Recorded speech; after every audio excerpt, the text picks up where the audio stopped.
Hello. Hello. That looks really good. Looks good. Sounds good. Is good. Great. How's everybody today? Everybody should be good. Hopefully.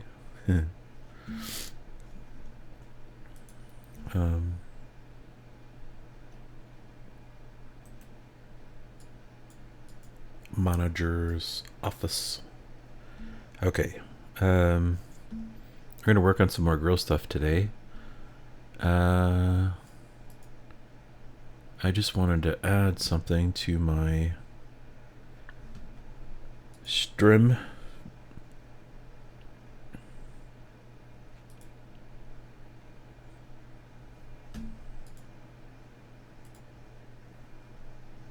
If I can.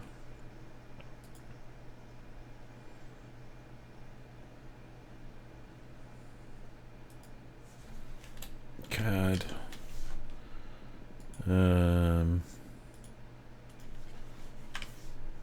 What else do I have in here? Fusion. Fusion.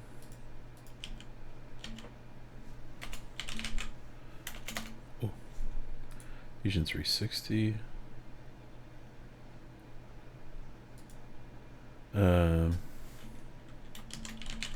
Design.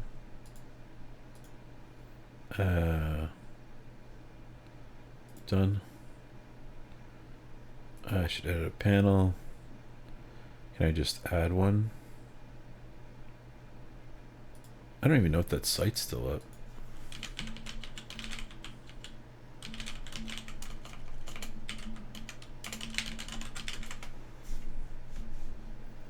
It is, but there's no way to buy anything.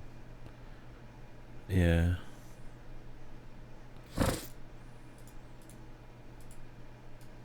$1.99.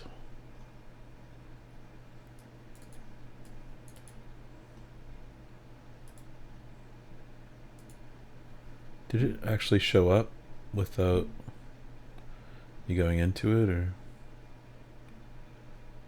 reload for checkout? Yeah, I don't think it shows up in the very first one. Orange, white, green, blue.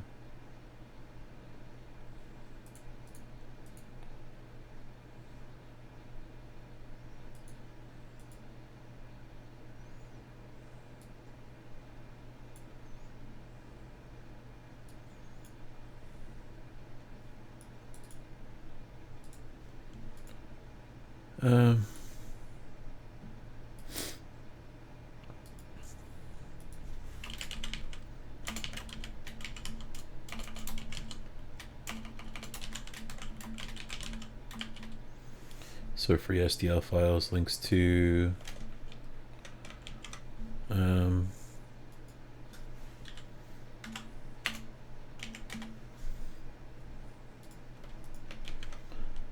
the freebies page.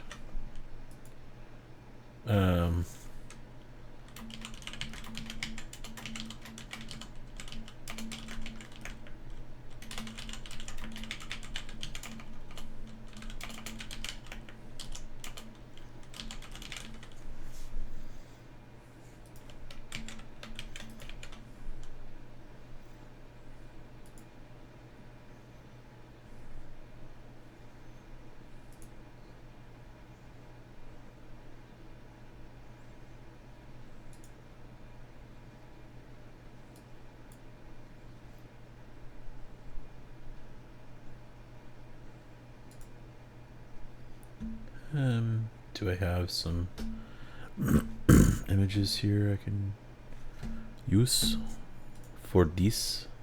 Setting a card to my layout here. Can I just put text? Oh, it's just, you have to have an image to have a link. Sports Markdown.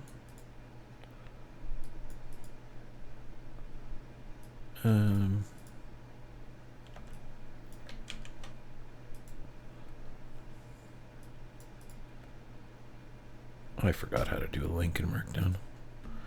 I think it's square brackets, but I'm not sure.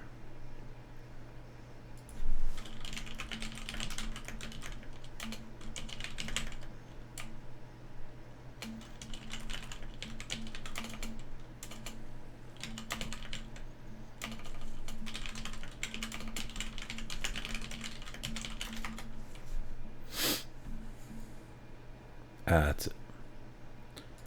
So the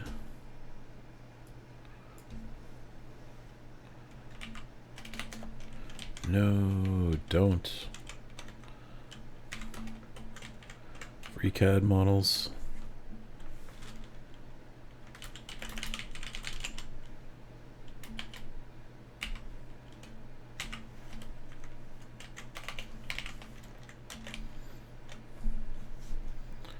Should be good. Submit. And turn that off. Oh, look at that.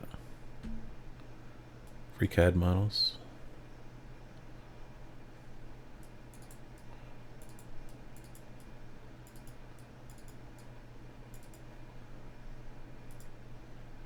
I reorder these.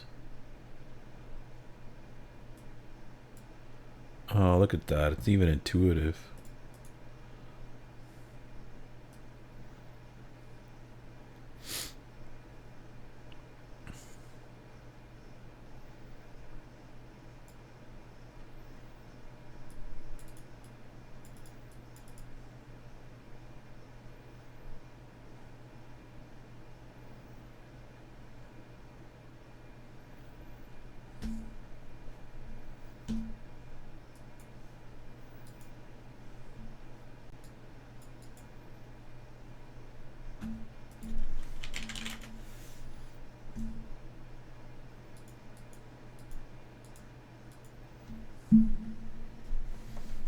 Okay, so today is I was gonna work on this a little bit more, but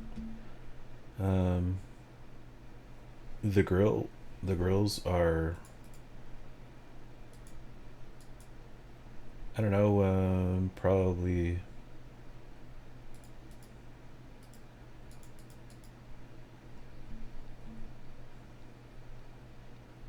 should probably make something to like go on to go on the cooktop frame.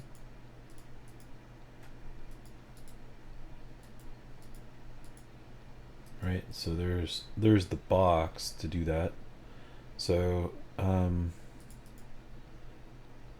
this goes around everything, right? Let's just recap what I did.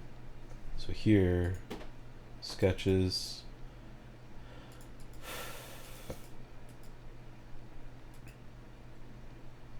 $15 by 20 or 30, and then this is it's basically as wide as you'd ever need it. So this is 15, and then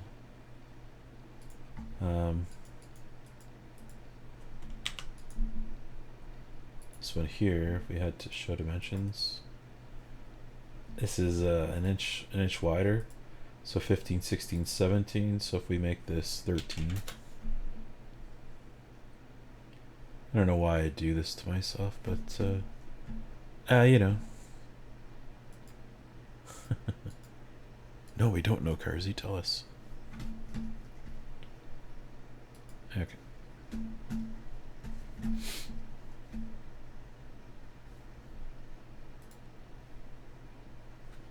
All right.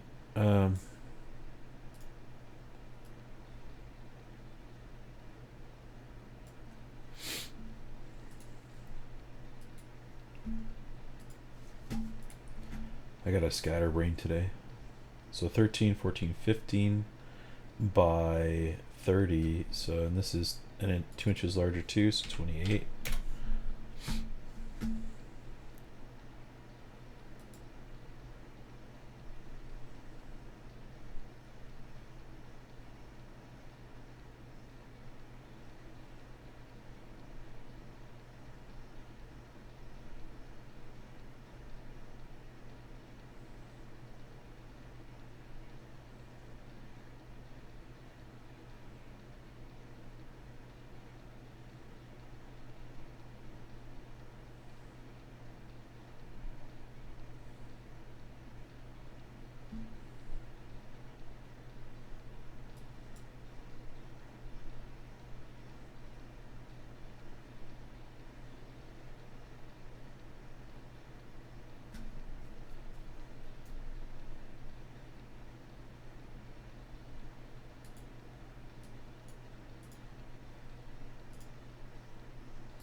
Yeah, I'm tired today.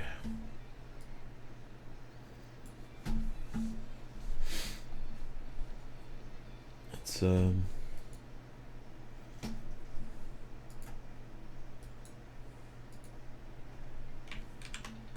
rebuilds.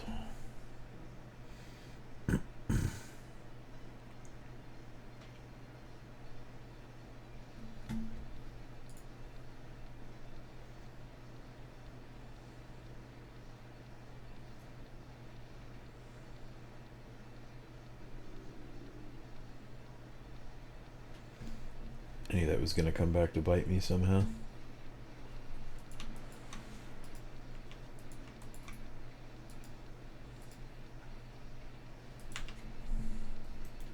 That's what you get.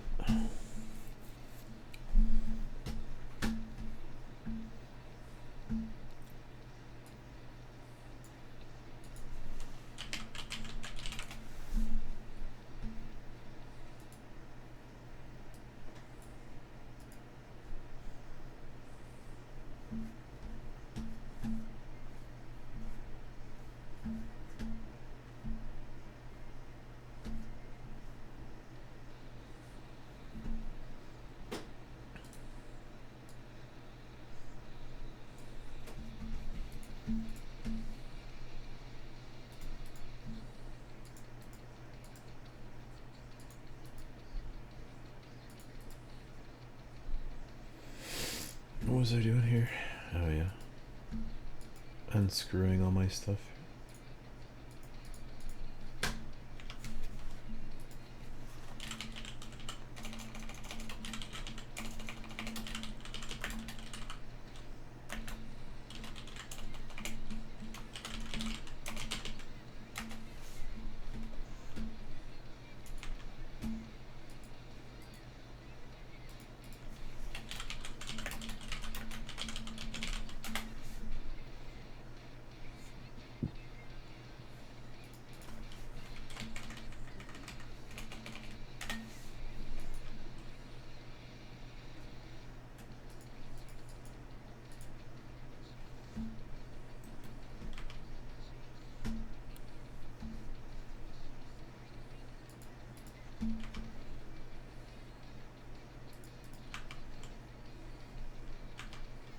I guess it'd be flat top would be first.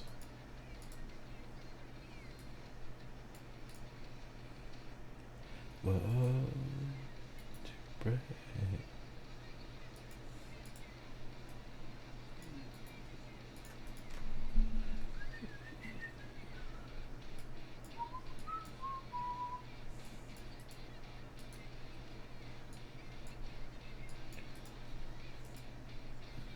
So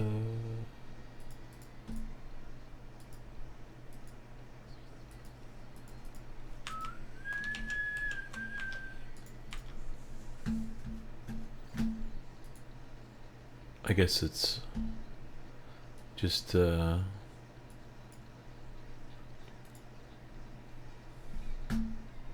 does this always like happen? It's real fucking simple.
Mm-hmm.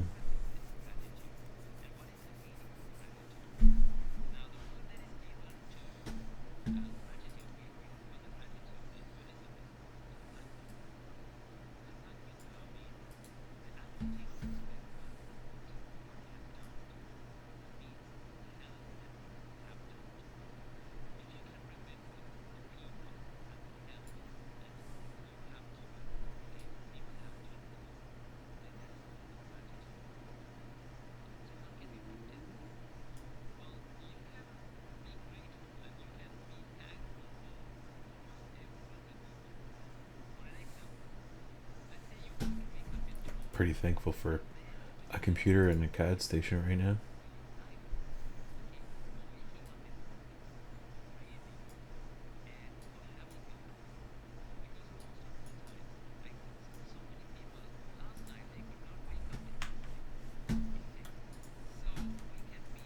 That's something else.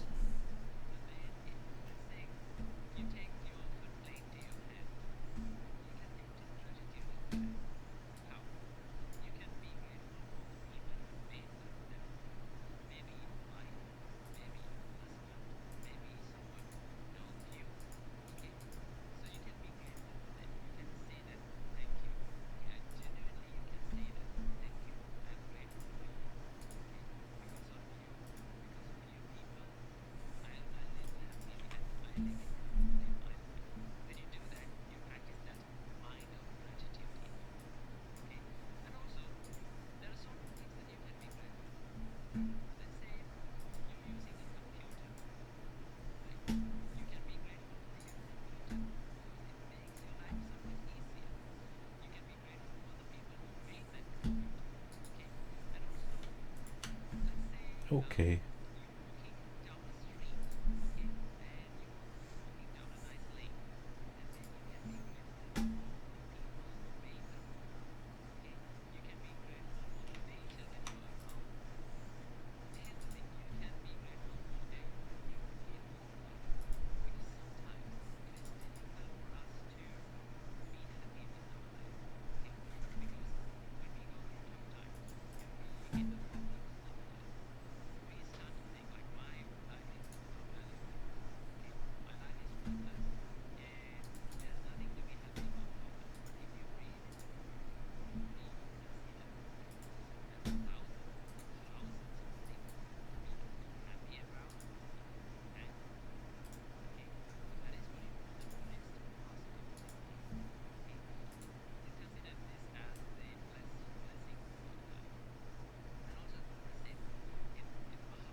Need an uplift today.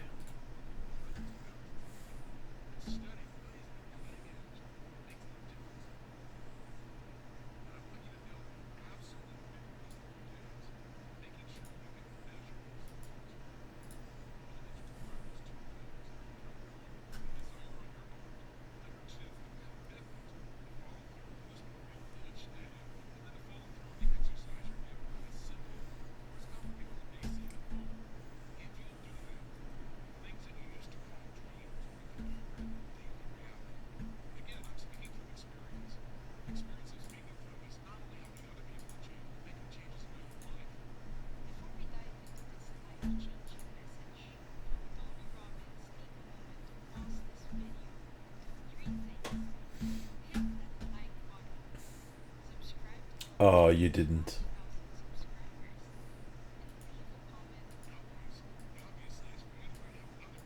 Who uploaded this?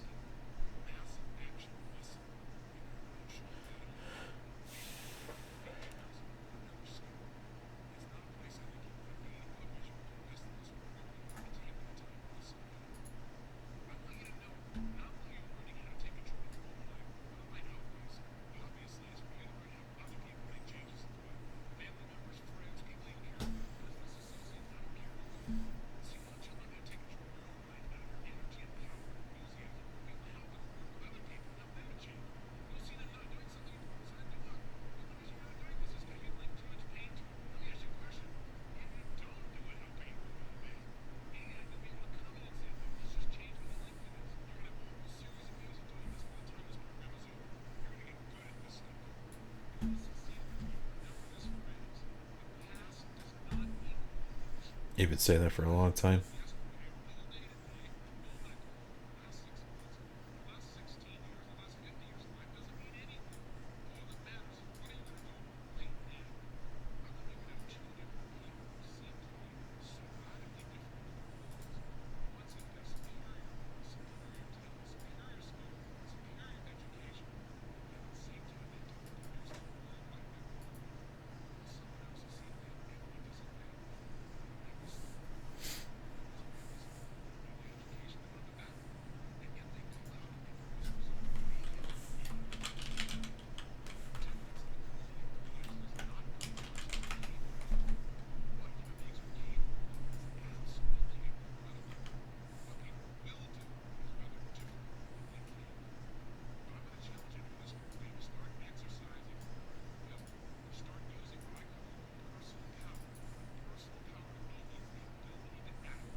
There we go.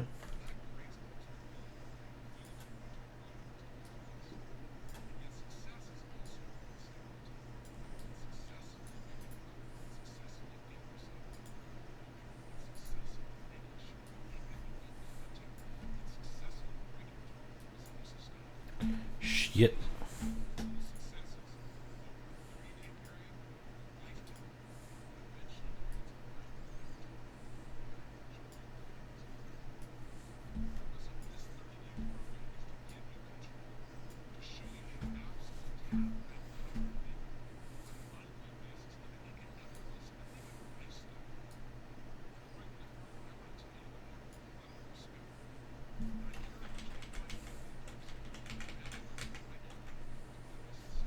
Hope so.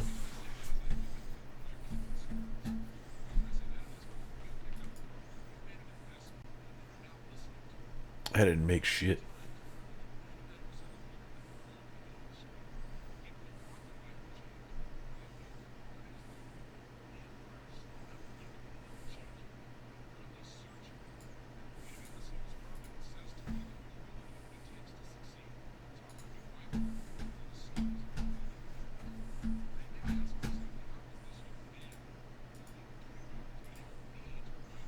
It's an old old clip.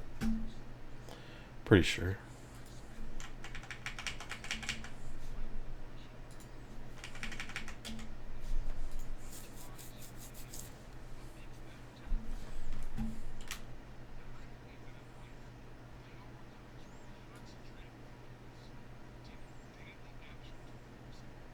Daily action to improve something. 5% better. Actually, remember.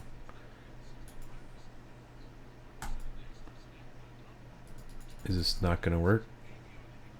As soon as I resize the window, it's garbage.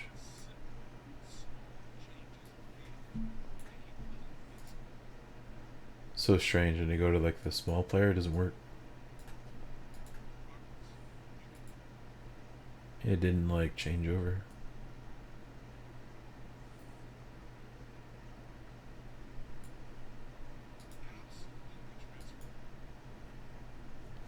Small changes every day. I remember the last time I heard that was from Mr. Beast, I think. It was just like one of those like here's like 30 tips or whatever to improve your YouTube channel or something like that, and that's what it was. It's just like every single one that you do, try and improve it just a little bit. Add a title, try out something, add diagnostics or analytics to your thing so you can measure it. And it was like I was sitting there listening to him like, wait a minute, I've heard all this before. And it's just like this Tony Robbins thing. It's like that's where I first heard it, and it's like 20 years ago. I'm like, wait. It's like, of course, it all makes sense. Tony Robbins thing is always take action, right? So like you could have the best plan in the world.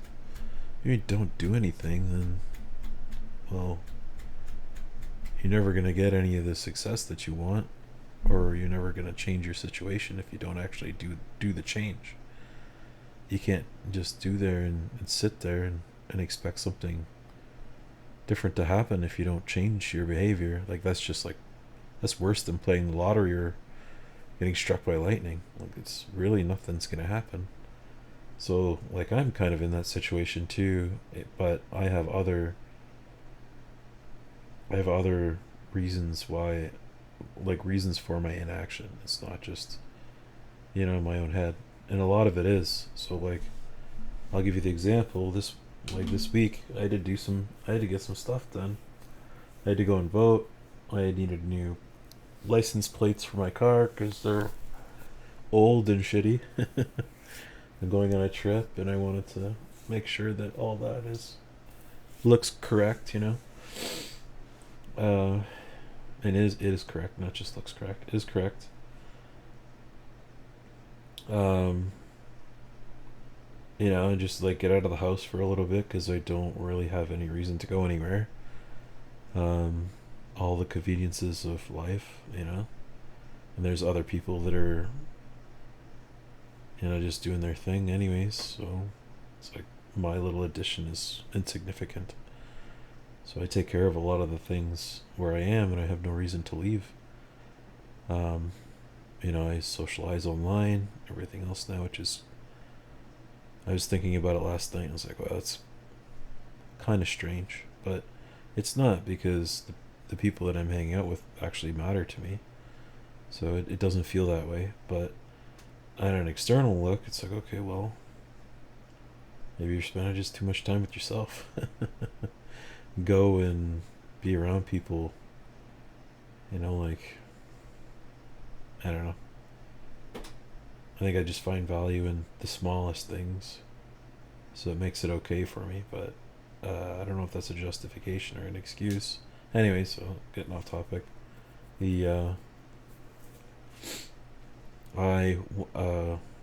I went out and I did a whole bunch of stuff that I don't typically do, and like what were the hurdles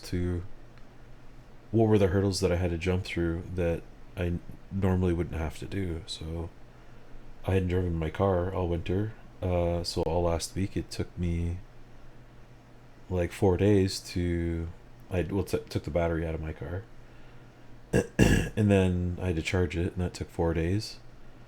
And then I didn't have, I don't know, I don't know if I didn't have time the one day or I just didn't want to. It's mostly I just didn't want to put the battery back in my car, so I waited a day. So then I think that was Friday or Saturday. It was probably Friday, or maybe it was even last Thursday. It could have been a week ago. And I need to put all air in my tires, so we did that, and so everything was ready to go. It was charged up. I let the car run for about like an hour, so went through like a heat cycle. I didn't drive it anywhere. And then Monday, it's like, okay, well, what else do I need? It's like I don't even know if I had clean clothes to wear out, because I have like a set of house clothes that I wear, and t-shirts and stuff. But it's just like housewear stuff, athletic shorts and pants and stuff like that. And I had to go find. It's like, okay, where's all my stuff? So find a nice shirt, find all this other stuff, because go out and be presentable, at least. Go deal with the public. Needed like windshield wipers, and I had to go to the doctor, which I couldn't end up going to, because even like the telehealth clinics are fully booked now, so they're not really even walk-in clinics anymore, well, at least for now. And then like what else was there? So yeah, I think I did 4 things, and that's like abnormal to me. So well, it's abnormal for now. It's just normal errand stuff. It's like people just take for granted, but it's all those things that I just haven't done in so long. Like I hadn't driven the car in, it feels like almost like a year, but it wasn't like it was probably 8 months.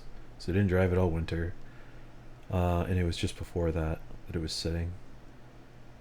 And then the other car I haven't driven in 4 years, I think, 4, maybe 5 years, probably 4. I think it was 2020 or the late 2020, early 2021 when it last time I took it around the block.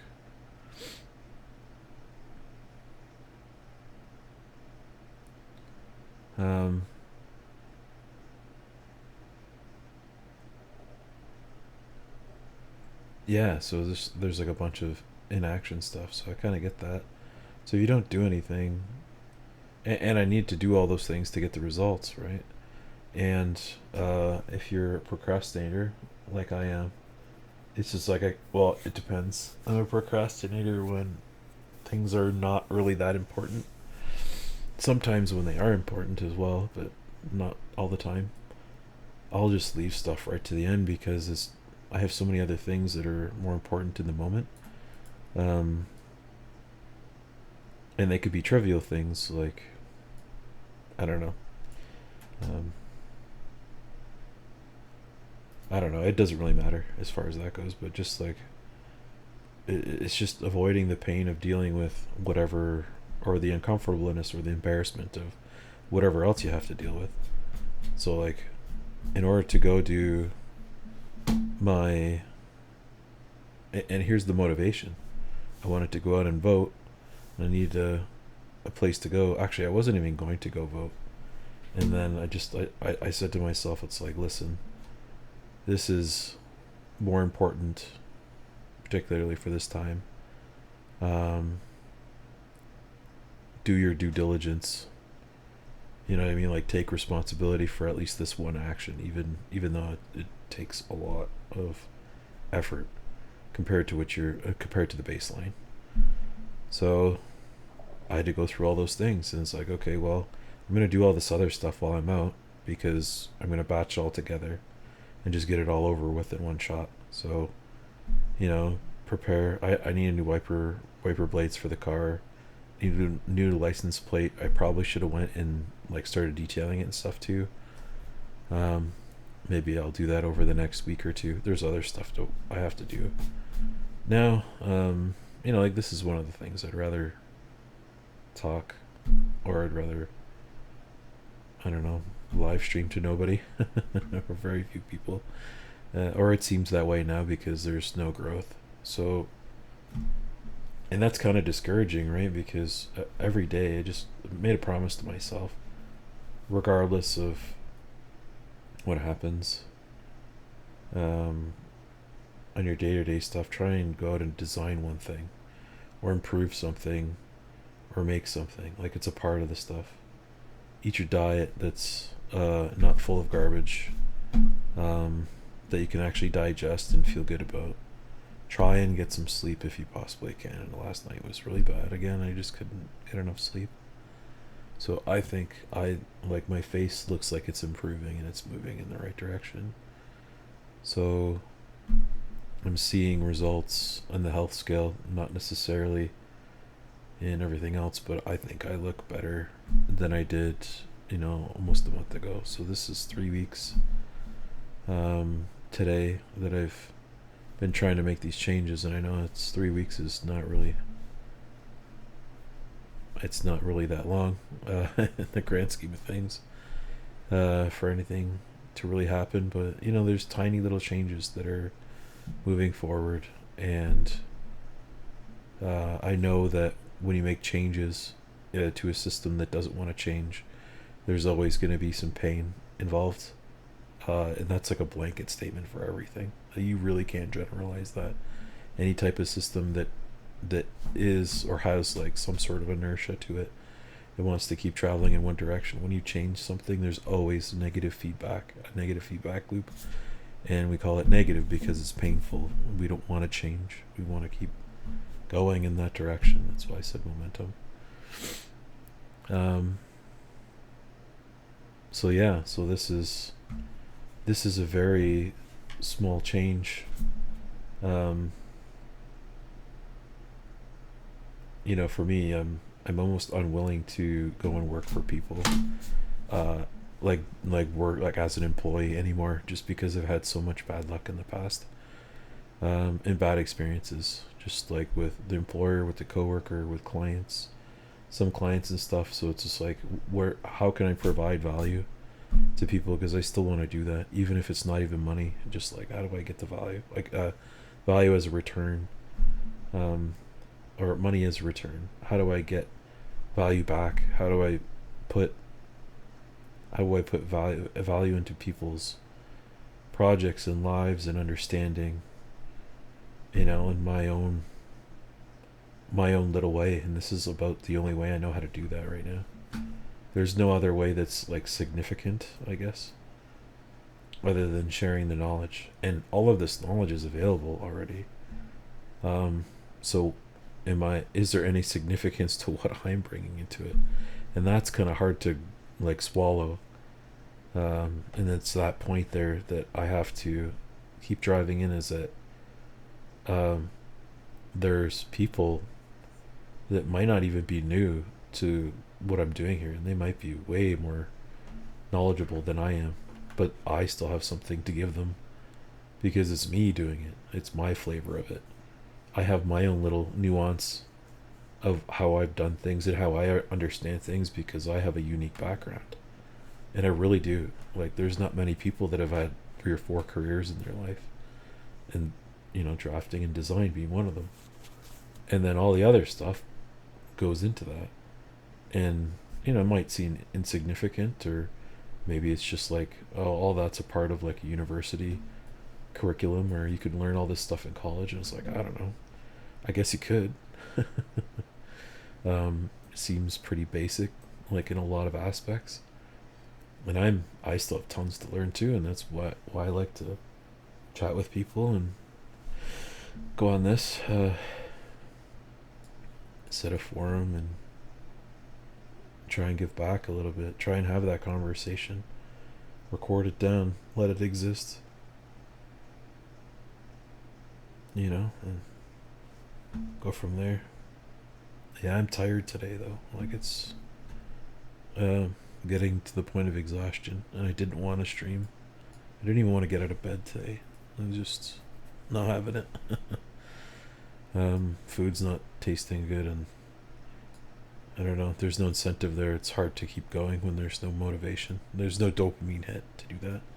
So, you know, I get up and you go through the motions just like every other routine. And it feels like a lot just because I'm doing everything at once. But if I look at my situation through my own eyes from 10 years ago, it'd be like, dude, it's so simple. Just like do all this other stuff. Do this, this, this, and this. And I get that, right? So write your plan. Make sure your plan is, I don't know, not fully error free, but like it's got some logic behind it, maybe. Pretty basic things. Try and see, has anybody else done this? What mistakes did they make? Learn from their mistakes. Put some stuff out there and test your outcome, and then move forward. So, you know, what's the end goal? And then start with and then the plan starts with your outcome. So what do you want your outcome to be? And then you work backwards from there, and just hit all the high point things. So, and as an illustration of that, I could just say, what do we have for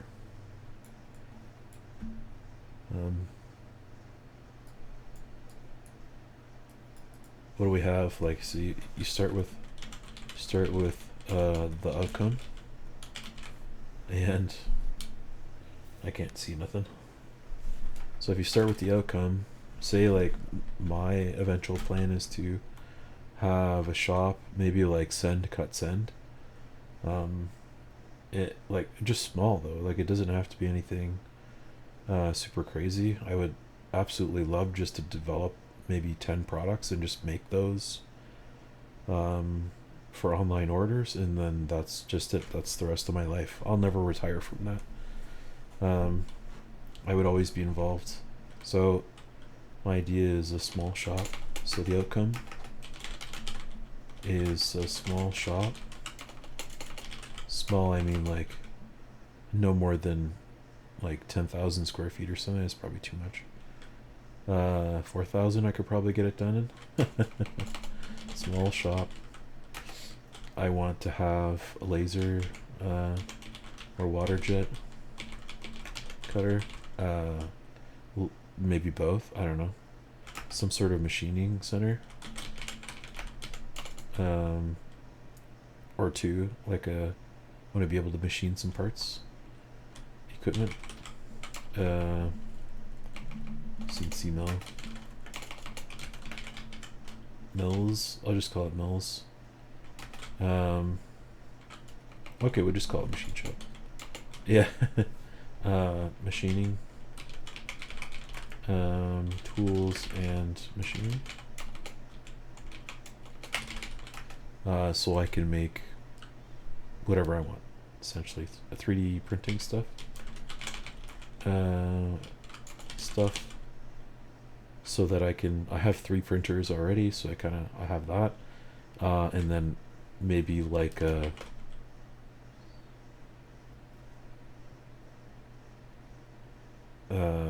SLS or something. That's a little more precise. Volume printing. Or just resin printer, and the stuff that goes along with that. So that's a little bit of an investment. And why do I want all these things? So I go into this because I think about what it visually looks like. I have a CAD station.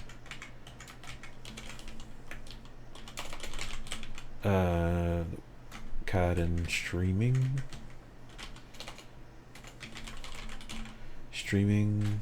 workstation where I do most of my stuff in an office area or something. It'll just be, I don't know. Yeah, I do know, actually. I gotta stop saying that. So if I put that into a sentence, it actually means something. I want to have the ability to make some parts, parts out of sheet metal and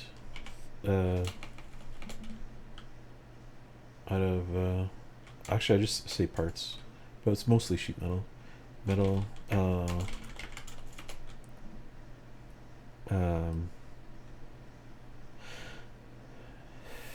It's all three, so sheet metal, 3D printing, and machining. So ability to make metal and plastic parts to solve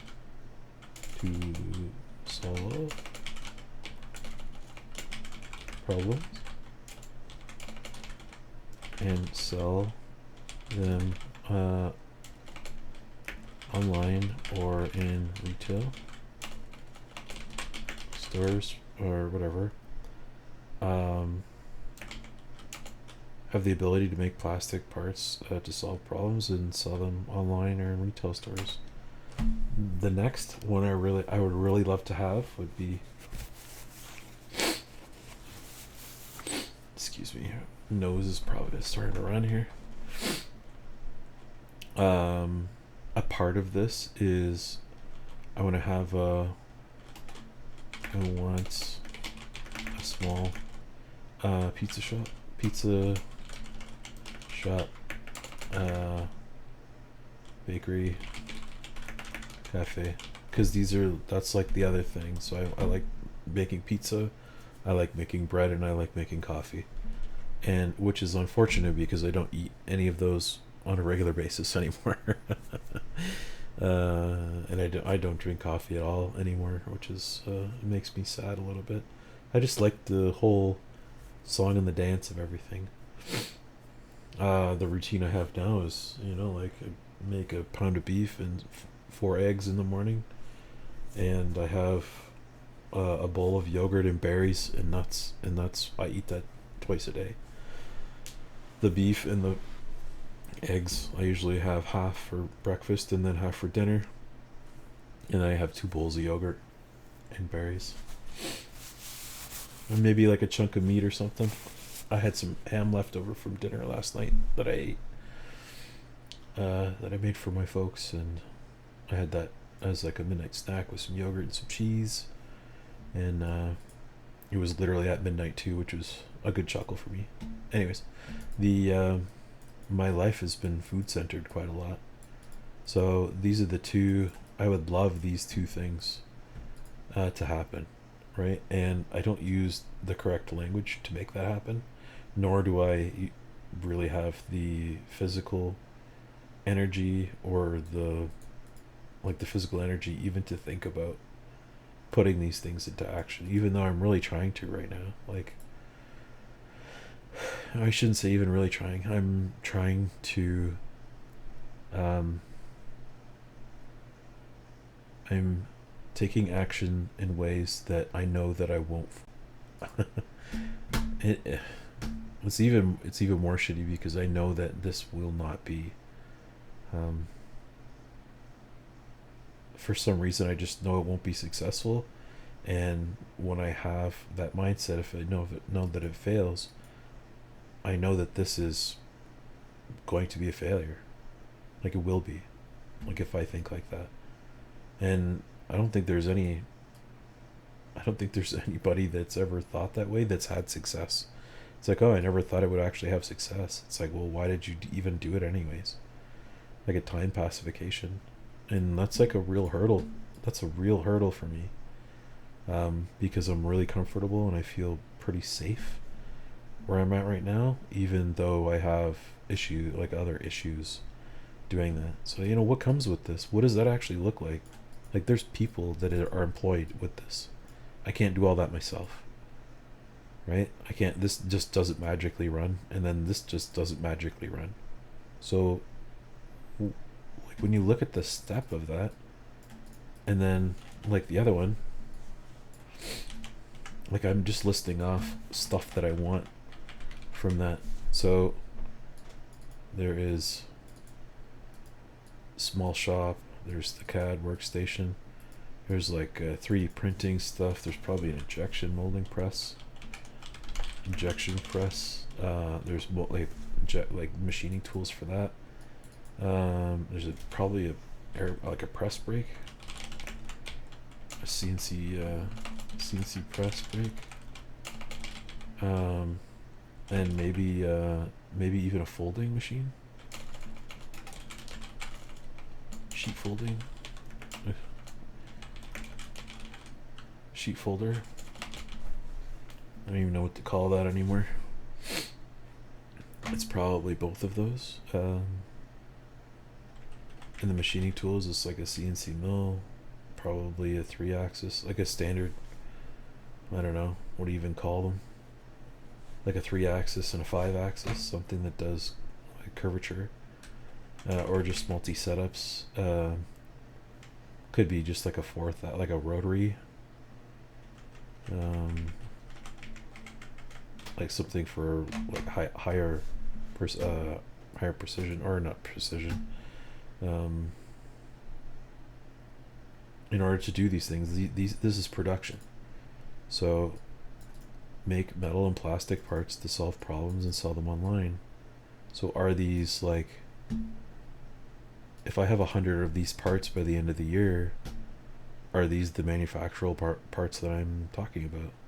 Like, this is really cool looking. You just throw, I could put this, like custom make this for a barbecue of some kind, and then, or it's a part of one, so this sits on top or inside or something like that, and you just like, you're literally changing out the whole grill. It's got handles, you know, you can take the whole thing off and then bring it somewhere and sit it down, or you put it onto another plate or something. Like there's a few ideas here. You know what I mean? Like this was just like, hey, it would be kind of cool to do it this way.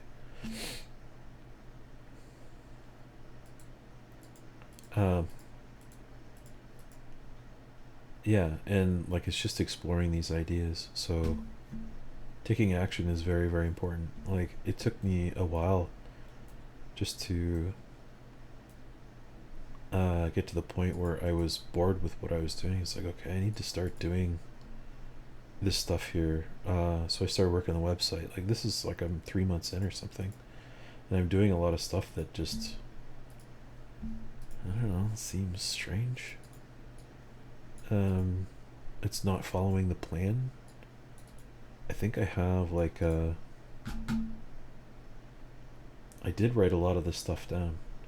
So start with the outcome. What do you want? And get really detailed with it, with what you want. The next, I got this one from Jordan Peterson. I think there's the self-authoring course, and I'm going through that, and I actually never finished it. And I didn't finish it because a lot of the questions are really difficult that you come up with yourself. So what do you actually want? What do you want? Do you want? It's not even why do you want it. It's like, really detailed. What do you want? As detailed as possible. So really get into the nitty-gritty things. And then the next question is, how are you going to get it? Right? And be realistic with yourself. Be brutally honest. Be brutally honest about it. And I think these are what's really interesting to me about this is I don't think that this is a part of the normal thought process that regular people have, like a regular 9 to 5 type of person, because they don't really need to get into this much detail. And even people that don't do the 9 to 5 are into like the standard rat race life. It's like, if you want to go and be your boss, it's like, be your own boss. You're gonna eat, sleep, and shit that, and then you have to be intentional. Like, this is, I think this is what intentional means. This is what it means. Yet you're doing something with a clear purpose, and you're working towards that. Like, actively, everything that you're doing is working towards that one specific goal, and maybe that goal is working towards the larger goal. So what if this is the outcome, right? And then you want to have these, I want to do the, if this was like the thing that I wanted to do, it's not like a big thing. It's just, I have a bunch of shit that I can be able to make. I want to be able to make anything I want. So maybe that's the thing. I want to be able to make whatever I want out of metal, plastics, I guess, and maybe wood too, but wood is not focus, right? So something like that. I just want to be able to make whatever I want. I have a welder, I have tons of fabrication tools, I have a plasma cutter already. Like, they're just sitting there. They've been literally sitting in the basement in storage, like in storage mode for, I don't know, it's coming up to 5 years, 6 years, since 2019. I don't remember the last thing I actually welded. I think it was something, what was it? It was either an exhaust part or something like that, or yeah, actually it was an exhaust part, because I think the last two things that I welded were those things. So stainless steel exhaust part. So that's the outcome. Plastic parts. So what do I want? Make it as detailed as possible. So it's like, I need all these things to do that. Okay, well, that's not, these are just wants and dreams. These are things that I would love to see. So when I want to visualize what my shop looks like, I'm visualizing these tools in the shop, and they're like sitting there, but they're not doing anything, right? So this is pretty important. What is the thing? What are the things that we want to do? How do I even get there? What's the creative process? Where do I figure this out? And then you're like, oh, okay, well, what to make? So what do I make? Like, what are the products that I am making? Big question, right? And then how to make it work. So how does this even work? When you're thinking about stuff, so we're still here in this one. We're not even to this next one yet, because this next one has all the same questions. What does it look like? Well, maybe this one is, I should do this one before this one. What am I doing now? Just streaming. Like, I already said earlier that I wanted to put, I have value to give people, and I just don't know how to give it to them. You know, so this is how I'm doing it for now. I would really like for people to go and buy some of my plans, but like, would I buy them? If I didn't have time, I'd probably buy them, because then it's just, yeah, I know it works. It's if I trust this person, then it's gonna do that. But like, there's no marketing there. How would I even stumble across that? Right? What's the marketing angle? So this is kind of a marketing angle. Okay, let's do some streaming. Working in public has always been a good idea. And that's more for coding, because like, people notice your opportunities and they get to know you a little bit better. They see how you're working, you're reasoning through problems and all that. So maybe that's more of like, oh, no, you shouldn't work in public if you actually don't want a job. Like, why would you do that? Or if you don't really want to be in like the public's eye. But it's like, if I want these things and this both involve people knowing about my stuff, or something. So what did it take for Mr. Beast to create chocolate that he felt like was serving a purpose there and sell it in stores and Walmart and like all the rest? How did he need to do that? Was that one of the ultimate goals, or was that just like a, hey, we should make some candy because food is good? Like I remember when he first he did the free burger place or something like that, where they were giving away money too and all that, but and they do that because it gets views, it gets popular and all the rest. It's funny that I'm using those are the ideas that just coming to mind with the analog. I can't compare myself to that because it's just I don't even understand that. It's just crazy to me, like on that level. But maybe it isn't, right? That's just the experience. He's just had the experience of doing it for so long that the outcomes are almost guaranteed within the system that he's working in. So how are you going to get it, right? How does this actually happen? And be brutally honest about it. So what leads to what leads to what? You know, money doesn't grow on trees. You have to get it from somewhere. You got to provide value along the way. There's got to be a reason. So I need, you know, there's growing pains along the way. I can't just go out and build a shop that's like 150 grand to actually build a shop, like a steel structure or whatever else, or a barn. Minimum 150. Even that's if I built it all myself, probably like 250 now, 350. So I build the barn. Where's the barn located? Should it be like outside of a, it would be nice if it was just outside of a fairly large town, like 5 or 10 minutes outside, not even 10 minutes. So that has to have a good location where people can actually come, and I would like to have the pizza place on that same property, maybe more customer facing. So it's like, and then I live there too, so I don't really have to go a lot of places. Deliveries can be made there with heavy truck. That's so ideal. Like that's like almost a fairy tale, because you have all these other restrictions too. So now I need a market to support this. So what does that look like? Finding a location to do all this stuff, making an awful lot of stuff out of sheet metal, because out of all of these things, press brakes are the cheapest thing I can buy.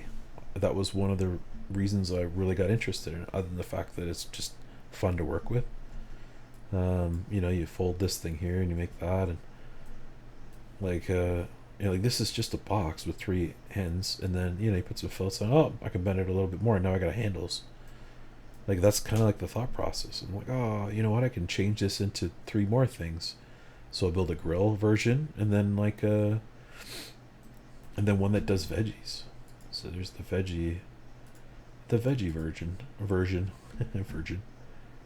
And I screwed myself over when I did the other one. I deleted the thing by accident.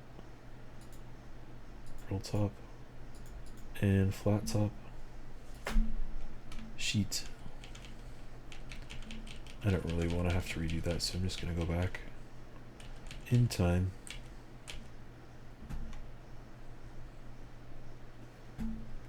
Flat top. So these two should not be in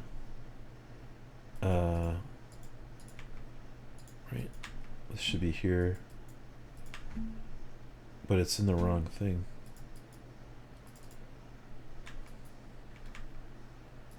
Yeah, anyways. So, yeah, I'm rambling on today. There's a lot of ramble in this one. Maybe I just need to talk to somebody about it. I talk to nobody about it. To try and get myself excited again for, you know, what the possibility of the future is. Where's the market? So yeah, it would be, so the ideal is outside of a small community, so, or it could be internal, I guess, like taking over an old industrial area that's like being gentrified, I guess. So it still has the zoning and all that correct.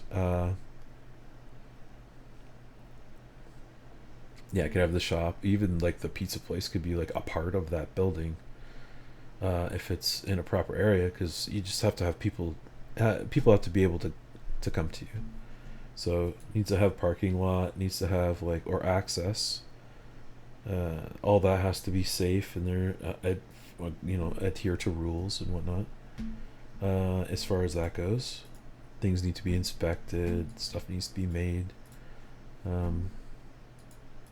And then above everything else, what do I need most to do this? What's the first thing that I actually need? How does it even work? And then where do I start? Where is a good place to start?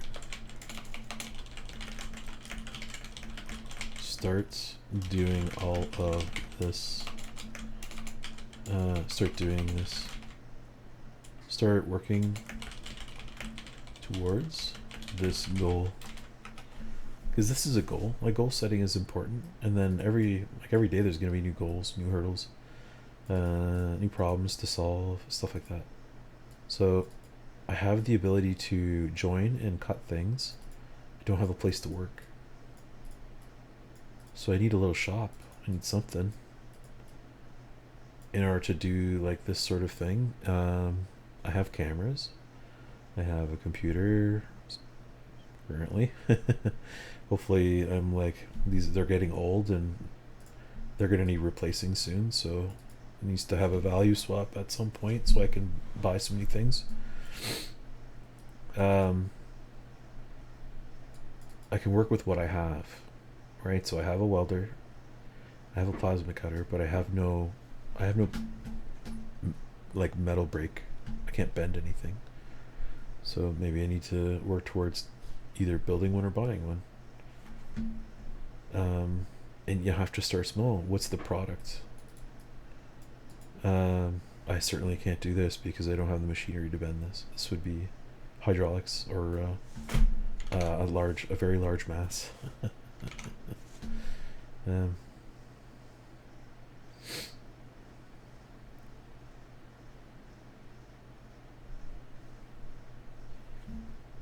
Yeah. So what's the very first thing? First thing is the driver mod. It's the modification that everybody overlooks. So this is a reference. The very first thing to work on, to do, is my health. So health, general health. I need energy to do stuff, and then I have to get my mind right, in the right place, because it takes perseverance.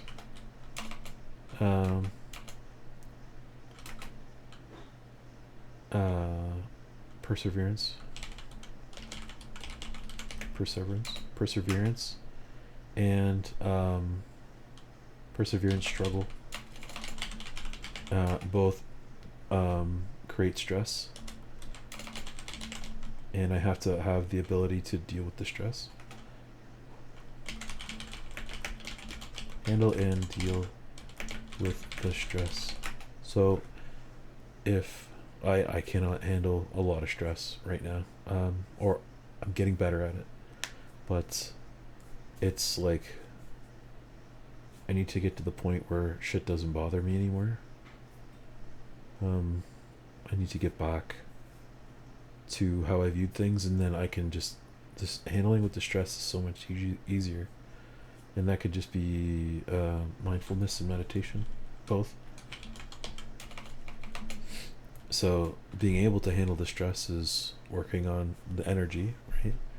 So energy to do stuff, which comes back to the general health, which means I need to, and then how do I do this? Do I get more energy and stress tolerance? So these are hard questions, like, for me to ask, and so I have to change my diet, get really good sleep, right? So these are the repairing sort of things. So give me the proper energy to deal with my stuff and get really good sleep. Give myself time to rest. Like, so just, it's like literally rest. I have to move my body more, even if I don't want to. Right? So exercise is like super, super important. We could just say exercise. Anybody home? Yeah, what's happening?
I had a chat with my dad there. He just came home for lunch. Working at the church today. So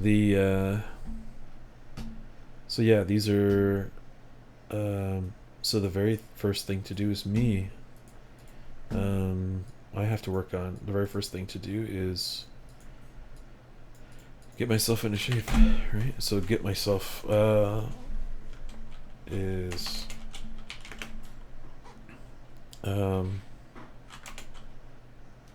just say me general health. Have to get my mind in the right place. These are all bullet points, right? So general health, and this is no, it's not gonna go in. I would really love to be able to indent.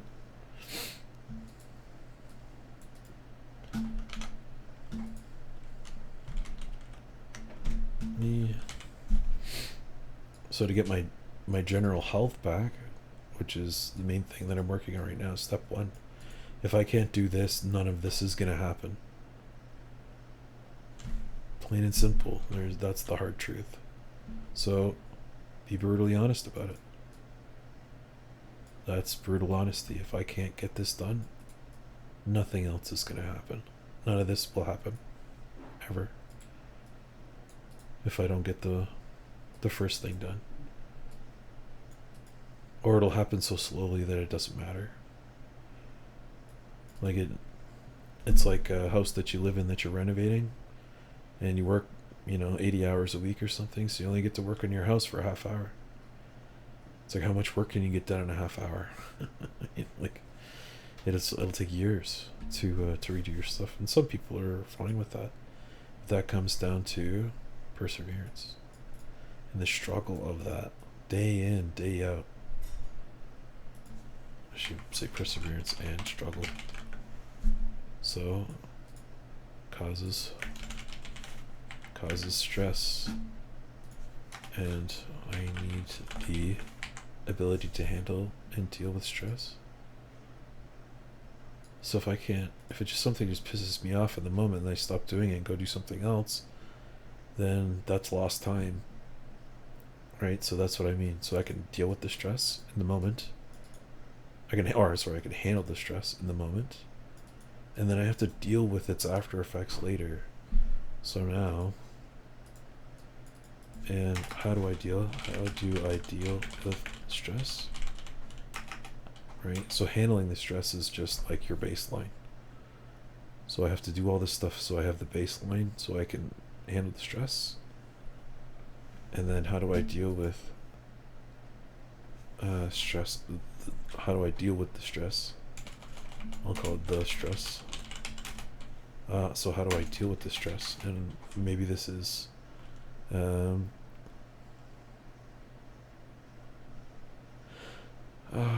just practicing mindfulness, fullness, being good to myself. So like, in a general sense, treating myself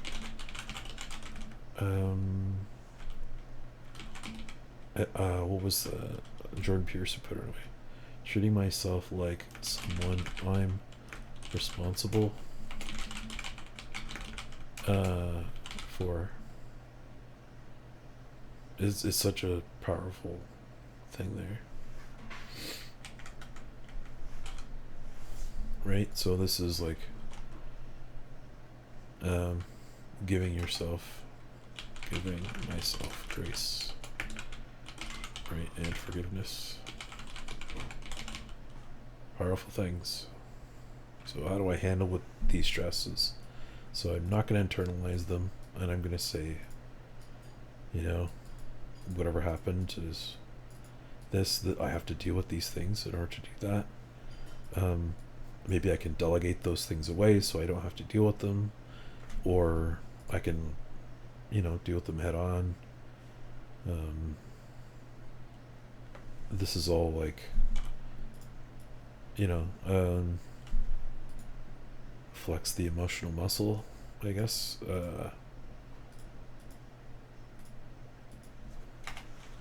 Flex the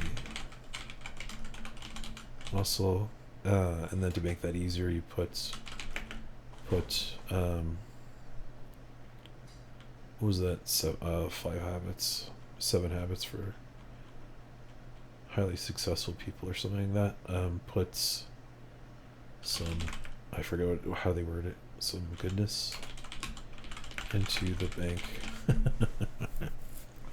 So the goodness, that's like, this is like all emotional and like spiritual sort of stuff, I guess. So how you deal with the stress, so mindfulness, and I'll call it mindfulness meditation. Meditation, because I think if you're doing meditation intentionally, then it's mindfulness. I think that's constantly being aware, and then relieve tension, I guess. So, and that could be, so you're dealing with the stress by eating properly, not eating junk food, garbage food, garbage, B-A-G-E, food. I always put the D in there for whatever reason. Like ledge, garledge. Not eating garbage food, so get the sleep. So these things they're kind of self-reinforcing. So no garbage food, no junk food, get to sleep on time, exercise, and meditate. So is it really that easy? So don't eat food that don't eat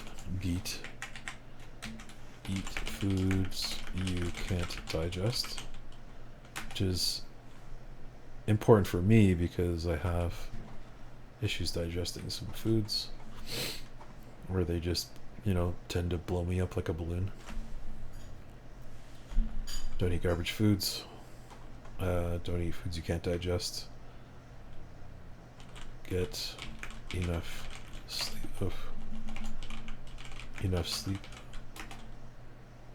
Limit screen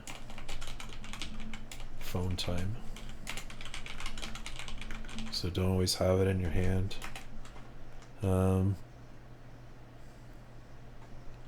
Be mind. What were the other ones? So the sleep and the screen time go hand in hand. The food is that. Move your body. Move your body. So I always like doing kettlebells, walking, kettlebells, TRX, and like heavy lifts. I don't have anything heavy to lift, but heavy lifts every once in a while are really good. I think that's all you really need to do. And I've literally been so sedentary for, I don't know, the past couple of years. I've tried. I think I've used I have a treadmill like literally right beside me. Like it's like within 5 feet of me right now in my office, and I kept it in here intentionally. I have an exercise bike in the next room. I have like a small little gym area, I guess. I have a TRX in the wall just in the other room. I have kettlebells right behind me, and like little weights and stuff. I have stretch bands in my bedroom that I make sure I stretch and move your body. Stretch. So stretching is really good. Stretching. So how do you deal with the stress? And all together. All the points. All the things. What we just say, what? Having good lifestyle. Style things for good energy and stress tolerance. That's pretty much like breaking it down, and this is from my own experience. These are things right? These are the things that I know work 100%, because this is, at some point in my life or another, I've never been fit in my whole life. I've never not had like 25% body fat. I think that was like the lowest I ever got down to. Maybe it was even 30, because I was still like 260 pounds or something like that. I could have lost the 60 or 80 pounds probably at extra, but you know, that's not what I'm looking at now. Like, I'm even slouching, being lazy.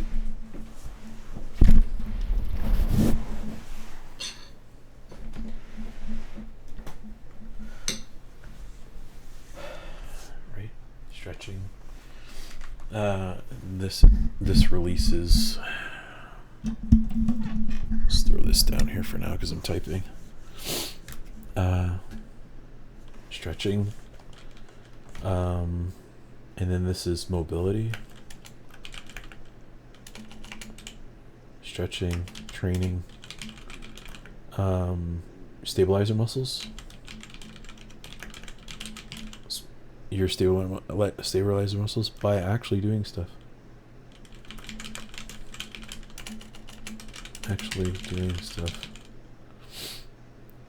Right? You don't need to go to a gym to do all this stuff, even though the gym is like a nice social place to do this stuff. And there's so many people that are alone when they're in the gym.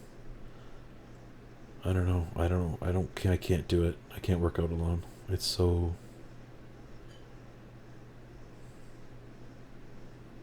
It's disheartening, actually. When you go skateboarding, do you skateboard alone? Like, I don't know. I never really. I guess you can. Like when I went snowboarding, I snowboarded alone. Not very often, but when I did, it was fun. But it wasn't as fun as snowboarding with somebody else. Right. So these are lifestyle things. Get enough sleep, and sleep. Go to bed early.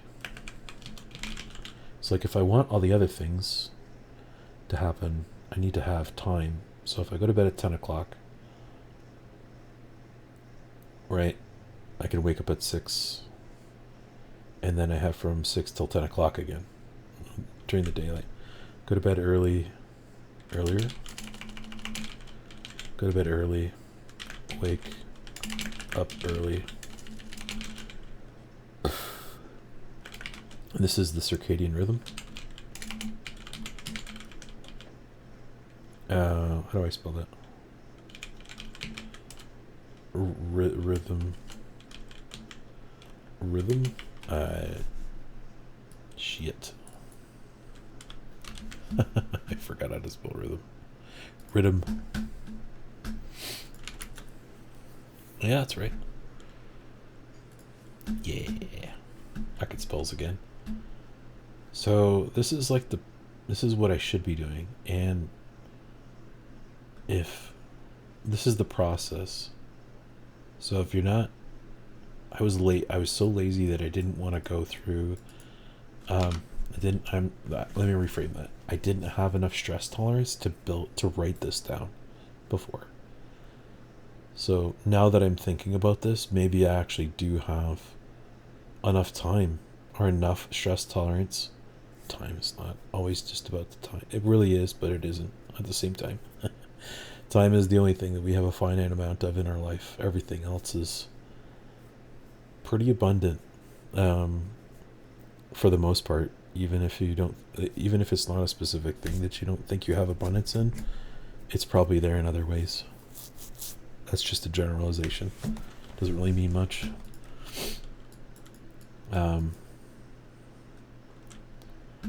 The other thing should probably. So mindfulness meditation, I think this is really, these are pretty important. So forgive yourself for all the bullshit that you have to go through. Sometimes in how you react, you don't have to hold on to that. That's just the programming that you have at that time when that stuff happens. So practicing mindfulness meditation, give yourself grace and forgiveness, flex your emotional muscle. So this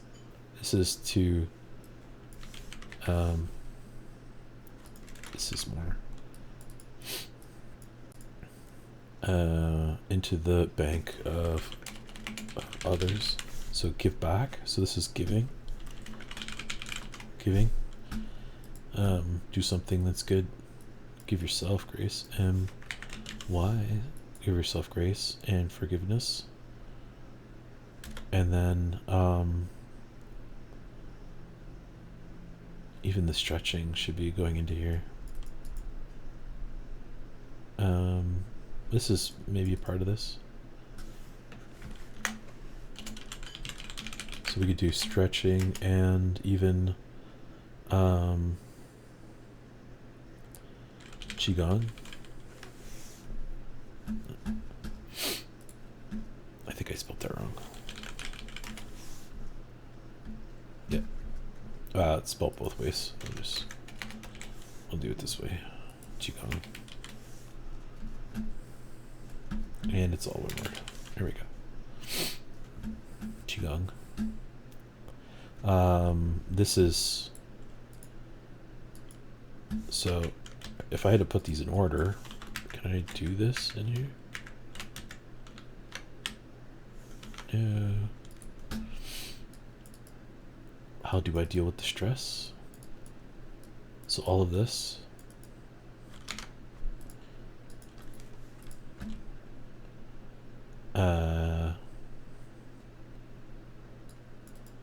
So this is stress management.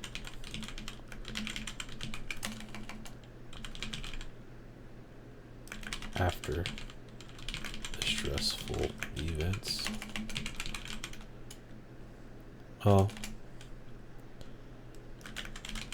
So we just call it stress management after. Up all the talks. So these things here, and then these are the like lifestyle things. So it's all stress management. So we could say these are preparations. This is preparation for your bodies, right? So even this is now getting broken down into move your body into the other headings, right? So I have to change myself in order to get all this. And if you were, because this is such a big goal, it doesn't seem like that. It's like, oh, just go do something and then buy this. Well, sure, but what are you going to build? What are you going to do with it? And then the doing of this stuff, if that's the eventual thing, like that's end of life. If I only have 30 years left or 20 years, I want at least the last 10 to have this established. So 10 to build it, maybe 10 to expand it, and 10 to enjoy it. I don't know. So that's 30 years. So the 10 years it might take me to get there. The first year is me. And then pacifying myself, not pacifying. Education, maybe, is the first year. Education and this. Do I need to be an actual engineer to do this? I need to learn some business and sales, more business and sales skills. More business, more sales.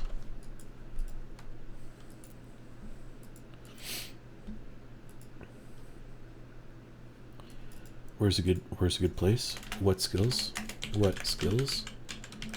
do I need for this?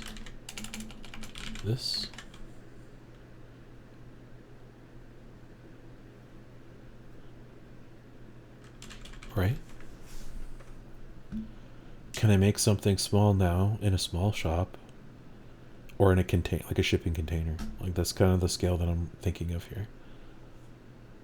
In a shipping container, out in the driveway, or in the backyard, so I'm not annoying the shit out of people. Or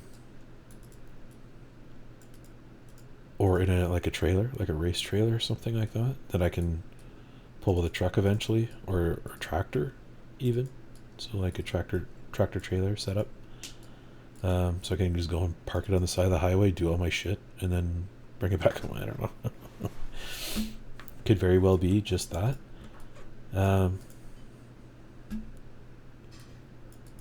So these are pretty important things get my mind in the right place. Perseverance and struggle causes stress. I need the ability to deal with the stress.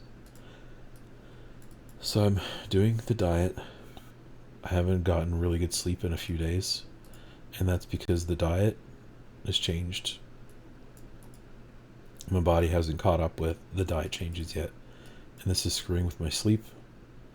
And if it continues to do that, I'm going to give it a couple months. I'm going to try and do 3 months here.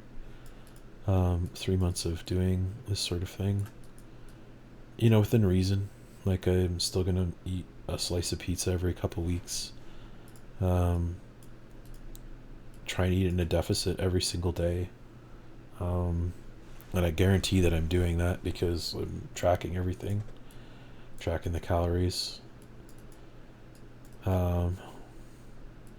So I'm giving myself time just to like decompress. I haven't really done that. I'm not limiting my rest, flex the emotional muscle. I'm trying to give. This is what I'm doing here. So the giving.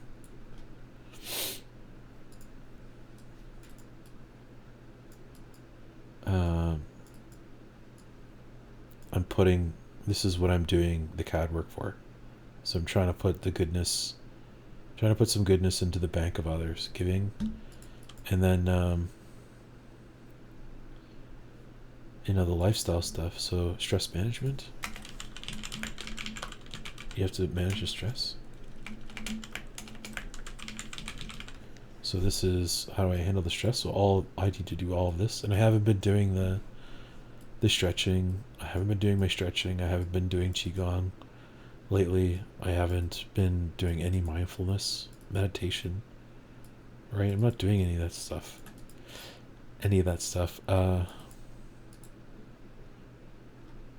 You know, I should probably throw into what skills do I need for this? I need to figure out how to speak more clearly, maybe. Speak more clearly. Presentable.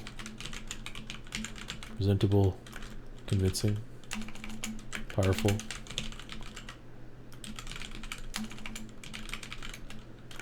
Convincing, etc. So be like that.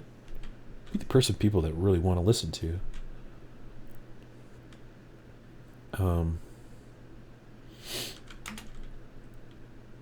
More business skills, because it's running 2 businesses or more than that, probably 3 or 4. Business skills. I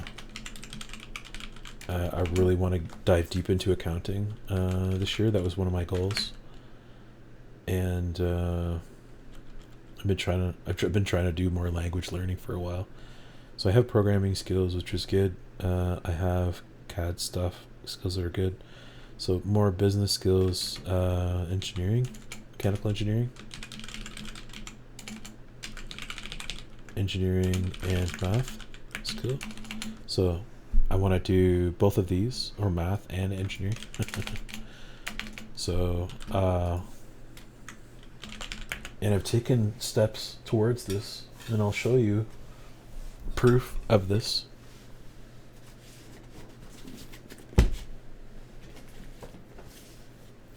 Right, I dug out my old textbook.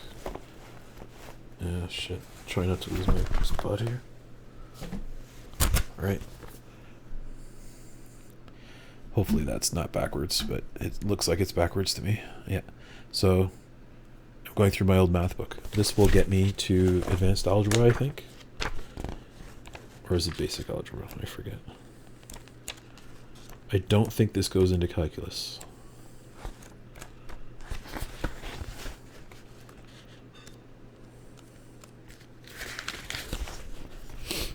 Oh, it does go into advanced algebra. So the things that we really need to get into: practical, plane geometry, solid figures and geometric constructions, triangle trigonometry, and advanced algebra.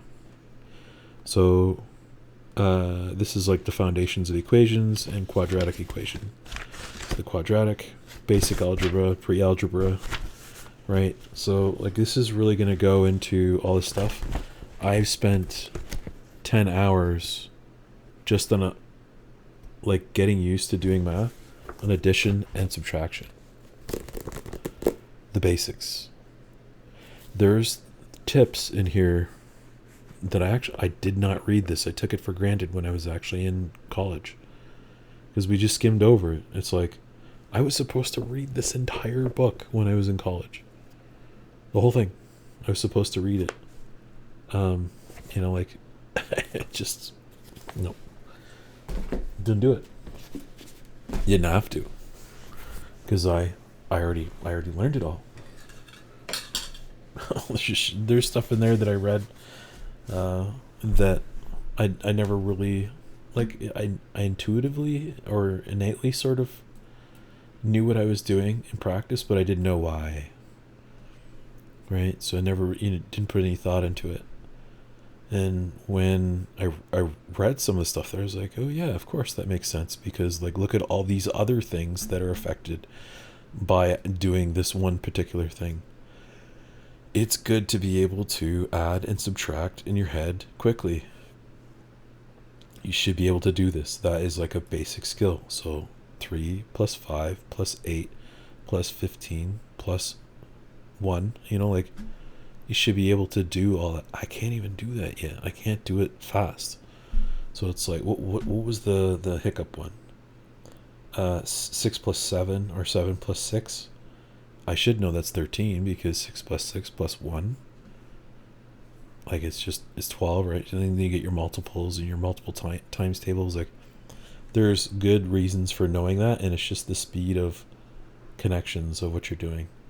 But also there's things like if you set up a system, like a thought pattern, maybe you don't need to do this after a little while because you're like, especially with small numbers, like if you're going to estimate adding up 3 fairly large numbers, do you estimate what that outcome should be approximately, right? So you're not off by an order of magnitude or something. Some people might be. I certainly made that mistake at least once or twice. And now that the thought process is there, now that I have that thought process, I say, okay, what's the general outcome of what this should be? Like, what's close to this? So if the real answer was like 1545 or 15 or 1515, right? If I get an estimate that's like plus or minus 5% of that, it's probably okay. So if it was like 1500 or even like 1450 to like 1550, something like that, it's probably fine. My number is actually probably fine, but it depends. That's large errors. Now, small errors are different. Like you really should be careful about that. Anyway, so we're not going to get into too much math stuff. But it's like it's the underlying idea, it's the underpinning idea in process that we should be using, that people have developed as a group or decided as a group that this is probably the best way to do things for all of these reasons. And I think it's good to try stuff your own way, do stuff your own way, see if you like that, see if it's comfortable, but don't dismiss all of the work that's come before you as well. There's a lot. Oh man, I've had to learn a lot of these lessons along the way. Wait till I just had 2 or 3 scenarios come up and like, oh shit, yeah, I remember doing that. That made me look like an asshole. It's like, sorry about that, blah blah blah. I was just trying to do this. All right, trying to make it more efficient, see if I could do better. Sometimes people don't like that. They just want the shit to work.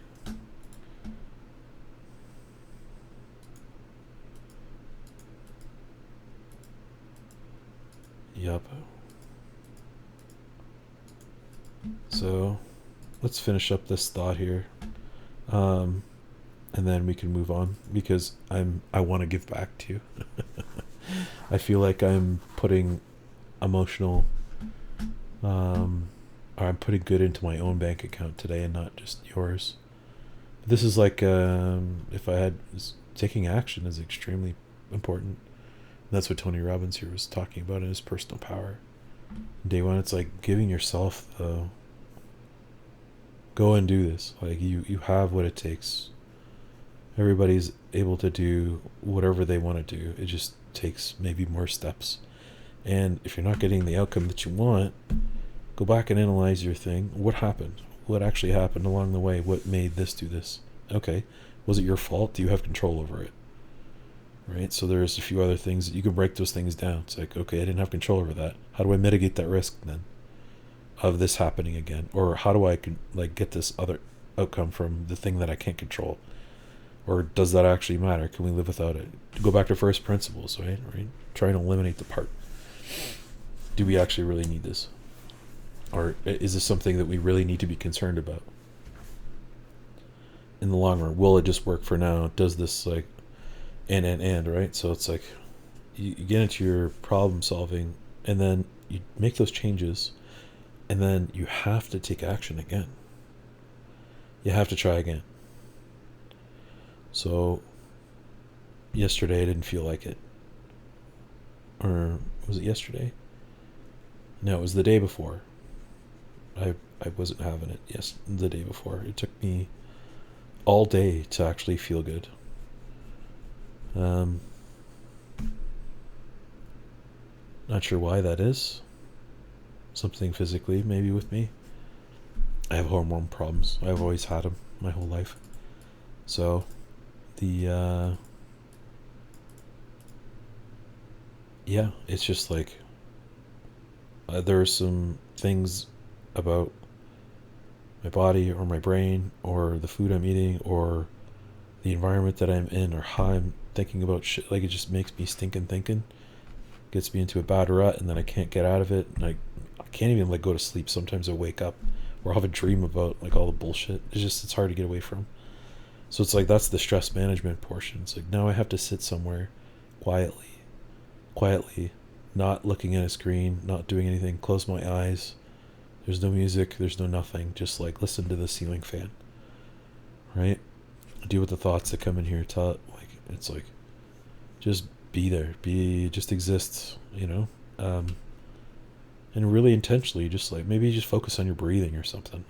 Just experience where you are in space and time, I guess, if you really wanted to get into the nitty gritty of all that. Yeah. So that's doing that. And then what I should have done, and I did do that, I should have went and stretched a little bit. I did that later on at night, right before I went to bed. I stretched and I felt better and I fell asleep pretty quickly. And I should have did some qigong movements, because for the 10 minutes that takes, or 15 minutes, it's like a whole workout in and itself. Well, at least for me it is at the moment. And then I feel really good afterwards. Even if I'm sore, I feel good. And that's the breathing and the movements together are quite nice. It's just and it does something. It kind of it just realigns the chi, right?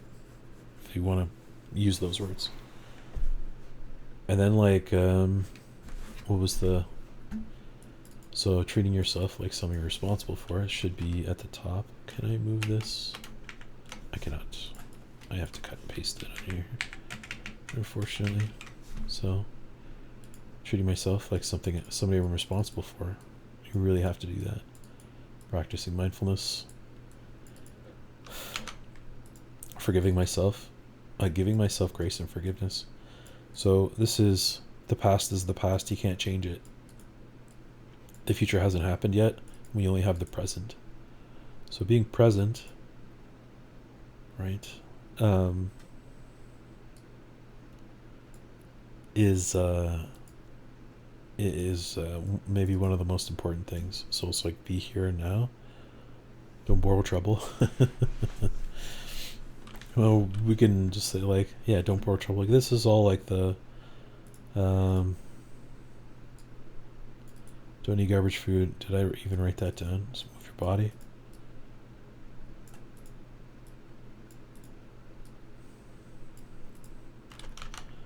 Move your body. Stretching. Stress management. We'll just call this stress management.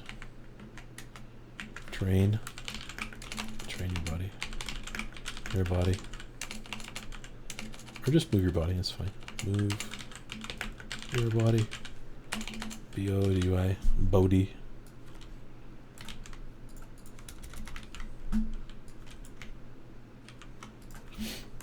Right, physical exercise. Move your body. So, get enough sleep. Sleep hygiene. I think I've heard it called that before. So enough sleep. Go to bed. And limit your screen time. Dark ass room. Dark ass room and cool. Maybe a breeze. Cool. And for me personally, use sleeping aids. Whatever that be. So like I have a fan or white noise. Or white noise generator, CPAP, whatever you have to do. I actually have an APAP, CPAP, etc. So use whatever you have to do. Mouth taping. Mouth taping, what do you call it, the nasal.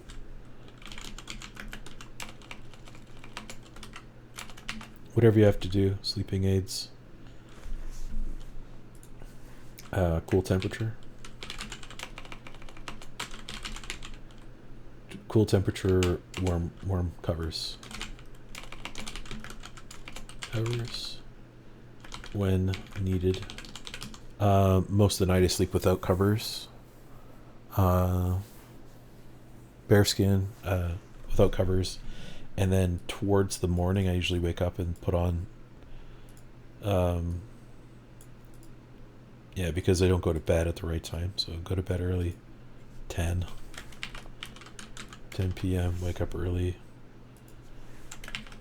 6 a.m. This is circadian rhythm stuff. Very important. Don't eat garbage. Drink water. Enough water. Good water. Don't eat garbage food. And don't eat foods you can't digest. Limit your screen time. So sleep hygiene. Sleep hygiene. Move your body. Stress management. Stress management.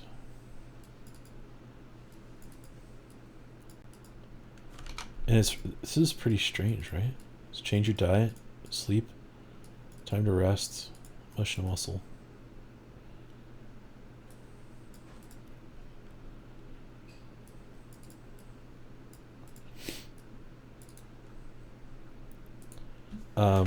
Have a dream, I think is important. I remember Paul Chek saying this back in the day. He probably still says it. So have a dream. Have a dream and work towards it. So this is life's purpose. Right? So like give your life some purpose. Have a dream and work towards it. Yeah, so if you eat food and drink food, if you can sleep well, so a lot of times, and you can move and practice stress management, have a dream, I think that's pretty much it. That's all you really need to have. I think this covers pretty much anything. And have a dream and do stuff for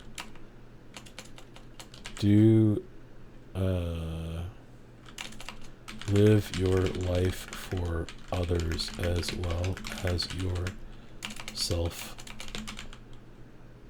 right? maybe not live your life. Do stuff for others on a regular basis. So this is putting into the bank. Put into the bank. The bank. I forget what they called it. I think it's 7 habits, right? Sometimes I think it's 5, but it's like 7 habits. Highly effective people. Yeah, Stephen Covey. I remember this. I should read this again. And then if you want to grow and do stuff, like, it's, people always add this to the end, and I don't know if it's like, this might be a part of have a dream and work towards it. I think that's a part of that purpose. I think I do stuff for others, right? So eat, drink good foods, have good sleep, move your body, practice stress management, do stuff for others on a regular basis, right? Build something, repair something every single day. And you just, like, stuff will get done so quickly when you start accomplishing things on a daily basis. Even if they're small things. So I think I was reminded that I had to repot I have some plants that I need to repot, and I have the pots and I have the plants. Or right, because the plants are existing, we should redo something that just, like, looks ugly, but I don't know, I just don't want to do it right now, so I'm putting it off. It's not high on the list. So lifestyle thing. So this is like a big tick that I need to do. So lifestyle things for good energy and stress tolerance. I need to do all of this in order to get these back. So stress tolerance 1, and then good energy. All these things kind of come together, right? So sure, it might be like a dream that I might have that it has no purpose. In the dream, it's just me having a bunch of shit in a shop with the ability to do stuff, but not actually doing anything with it. And then having like to be able to make pizza and stuff or whatever. I just want to be able to do all that stuff, not necessarily actually doing it, which is a strange, like, selfish sort of thing, right? It's like I want the opportunity, but I might not actually want to do it. So that was a strange thing, like a realization that I was thinking about before. And this is actually, like, I really do want to do this. That makes a lot of sense to me. What does this look like? Like, the pizza shop doesn't have to be anything spectacular, but it should be all, like, commercial shit. I think that's one of the things that I would just love to do. It's cool to have all that. And then, if it's a pizza shop, then it's also a bakery. Or it could be a bakery because it's all the same stuff. So it's an industrial kitchen or a commercial kitchen that has, like, a big pizza oven or a deck oven, because you can do pretty much everything. You can do both in a deck oven. As long as that deck oven has steam, you can still bake pizza in that type of oven. And then you can bake breads and, like, all the rest. Or you have both. Right? And they don't need to be, like, it doesn't need to be extremely big. So, like, say if I had made stuff, or I had a helper or 2 helpers or something. So there's one person that, like, literally ran the pizza business, or 2, right? So two people that ran that, 2 people that run the day-to-day stuff, or probably, like, it's more like 5 people, 5 to 10 that run the manufacturing business, right? That do manufacturing, even if it's small scale, if it makes money. So 5 people, so it needs to make at least 500 grand a year to cover those 5 people.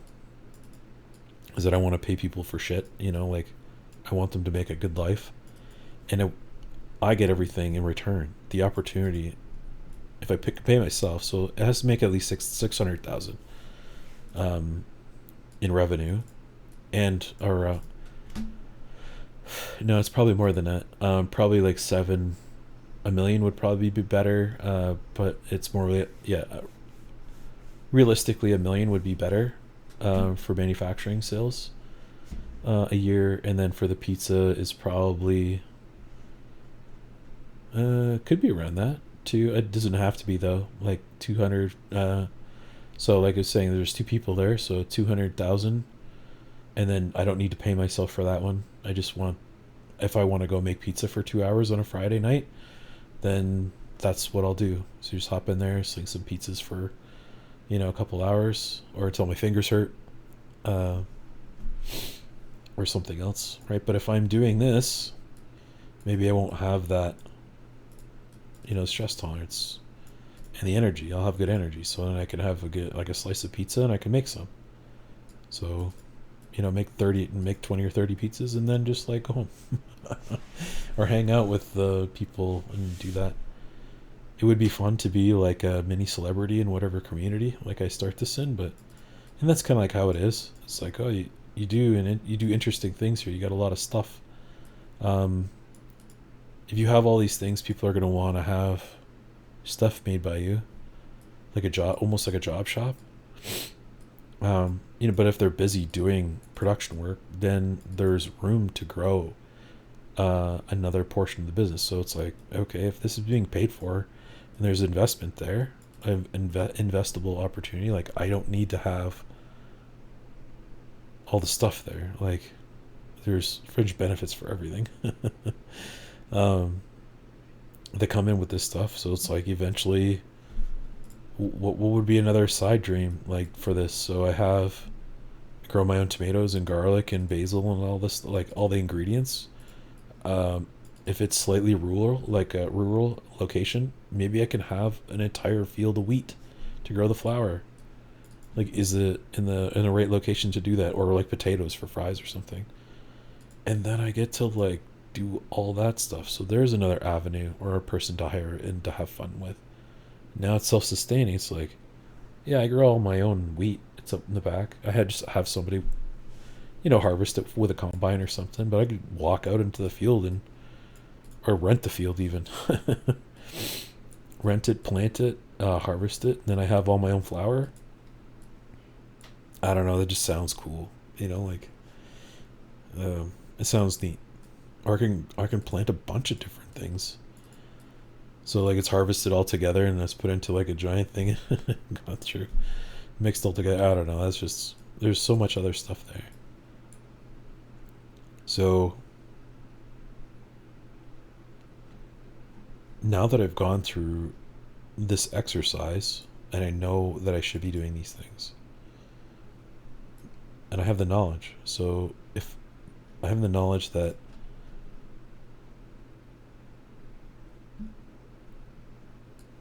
if I need energy and I need stress tolerance in order to even start doing these things again, then I need to do other things.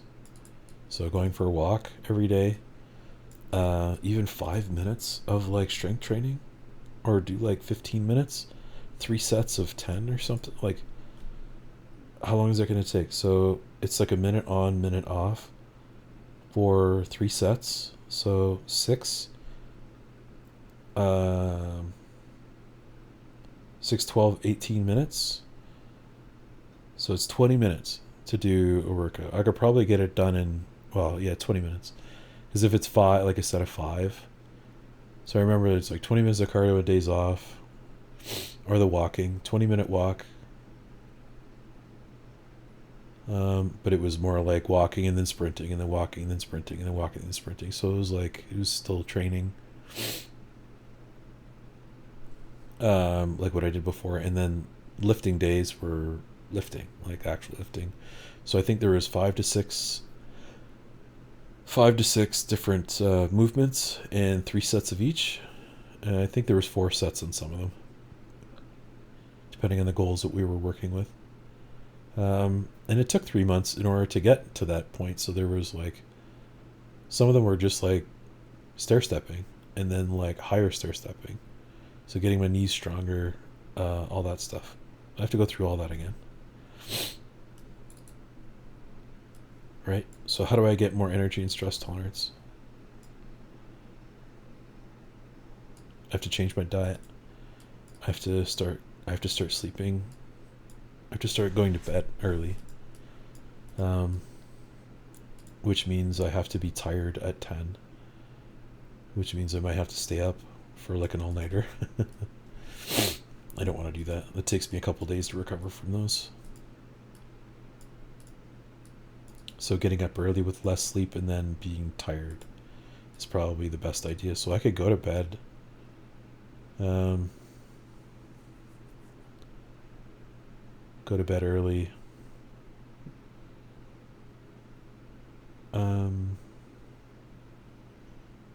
Use my brain really hard. I just like tire myself out. No screen time an hour before bed, which is like that's no entertainment before bed. Only reading. Right, so how do you get good sleep? So you do the sleep hygiene. Limit screen time before like an hour. You could do sleeping aids and screen time. It's blue light blockers, right? Some people say like use like melatonin, stuff like that. I don't know. I'm not sure that's a good idea.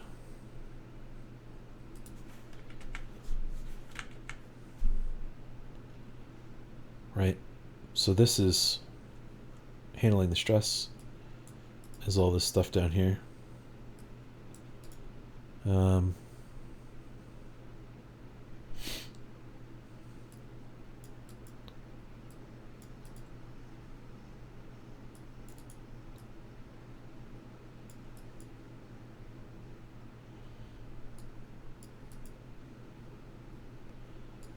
how do you get more energy? How do you deal with the stress?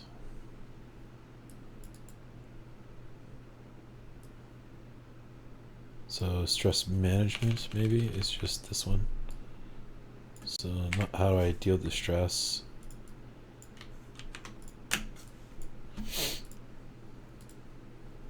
Right.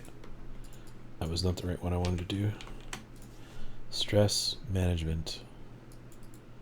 Lifestyle things for good energy and stress tolerance. So this is right here.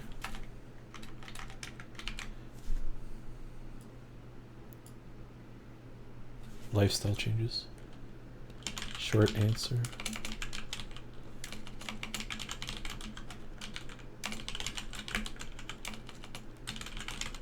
Lifestyle changes. Become a new person. Because when you make big changes, like working toward, like you really want to be the person that's you're trying to envision in the future. That person is not you, right? Like as you are in the present moment. That is not you. That is future you. That is a fundamentally different person. Maybe not fundamentally, but like sometimes it is fundamental changes. So the person that I see in the future is not fat. They don't have extra weight on their body. I got lots of extra weight on my body. Right? They have the respect of everybody that's around them. People actually want to be around me or have a conversation with me. As a lot of people do right now. When I was out, like when I was saying I went out on Monday to do all those errands, I had conversations with three or four different strangers. And I initiated one of them and 3 initiated with me. I was like, this is really strange. People kind of gravitate towards me for whatever reason. And maybe I just kind of like wear that on my face, or I need it. I need that so much that people are drawn to it. Like lack or attraction, a gravity point, a gravity well. Although we know that I think gravity is an abundance of something.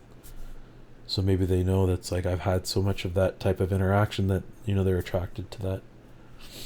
They say like attracts like. It's also both too. I don't know. Yeah. So I know that I have to do that. And then what skills do I need for this? This is like, these are like huge points here. I'm actually working on trying to speak a little bit more concisely, a little bit more with my mouth and less like this, you know, like stuff like that. Really trying to make an effort to, you know, enunciate my words a little bit more, use my voice a little bit less, more monotoned, like, but you know, that just comes out in how I feel as well. I think when I go and revisit the portions of math that I really want to get to, because I'm still going through all the basics, right? So addition, subtraction, multiplication, and division. You know, doing all the basics. Pedmus, bedmus, edmus. Understanding all that. Where's a good place to start working on this goal? Me.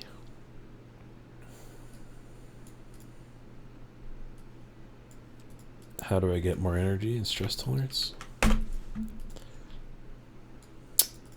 Need to be able to handle the stress.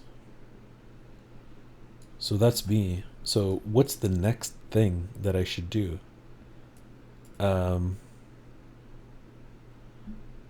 Figure out what skills that I need for this. Actually, I should put that down.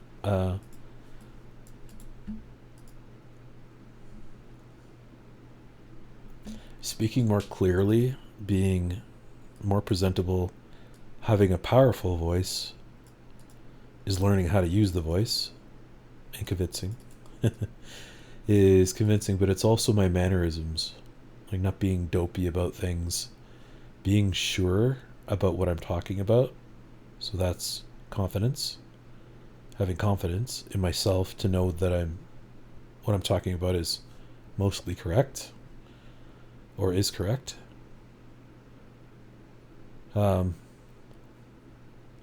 Using fewer pause words like ums and ahs and all the rest.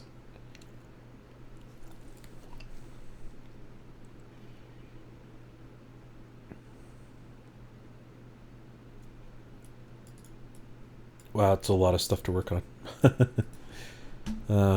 And a lot of these things are doing, like, they're action. To take action for all this stuff.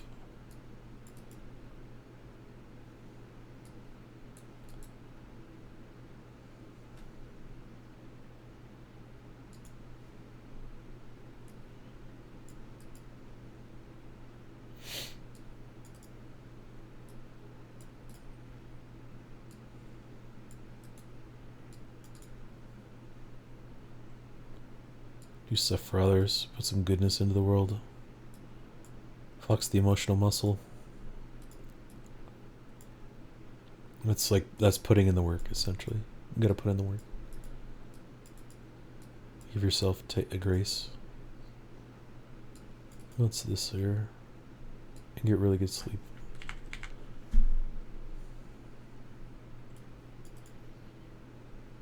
I could probably put a bunch of stuff in there for nutrition.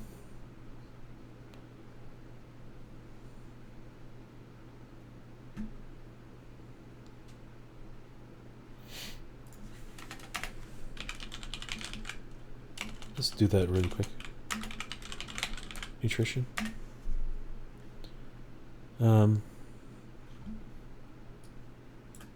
Drink enough water.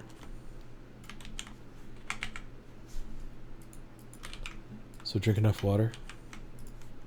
Enough good or high quality. Good high quality water. Don't eat garbage food. Or junk. Say junk. Don't eat junk food on a regular basis. You know how I view junk food now? It's a hindrance to moving to my goal of, like, general health. I never really viewed it as that before. It was like a I'm gonna buy this because I want to eat it. And then it's like, okay, well, why do I want to eat it? Well, it makes me feel good. It pacifies my time, gives my hands something to do and my mouth something to do. If I eat enough junk food, I'll feel bad enough that I have to go lay down, which means I can leave the world and feel okay about that. Like, I can just go out of view and be alone in misery because I actually don't feel good. And that's a legitimate reason to go and be alone, to suffer in silence. Right? That's not a good reason anymore, is it? Like when you get all the whys. Why and doing this? It's like, do I want to have like some Doritos or like some sweet chili heat and like a Dr. Pepper or something? Of course, it would taste good. Like, I think I'm getting a little bit of a reward signal or something, like in my brain, just thinking about it. Like, I feel a tingle in my back just thinking about, like, oh yeah, the crunch and the taste, and it burns a little bit, and then you take the swig of the Dr. Pepper and like all those flavors come in there, and ooh, it's just amazing. Like, I'm just imagining it, and it tastes good, you know? It feels good. That's a strange thing to be like. Strange thing. That's food addiction right there. It really, really does, like, really focusing on it and trying not to. So nutrition, drink enough good high quality water. Don't eat junk food on a regular basis. Have it once every couple weeks. Have your pizza. Do whatever else you want. Right? I think pizza is kind of a junk food because it's got gluten in it. It's a wheat product. I'm not gonna change that out, not unless it's like really detrimental. So like when I try it, it'll be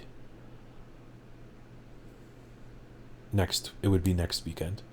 So next weekend I'll probably have a few pieces of pizza. It's leftover pizza too. I kind of want to make a pizza again, like every couple weeks, but. You know, I made 2 trays of pizza last week, and I had 6 pieces, so they're about this big, each piece, right? So over the course of the evening, I had 4. Did I have 4 at dinner time? Yeah, I had 4 at dinner time, which is like 4. It's like eating 2 sandwiches, like cheese sandwiches, essentially, or deli sandwiches. Good amount of food. Each one of those is at least 250 calories. I would imagine at least 250, probably 300. So we'll call it 1500. I didn't have any soda. It was just like fizzy water. No dessert, I don't think. I didn't have any sugar. Just that. I think I had yogurt afterwards. Yeah, pretty sure that's what I had. I did not feel great after I ate it. It felt pretty full. The next day I felt like crap. And then the next day after that, I didn't feel great either, but it wasn't the next day, like the following day. The following day actually wasn't that bad, if I'm remembering it correctly, but it wasn't great either. So nutrition, don't eat the foods. Yeah, don't eat foods you can't digest.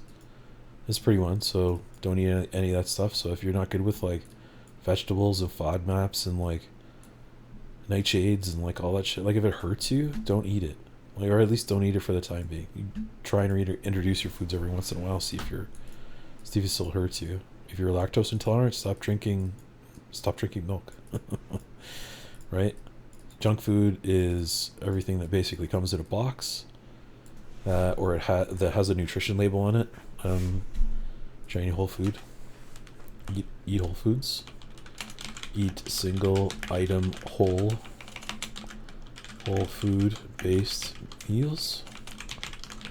So like for breakfast I have beef, and I have eggs, and I have salt, so that's in the one. In the other one here I have mixed berries that were frozen, which are raspberries, blackberries, strawberries, and blueberries. I have full fat, or it's 2% Greek yogurt. I would have loved the 3%, but I don't even know if they make it. So it's just 2% milk fat. a good amount of protein, and then I put in 7 cashews, which is 100. Is 50 calories, I think. No, 7. That's whole. Yeah, those are whole cashews. Yeah, that's close to 100 calories. The 7. So I'm thinking to myself, what's like a normal thing? It's usually 10 pieces is 100 calories, but because these are full cashews, some of them would have been halved before, stuff like that. So 12 grams of nuts is 100 calories. So between 12 and 15, depending on the nuts, it's crazy. So I should have really titled this. I should have put it into just chatting. I've done so much stuff here. I've chatted for, I don't know, how long have I been streaming for? I've talked about this for at least 2 hours. Yeah, I apologize. I haven't been really doing a whole lot of CAD work. So if you're watching the VOD and you jump to this part, 2.5 hours in, and I've been just, I don't know, having a therapy session almost. I apologize. It's good to, I don't know, it's good for me to talk about this stuff, or at least like go through these things. And this is like decision making stuff, so I have to do all that stuff just so I can have the energy to go forward. So this is baseline. This is getting back to baseline. And then the next thing that I need to do, what skills? So I know that's a good place to go forward. What skills do I actually need to do this? Right? Speak more clearly, business skills, accounting.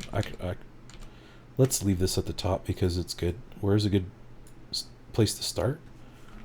First thing I need to do is work on me. General health.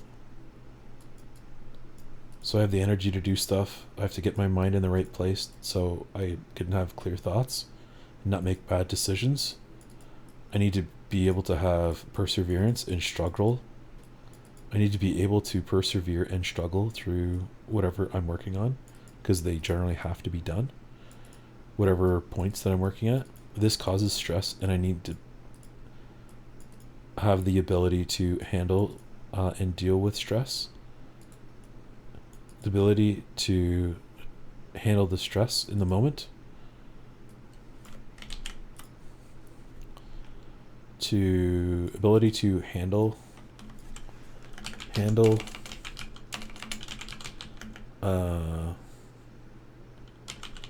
stress in the moment. I need the ability to deal with the stress afterwards. Right? Maybe I should get a dog. Alright, so that goes into I'm not living fully for myself because I have something else to take care of. Like, it's just another thing. Like, it depends on how you think of it, right?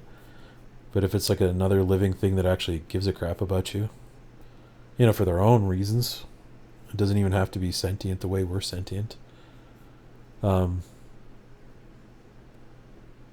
It checks a lot of the boxes, right? It gets me to go walking because I have to walk the dog at least, well, twice a day would be better. Once a day is fine. Twice a day is probably better. So in the evenings, in the evenings, I could just go outside all the time. If I can spend 3 hours a day outside doing stuff. How does this even work? What are the products? So what are the products that I'm making? I have to discover this as time goes on, right? What's the niche? So there's more questions. What niche? What are the products? What problems? What are the problems that I want to solve? Problems can I solve with a product that people would actually buy? Spend money in. spend money on? Right? Does it save time? Does it make something easier? These are base things. Does it nourish? No. So it should save time. It should make something easier. It should do a function of some kind, or should do a does it do a function? Does it do something? Does it hold something? Does it make something more useful? Right, so extending the does it modify something? Is it pleasing?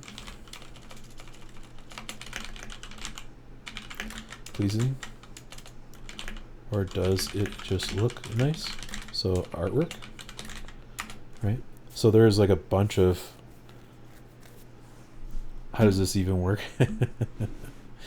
Where do I start?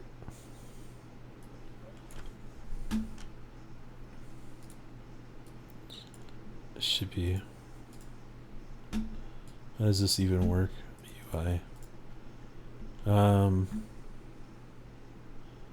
What do you want?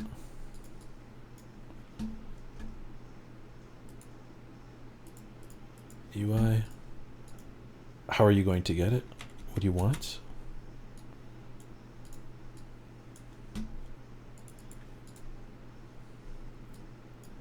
So small shop. I can't make this any bigger, I don't think. In some words. I've written about this pretty extensively already. I might import all my stuff to Google Drive or something like that. De-Microsoft myself. It would be nice just to like de-everything and go open source, but I don't think that's a thing right now.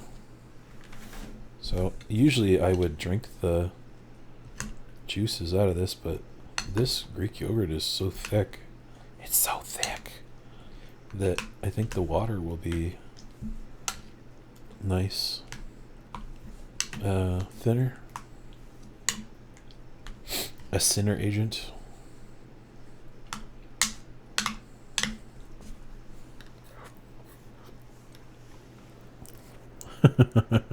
Yogurt and berries.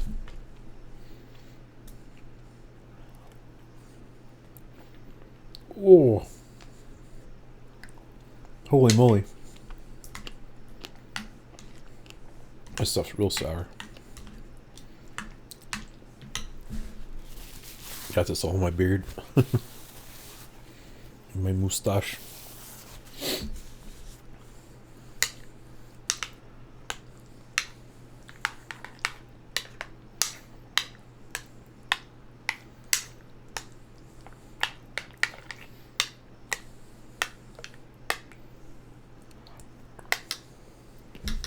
Cashew.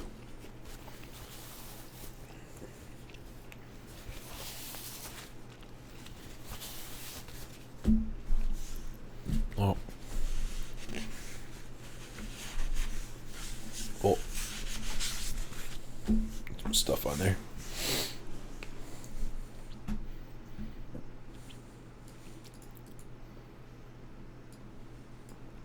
How are you gonna get it?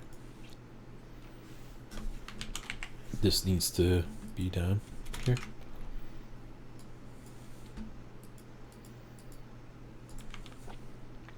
What do you want?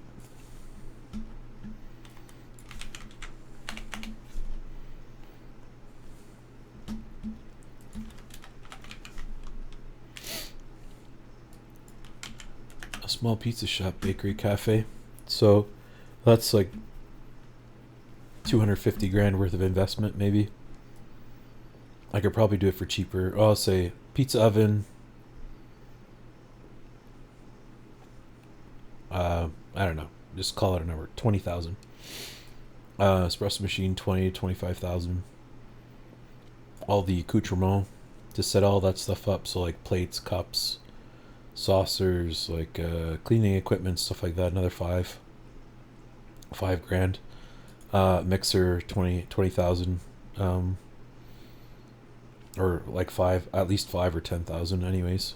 Or yeah, for maybe 2. It's nice to have redundancy, right? So if something breaks, you can always do whatever. There's probably 3 mixers, because if it was for bakery, then you want a smaller one too. 3 or 4. Like a kitchen grill, maybe a deep fryer. I don't really need that stuff, but it's maybe nice to have, because if you have it, then you can't let it sit. It has to be used. And think about all the other stuff. So I'll say like a small pizza shop, cafe. So this is the first one. Small shop.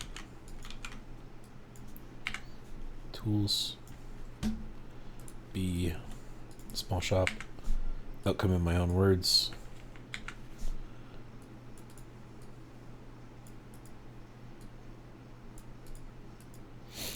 Machinery. Some stuff. Oops. Stuff I'll need.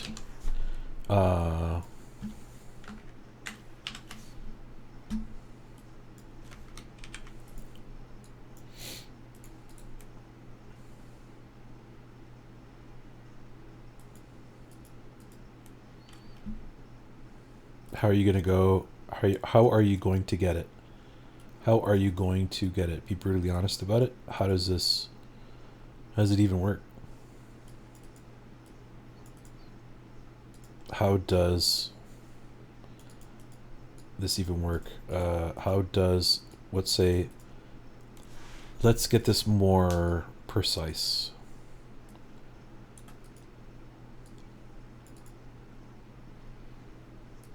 Right, because we can just focus in on each one of these like little things here, right?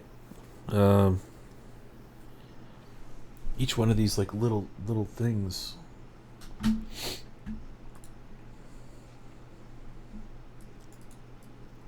Do I need more skills for this? So not what skills do I need this? Do I need more skills for this? What should I work on? What do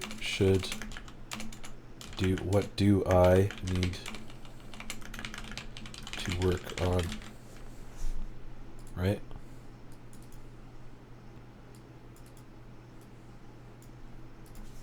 I need, yeah, so those are the skills. What skills should I upgrade? Do I need more skills for this?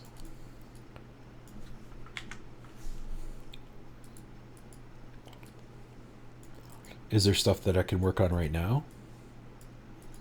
Like, what do I need to do to check these things off? So when I have this list over here, see, I'm like checking things off. So I built a tool tray, lunchbox, dustpan, ash pan. I made grills, store wired rack. I made pizza boxes. There's probably some shit down here that I made. Fire pits, fire pit cooktop, a wire rack, storage rack. I made a shelf, a toolbox, tool tray. I've already done that. Right? That was just in the last like week and a half, I think. Week and a half. So these are fat packs. I didn't do any drafting for these. Oh, I did drafting for some of them. I'm sorry. But these are mostly models. And I'm still kind of like trying to figure out, do I want to sell the drawings? Or do the drawings made to order? Because doing like what I'm doing right now is I'm trying to focus on the body. Right? So I've changed the diet, getting into that. And then when I start exercising, I'm going to need to modify the diet a little bit more. I might have to add in some carbs or whatever else so that I can actually not feel like shit when I'm doing them. Or do I just hang out, do the diet until I'm used to it? Maybe it's 6 weeks or something, could be longer. And then I start doing that. So 2025 is a year of change. It's not the year. It's the progress of change, right? So I don't want to. When New Year's comes around again this year, I want to look at myself in the mirror and be honest about saying that you did something positive to work towards your dream this year, right? So this is my dream, is to have this like little shop that I can make stuff in, that I'm selling stuff, and that's how I make money, as well as like a little pizza shop. I don't even know what that looks like yet, like where it's gonna be. I don't think I'm gonna be able to do any of these things within 5 years or 10 years, but I have to work towards something. Like if this is what I want, then like that's the end. So like people, it's like, well, I'm just gonna go and do and work and retire, and okay, what are you gonna do after you retire? What do you want your life to look like? Are you going on vacations like every other month? You live on a cruise ship all the time? You like, do you want to just have conversations? You spend half the time in the bar? Are you helping people every single day? Like, retirement is filled with like a lot of downtime. You're just gonna like sit around and watch TV. What are you doing? Right, you spend time with your grandkids, you look after them. What's the influence you're gonna have? Like more community involvement, more hobby stuff, right? All of the above, right? So yeah, what does that look like? For me, that my retirement is just doing the work that I want to do. That's what it's always ever been, forever. I've always told people I'm never going to retire. I don't want to. As soon as, I don't know, it'd be horrible not doing things doing what I want to do and then just dying one day. That would, I would feel really bad, I think, in the moment.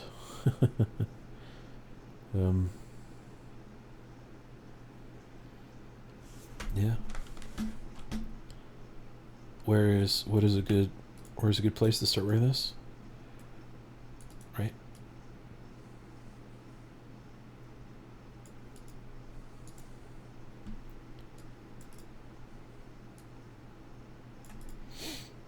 So these questions always lead to more questions, which always lead to more questions. And how does that relate to I want to have the ability to make metal and plastic parts that solve problems and sell them online or in retail stores or my own store. I want to be able to make whatever I want out of metal and plastics and maybe wood too. So think of like a business like if we're re-onshoring stuff, or it's prohibitively expensive for companies in other parts of the world to sell, well, maybe not in Canada because I'm located in Canada right now, but in America, when I decide to move there, I think that's going to be that's one of the reasons why I moved up here. At the beginning, I was going to move to America. Nothing was available at the time.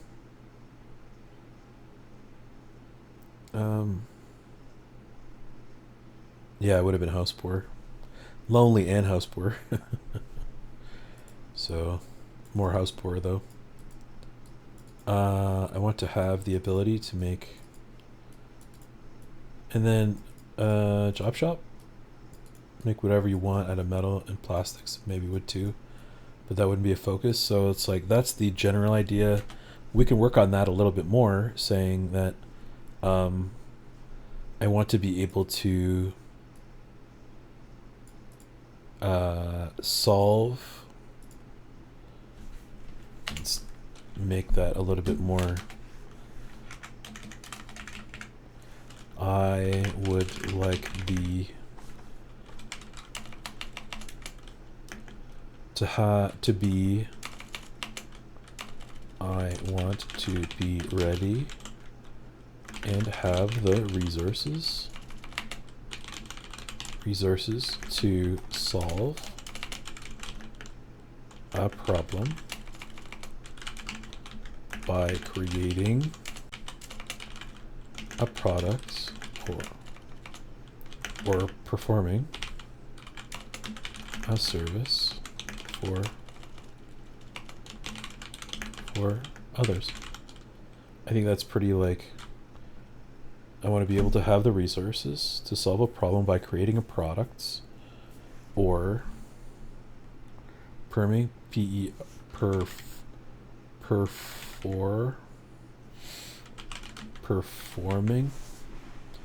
a service for others. So job shop. So end to end, start to finish,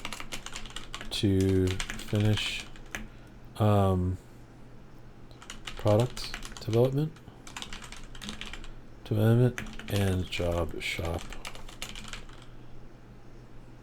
work. Wouldn't that be wonderful? Hey, I got this thing I need made. Hey, can you make me a new lawnmower deck? Yeah, sure. 3D printing, this is gonna go up here. It's an injection press would be sick. Machining, these are the eventual things, right?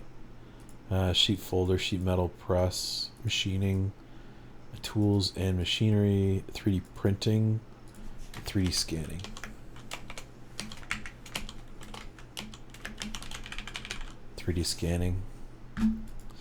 So what do you got in the world here? And then let me see if I can build something to do that with.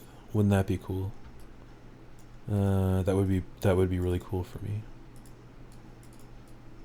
You take like an old lawnmower or something and add a PTO shaft to it. Ooh. Or can you add a PTO shaft to this? Can you add an electric deck on here instead of a like a gas powered one?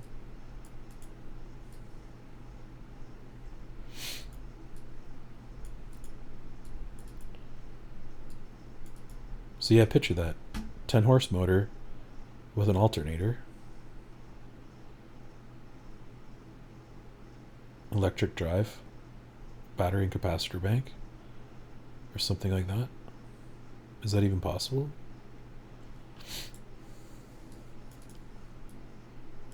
You'd have to have a 10 horse. It would be like a generator and then electric motor. It's a lot more complicated than just a belt and a pulley, right?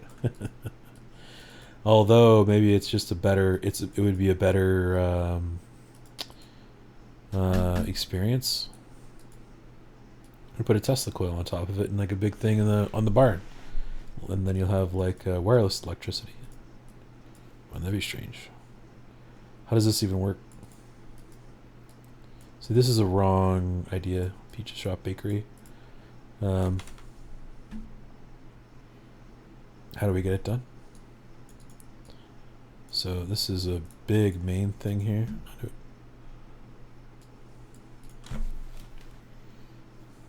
What do you want?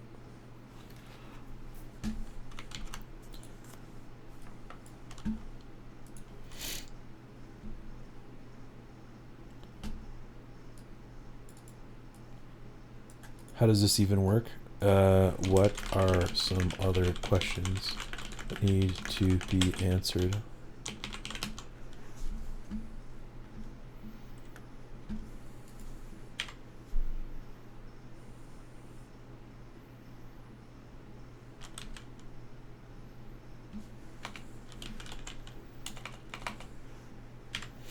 Is there a...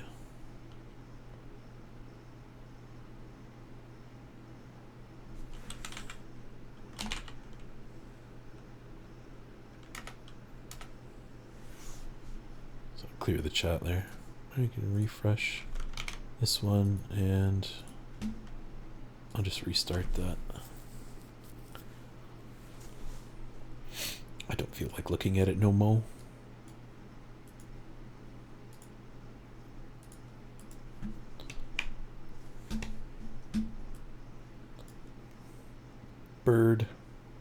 Burbs flying by.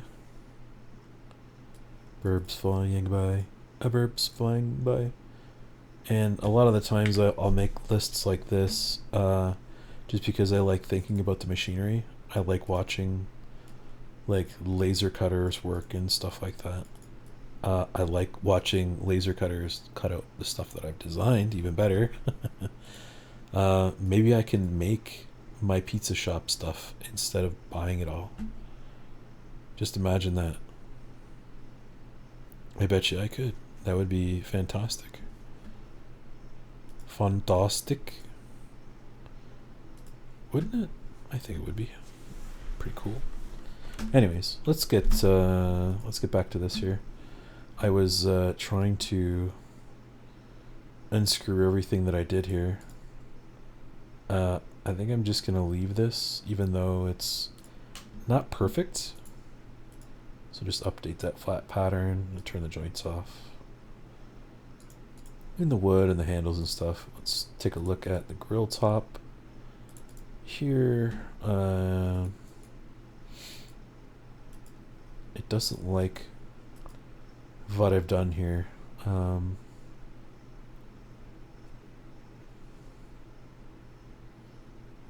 Is there a way I can get around that? Not really. Although instead of doing deletions, I could just do like a sketch and add.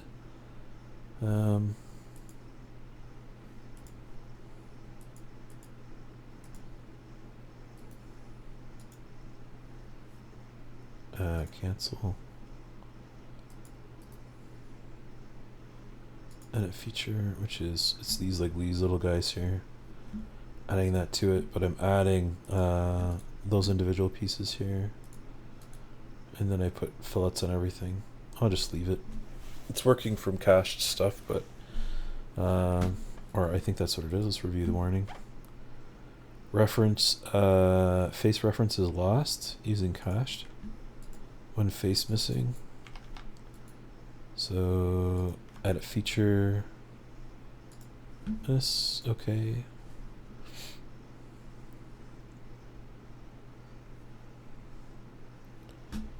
Does you go away? Yeah.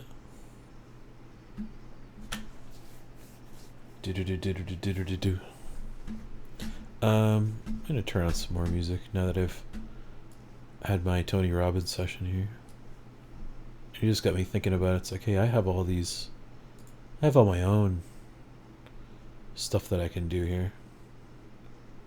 Ear make or wave shaper? Ear make, wave shaper. Let's do wave shaper. Shuffle. Wave shaper has been pretty good to me lately. Holy crap, that's loud. There we go. Loud for me too. Wow. That's much better.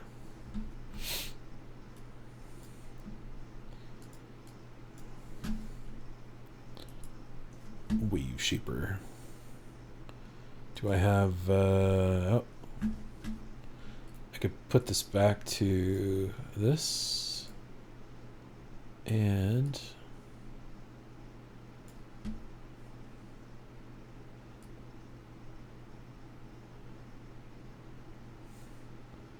I kind of like it about like that or so, and then I can move up the this thing here to the bottom and to the side. Unfortunately, some of this artwork is copyrighted, so I can't in the VOD I can't have the artwork, and I can't actually have the audio track is not being recorded for the it's not being recorded for the VOD,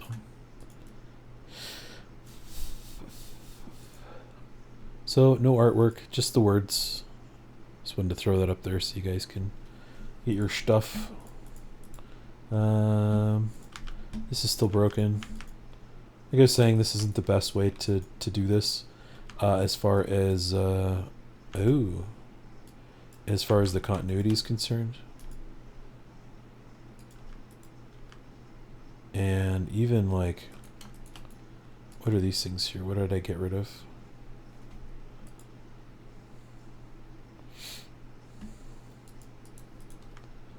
Oh yeah, I'll get rid of those two because it doesn't matter, or it's like, it was very strange to have them in there. But there's some artifacting in there. To do a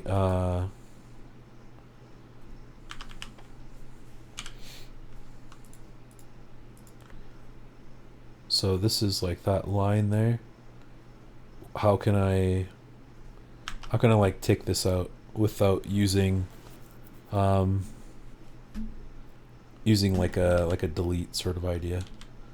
So usually you have all this and then just make it into a thing here.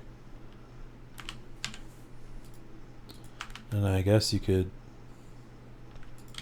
well, probably don't even need to do that. Oh, I do center point. You go up to the next one? No, you can't.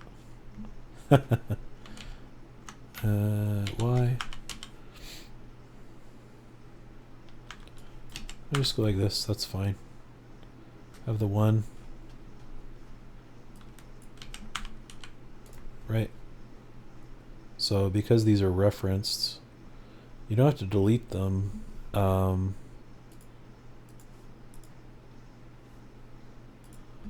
Two objects. There we go. So just going to join these. And usually that is a better way to handle that than delete. Not always though. I just find it works better in the long run.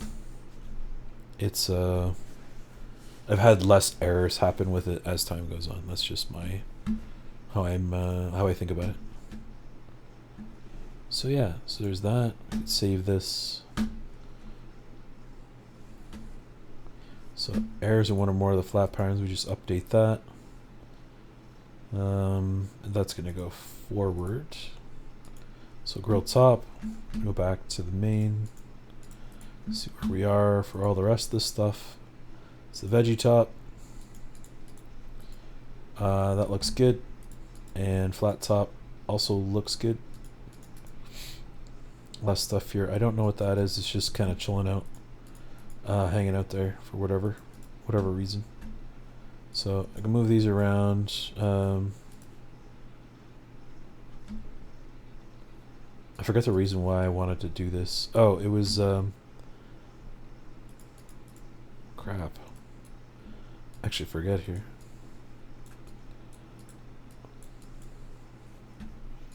I think it was getting the sketches right.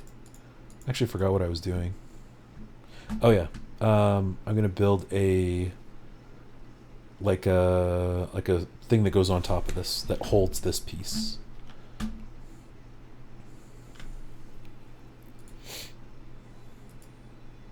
So fire pits can be square.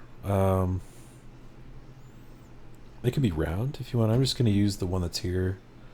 Seems like an okay idea. Sketch 4 we can turn off. Turn all this stuff on here. We're going to turn that off.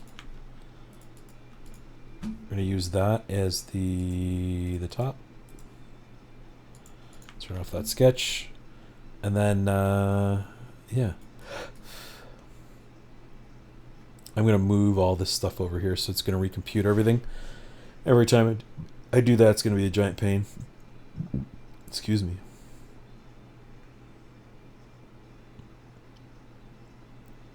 Trying a new brand of Greek yogurt today, so it might be a little more digesty.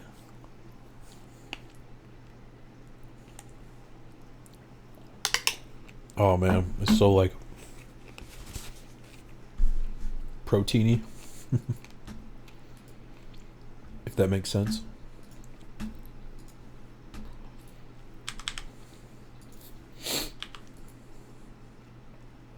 Roll back here. Okay. So we're going to edit this sketch. We're going to project this one. And we want to work on one side of the fire pit with this. The idea for this here is to be able to plop this down, and then we have, you know, we can cook on this or whatever. So let's do a Can't I move this over anymore? Horizontal, vertical. Oops. Love it when that happens.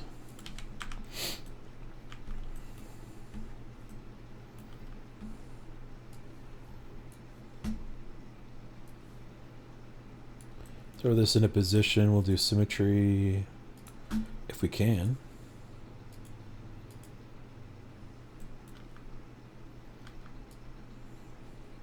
Okay. Well, that's...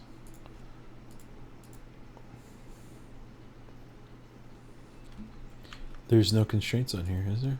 Ah, I put one on there by accident. Oh no.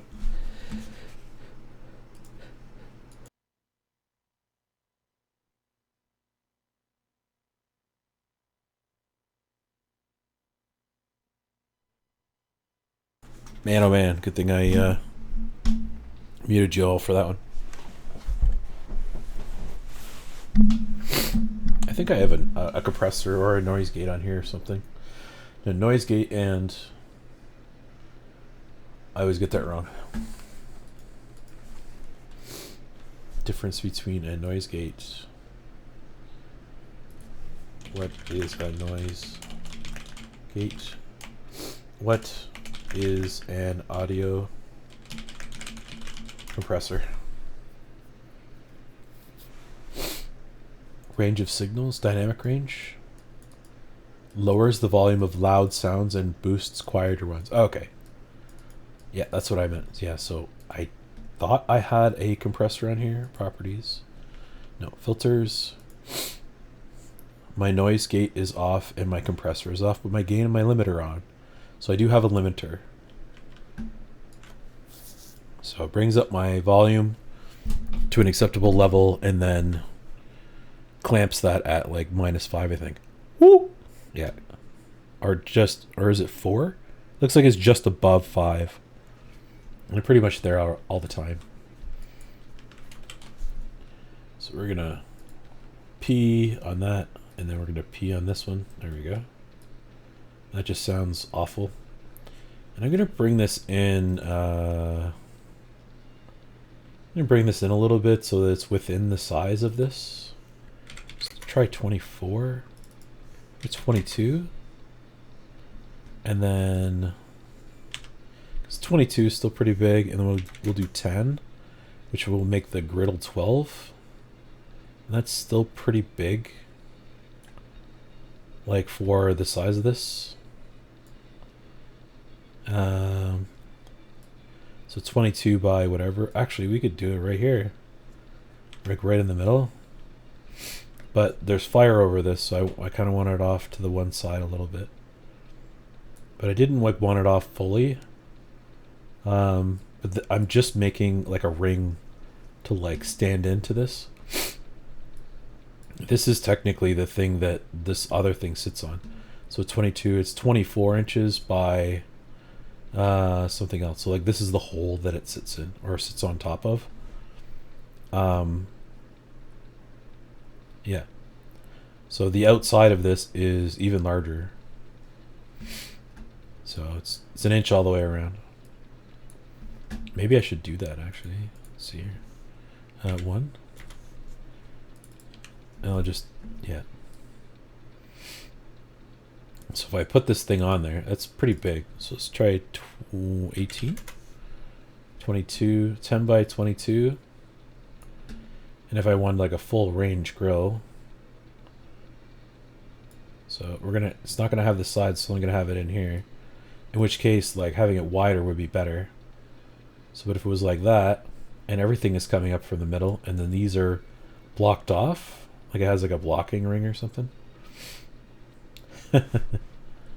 For this idea, like I was saying, not the best idea, because it would be better to have a square thing, or even just like a square or a round version of this, which also might be beneficial. But like when you're making stuff, it's nice to, we just think square, that's all. So the overall thing will be 20 by 12. And it's going to be an inch over, like I was saying before. So if we did like a half inch or something up from that, or an inch, we'll call it 1 inch. That's where this is going to sit. And then I'm going to call that 22, because it'll be all the way to the edge here. And then this is essentially like half of the fire pit. And then I need something to hold this piece on here, or just like to support the end of this essentially. So it would be a bar that goes across the front here, maybe, and then up to this spot. So a bar from here to there, maybe on both sides, and then one at the back here. This could just sit on top, or we could have like a 1 inch all the way around, something like that. So I'm going to do this afterwards, but I just want to get everything repositioned in this area. So when I go to redo all this, it's going to rebuild itself in this location.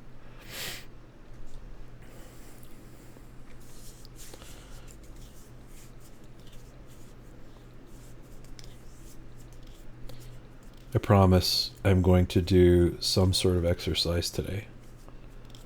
Promising myself, and I'm promising everybody else too. And if I don't do that, I'm going to feel really bad.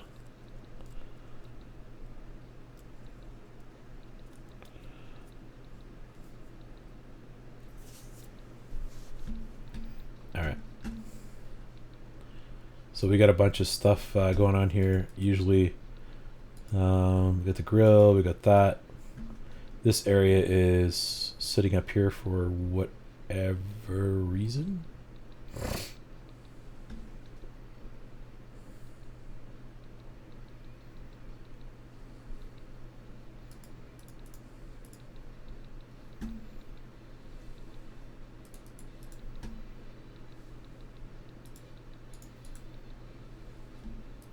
Why did that do a whole bunch of other shit?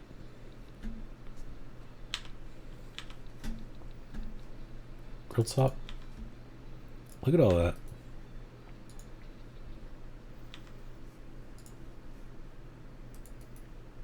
Edit. Where did this go? Wow. See all this stuff here? Why is it strange?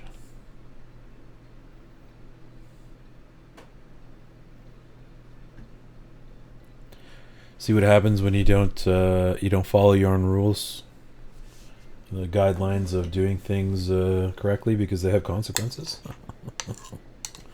Yeah, sure, we'll just like play with this and get it done.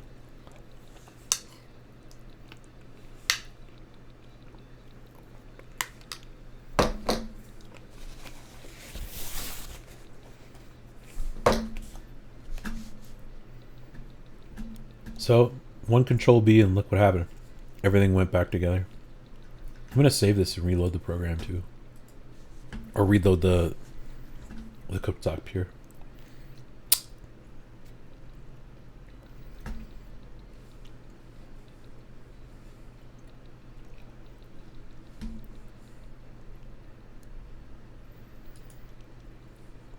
Wee.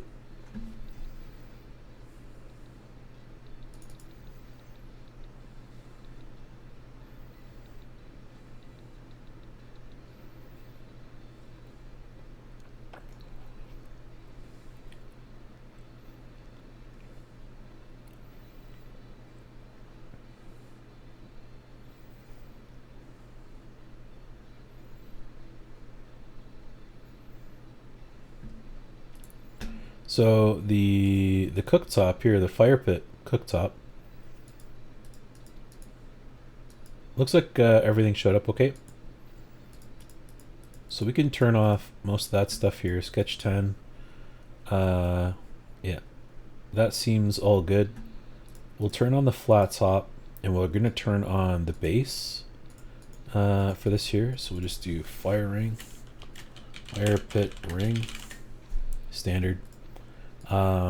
This is like a griddle plate or something. that was another idea maybe I shouldn't have done. Where is this body here? It shows up anywhere.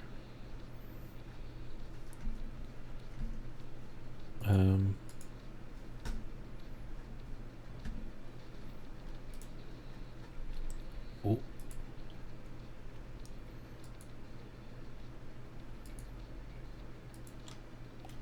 So these two we don't need done. Delete. Yep.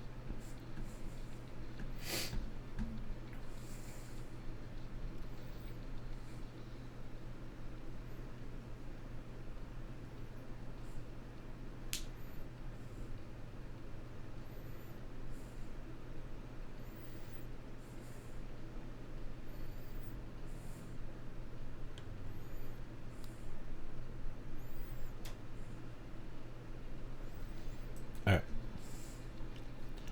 I turn off the joints. Okay, so this thing was sitting on here, and I don't know if I really need this or not.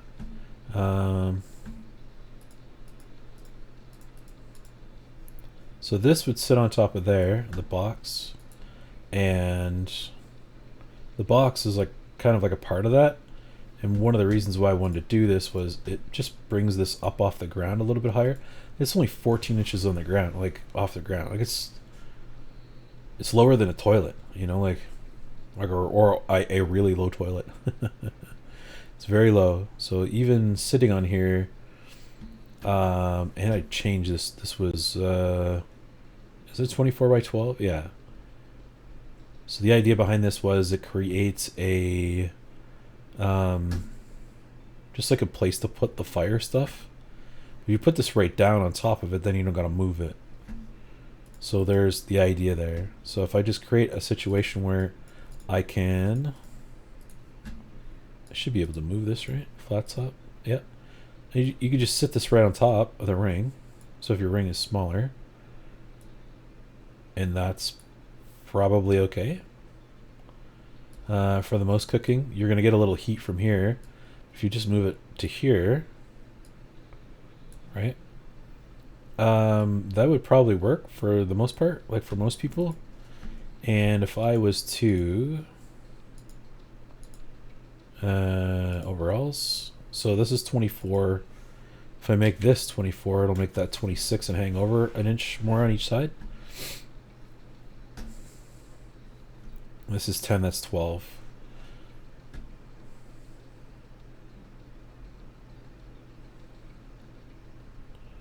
So pretty big work surface for cooking stuff.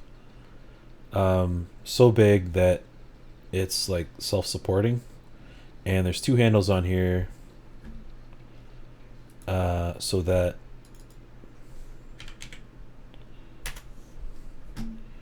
I would like you to handle the computes with grace, please. No, and not give me no errors if there is any, which clearly there is because nothing ever happened.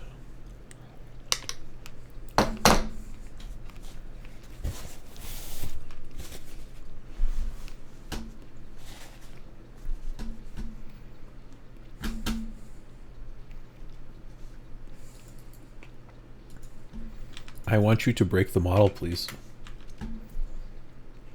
Right?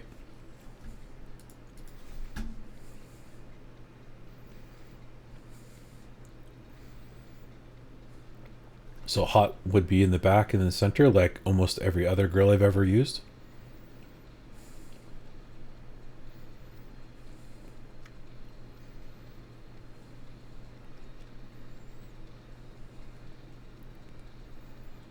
Damn seeds. Right? Why did all this stuff happen like that? Isn't that really weird? It's just so weird. Like what made that do that?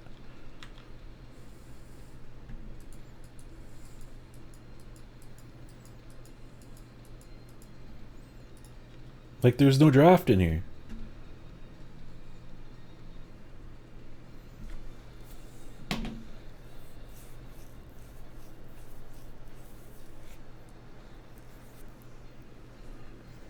It's not even a rotational thing.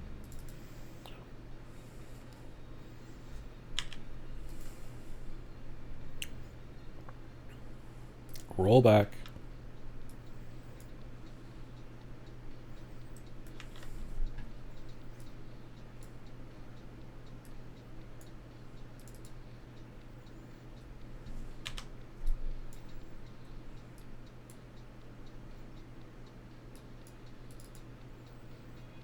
So where did that come from?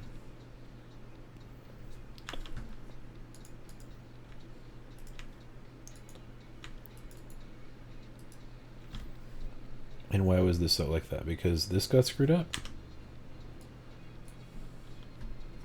It wasn't even anything.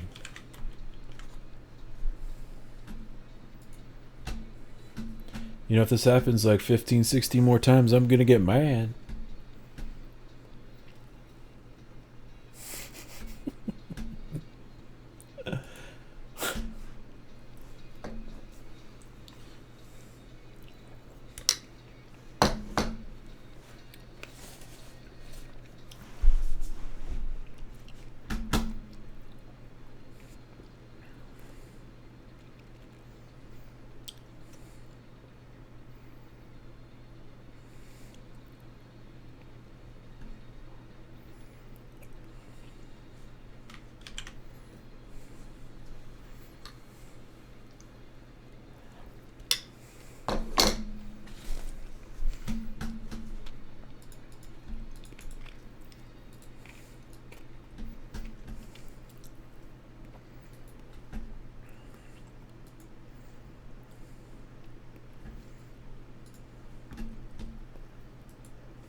Are there like no holes in this anymore?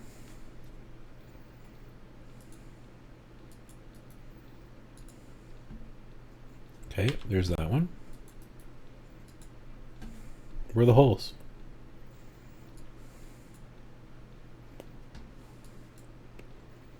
No more holes? Where'd my holes go? I had holes in here. It's circles.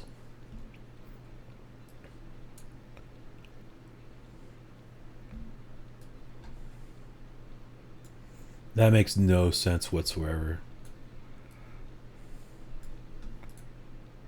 I didn't even change those things. Fusion, please. Well, there's another day.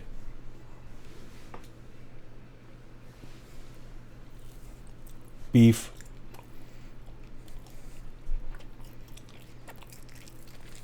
I don't want to eat it anymore.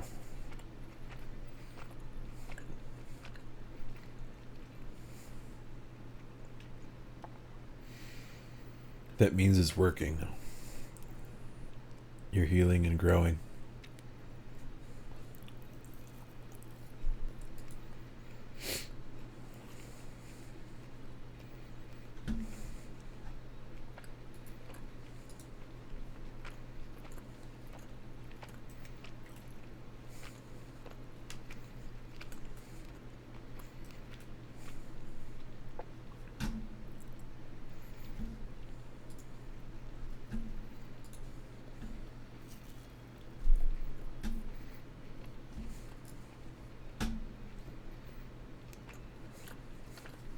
Remember how I said most of the time it works?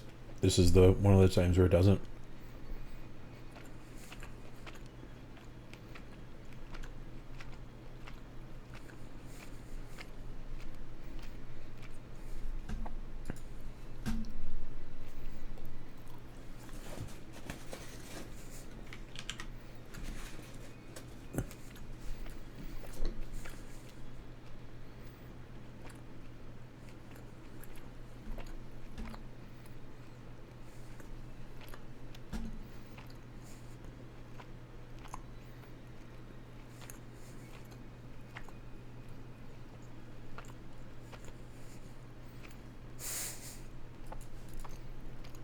It's really getting confused, man.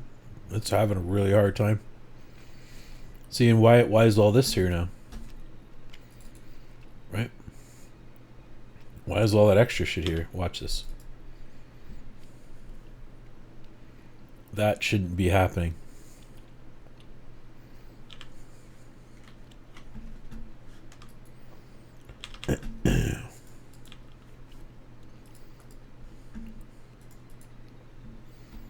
Right? So if I roll back into this location, where is this here? Roll history here. All this is moving because of sketch, right?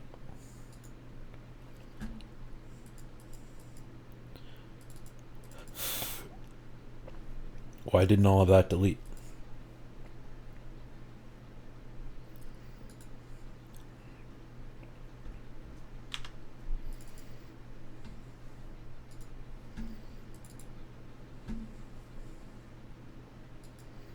New bodies. Right? Like literally everything else gets deleted than just the centerpieces. And how come they didn't disappear? Right? Bodies, see all of them here?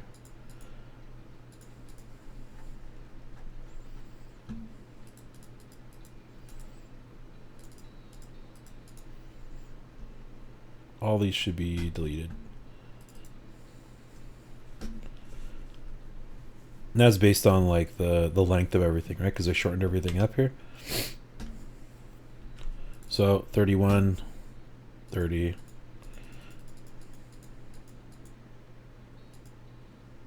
So I still need these ones. But now, see, it's not deleting them. I should be able to do it like, I don't know, 50. Like really, really long in each direction. 48 or something. So I should be able to do 50. This should be able to be like enormous, however big I want. And then when I go to select all this, everything in here should be cut and delete. Everything is visible, should be gone here. And it's not doing it, so why not?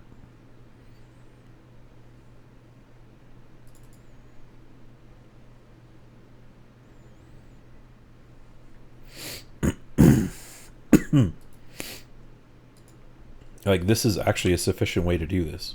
I've done this thousands of times. Right? See? It's the original reference that's no good. So why is this not working? Control B up to this point. Something in the past that needs to be overwritten? Or is it like literally just this one thing? Like it can't do its job anymore? Come on. 20. Something like that. We're cutting everything that's not in there. And then this a little bit will always be there, unfortunately.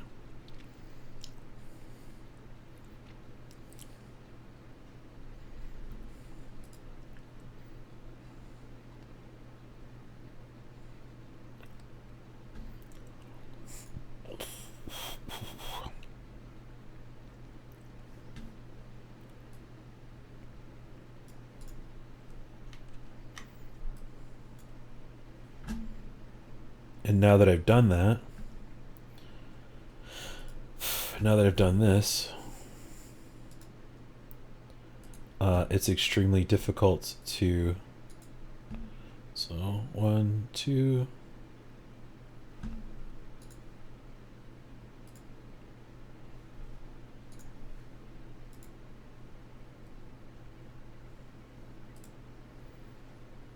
join these two.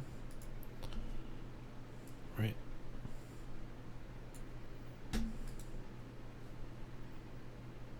So every time I change this, it's just gonna do something bad.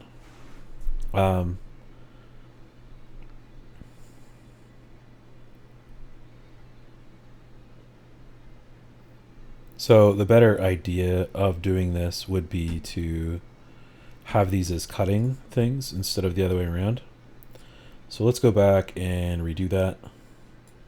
So I was doing an additive sort of method here, like thinking about how this works. So instead of cutting everything out, so we're not going to do this one. So we're going to do a delete on that. And then when we go forward, this will be a cut instead. So we're going to cut, and we are going to just go to here, right? And then when we offset this, or do that here, it's going to be a feature. It's going to be this cut. We're going to do same thing with the axis here. And we're going to have to do this calculation based on how many things are here. So it's always going to be like a roundup or whatever else, whatever that dimension is. So we're just going to do 20 maybe for now. See what that looks like. So 20, where is the dimension for this? It's the overall. So this is 20. That's essentially all the area that we have to work with out to here. So how many of these minus 20? So each one of these takes up an inch roughly.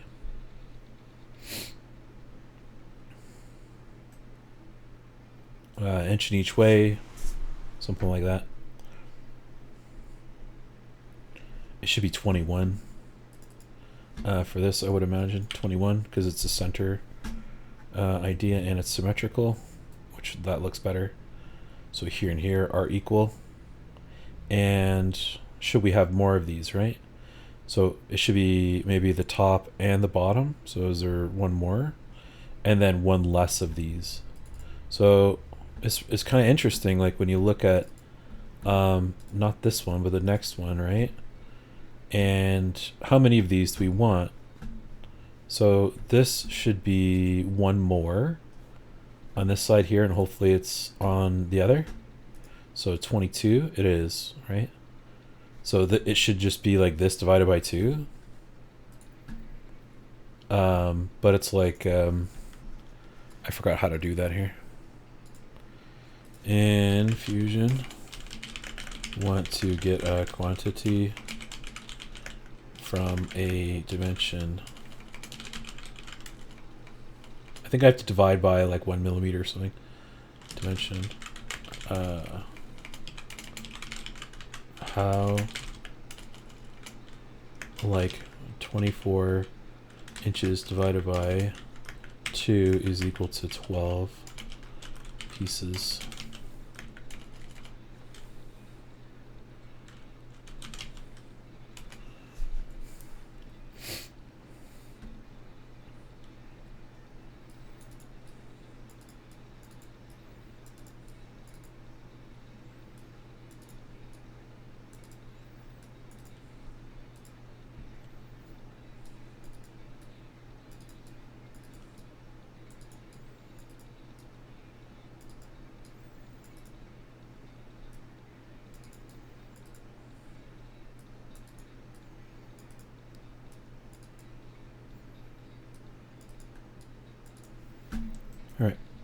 This is D51. So we could do D51 divided by 2. So that's going to give me, divided by 1 millimeter. And then divide this by 2. See, that's not...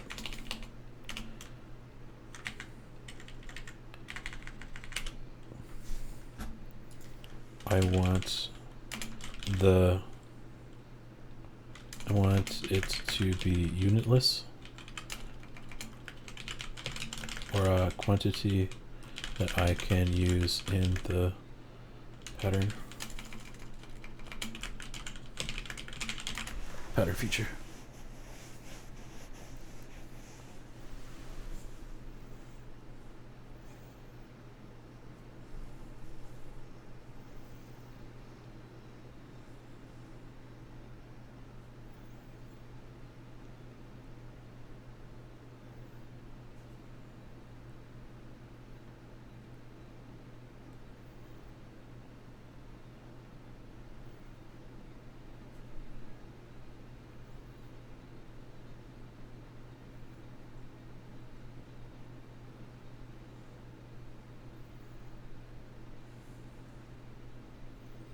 Alright, got some chores to do. Got some stuff doing. Family coming for a visit.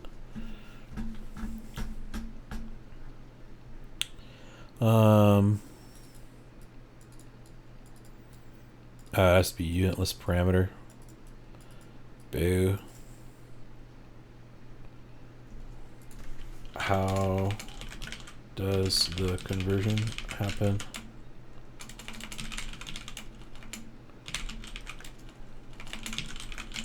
But when it's based on a dimension with a unit.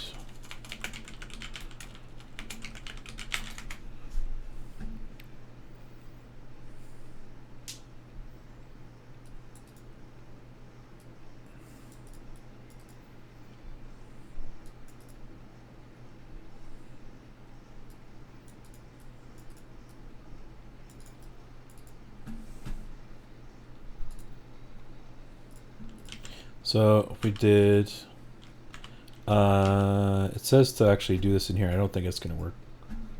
So we're going to make another one called grill length. It's going to be no units. And the expression is D51. And that's not good.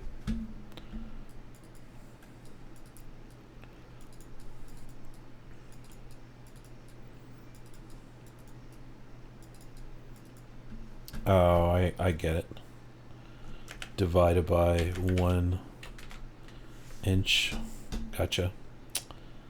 So that's how I take care of that. And then in this one, I could just say length. Grill length. Yeah. Right, so that's 22. If I wanted to have this many, is it symmetric?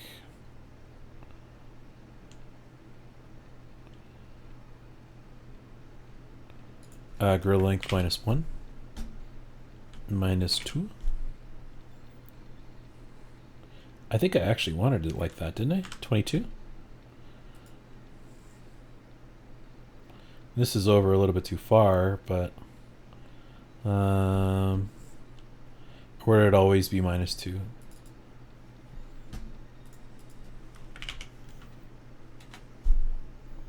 We do -2.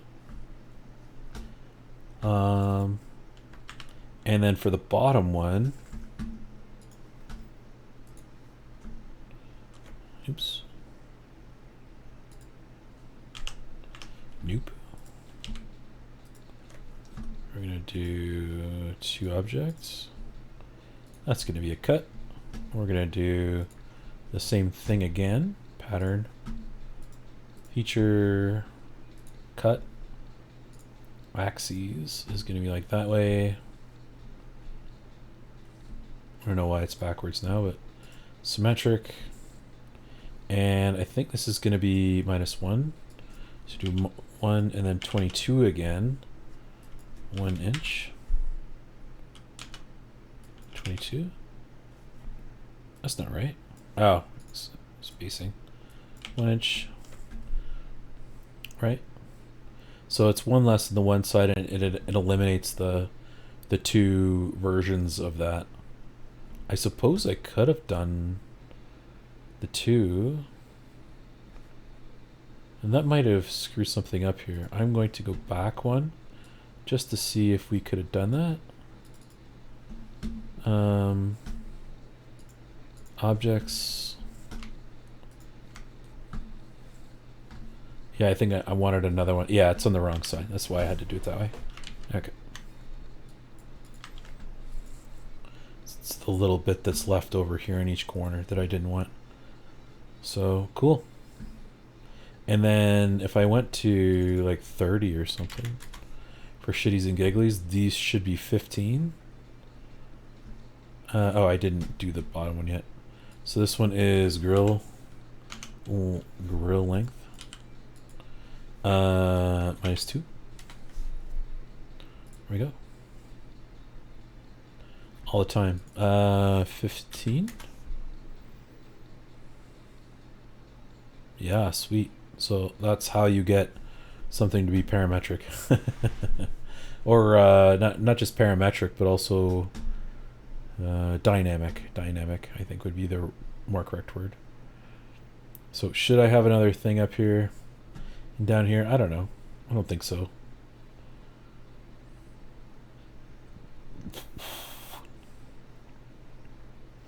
Maybe.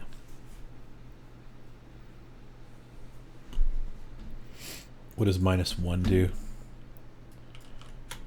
-1?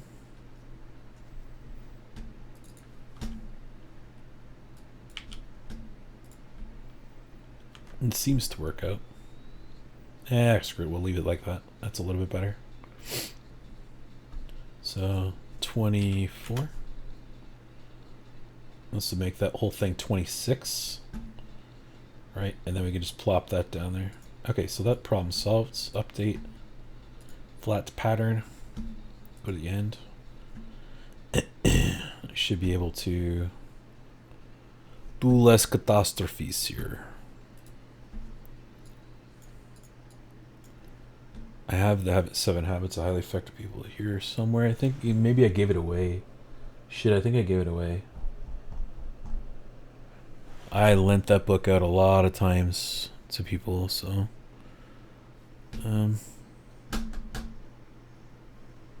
maybe I did get it back. I'll put that on my reading list again.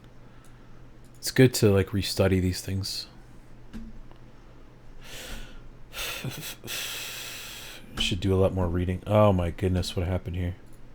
So edit. Oh, I don't need any of that stuff now because I'm not using those things. Delete.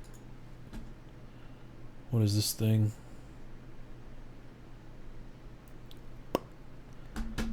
Yeah, one of the tricks I didn't do it now. It just reminded me of it. I'll tell you about it right now. See how it's taking a long time to compute over here? This is because it's redoing a bunch of stuff. So what you do is, if you don't want it to like redo all that stuff, bring your timeline back, and it's like, okay, what is this here? That's stuff that I had to do in here to get out of something else, and I didn't need that. But see how it doesn't, I don't have to wait for anything. So if I did that one change and the timeline was all the way at the end again, I still have to wait again. So yeah, I'm not going to do that. Having that extra one in there does go over the edge a little bit. Maybe I shouldn't put that in. So now I have to like, should I go over this? And then the other one has like another feature. So this is one of the things I was like, I was thinking about afterwards, but now I can control this a little bit better. As like how big this thing gets. So instead of, so I do the cut and then I can add back in afterwards. So now I have these like cuts, right? But now I still want to add back in. Where's my, so grill offsets. That's the maximum that I want to have happen on the outside. Or maybe it is just -1. So -2 is here, but minus nothing. Yeah, okay, let's do that. Grill length. We'll do a grill length on the other side too. This might be okay. When it gets really close to the edge like this, it's like that can be difficult. Oh, it's in the grill top. My bad. So sketch here. I want to add in all of this stuff now. Like I want to add it back. Right? So if I actually want this shape of all this all the way around, like it's a nice square look, there's nothing says that I can't do that. So instead of having this giant shape to do in that, I can have this back now. I'm sorry, not that.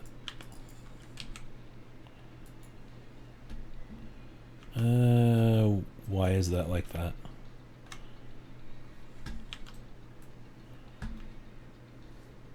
Yeah, I was just gonna say, it's like, why is that like that? So this is afterwards. I need to make another sketch, not on top of this one, but here. I want to project this line because that's the original one that I wanted.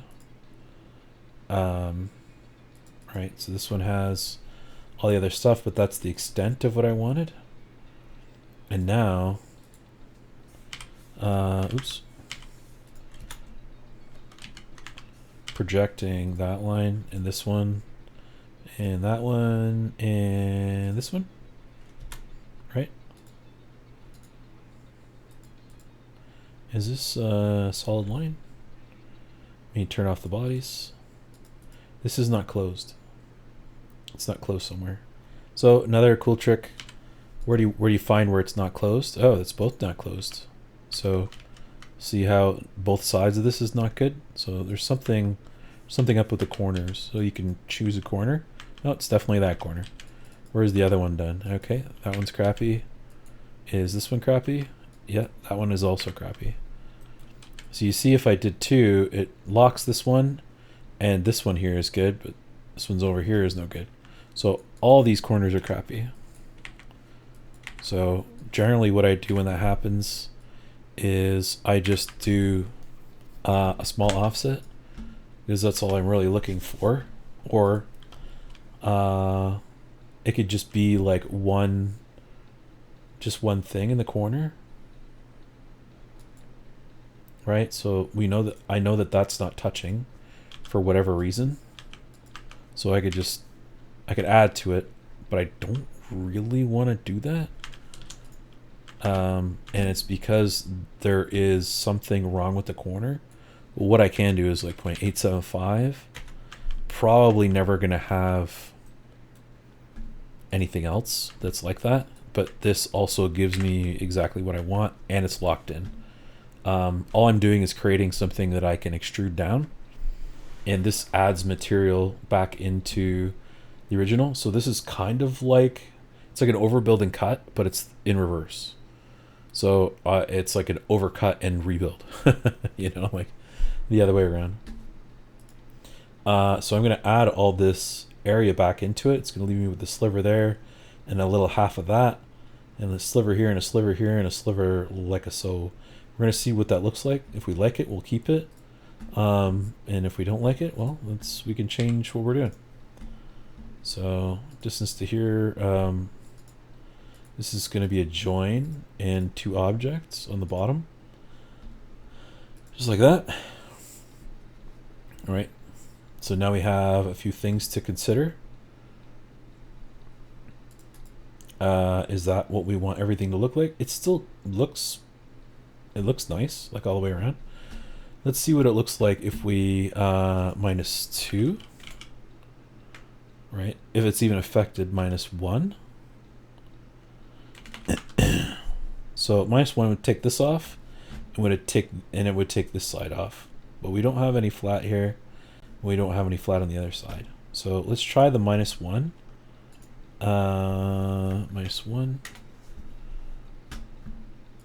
And original -1. Right? Is that what we want? Not really. I kind of like the look of it without. But this is like, it's really close to the other one, so is that acceptable to what we want to have this look like, or should we have it a little bit larger? So we can do that. We have a sketch. It has a dimension, so we can adjust that. 0.75. It's a little less now. Or, I'm sorry, we'd have to go the other direction. In this direction here. So we could make that a little bit bigger, but then it's not congruent looking.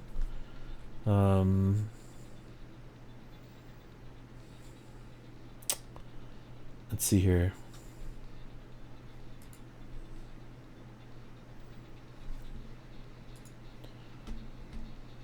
I don't actually remember what it looked like. So we're going to open number 10, I think. open? I gotta pee really bad. It's like a 4 o'clock. No. So grill top. And this was because this is just this one little small thing. So what, these are big chunks. So I think the reason is these are these too wide? Turn off the bodies. Edit sketch. It's 1/2 inch. And what are the distance is 1 inch. These are 1/2 inch, so I think it was 0.875. Are they closer together? Oh, they're 1/2 inch wide, 1/2 inch apart. What was this here? So let's go to the grill top.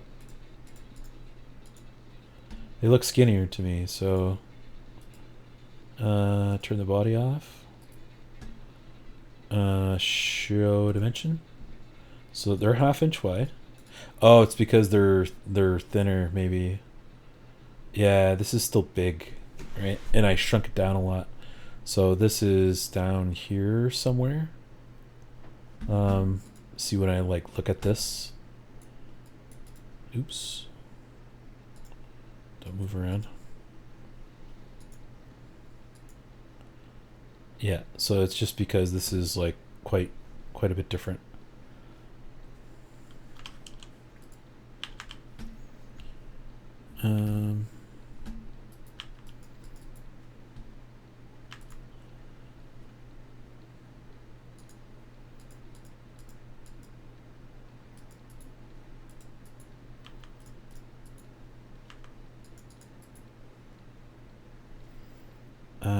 Show dimensions.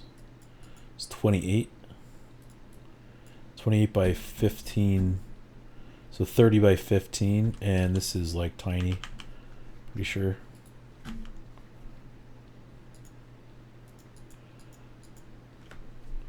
(24, 26), so it's less and it's shorter. So if I did like 15 here, this would probably look a little bit nicer.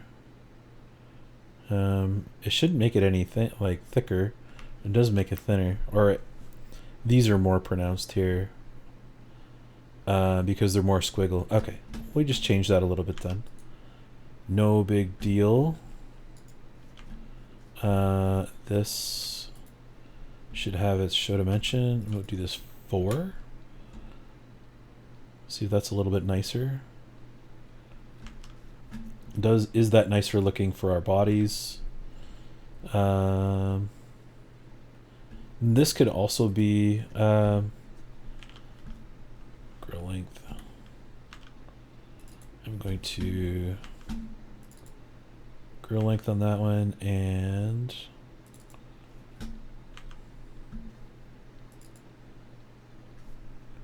grill length.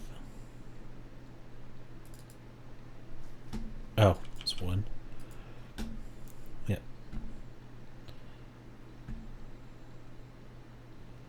So that looks a little better. 3.5.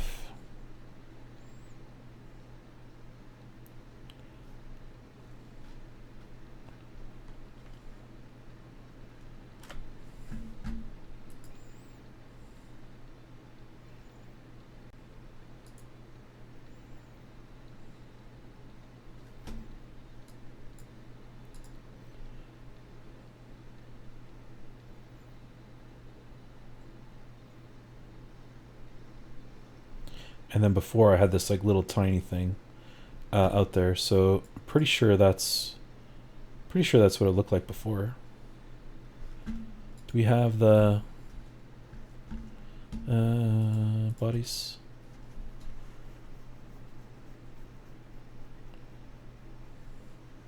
We didn't do the little piece on the end. So there was an extra one here and an extra one here, but we minused the other ones. So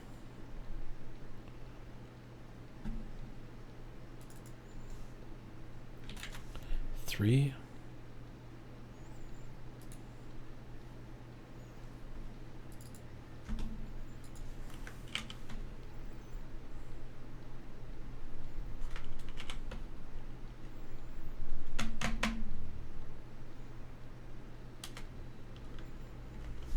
Maybe it is -2.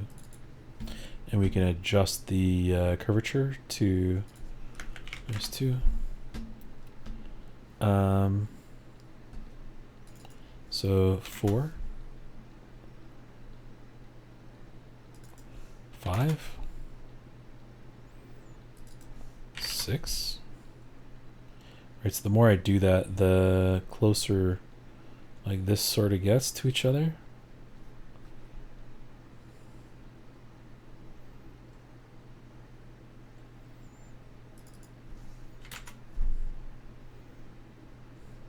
Whoa, that's real wavy.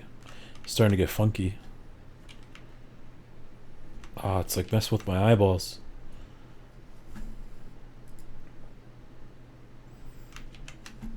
Yeah, I don't think I want it like super curvy like that. 4 is probably good. And if I was going let's be minus this one.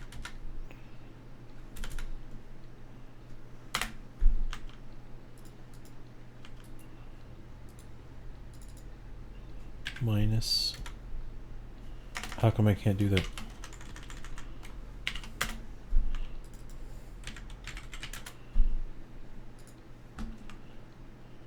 This program is so dumb.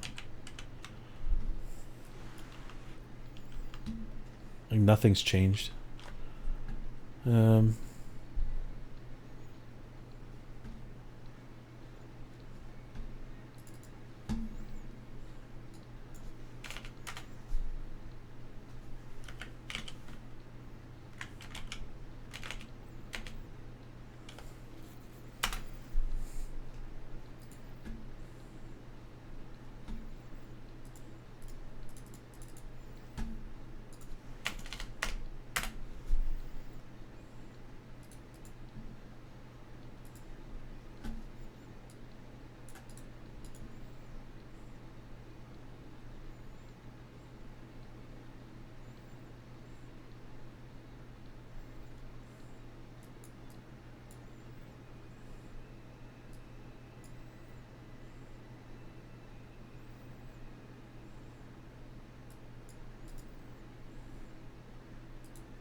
Yeah, I think I'm just gonna leave that. Okay. So we can do overalls. So if we change this to, I don't know, 16 for example, see how well this works. Yeah, that's not bad. 17. 32.5.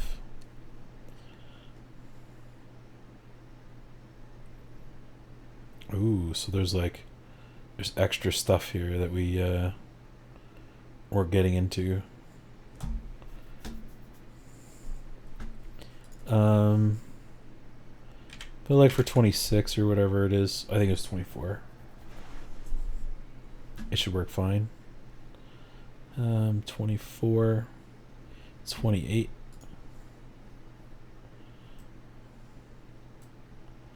So that's a little bit extra, 24, being like an inch all the way around. Yeah. Okay. Spent a lot of time on that.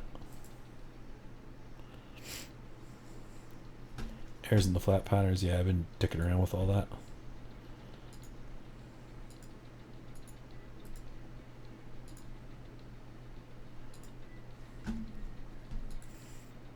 All right.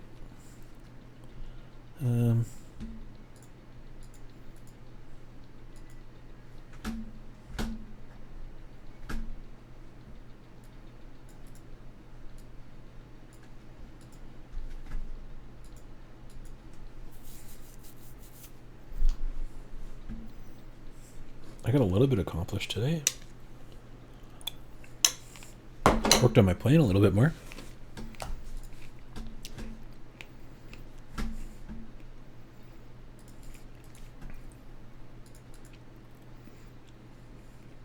Ooh. That's pretty close to each other. I didn't do the length and the width offsets on these ones, so yeah, that's going to be super close.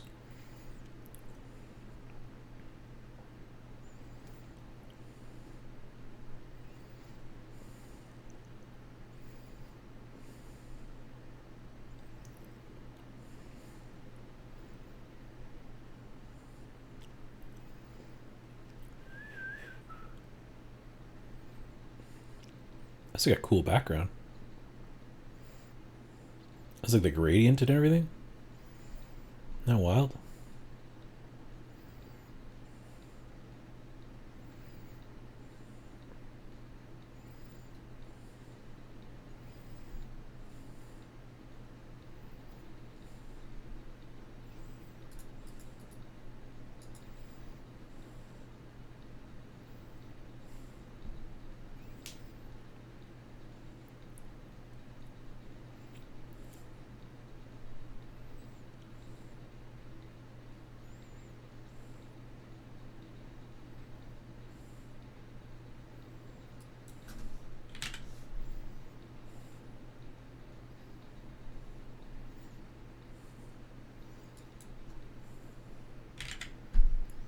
All I do is this would be like vegetables, I guess, on this one, and then the other ones would just be like, I don't know, burgers or steak or something. And then the flat top would be like griddle sort of items: pancakes, eggs, bacon, all the good stuff. Let's see here. I should do a. Let's do the calculations for these ones.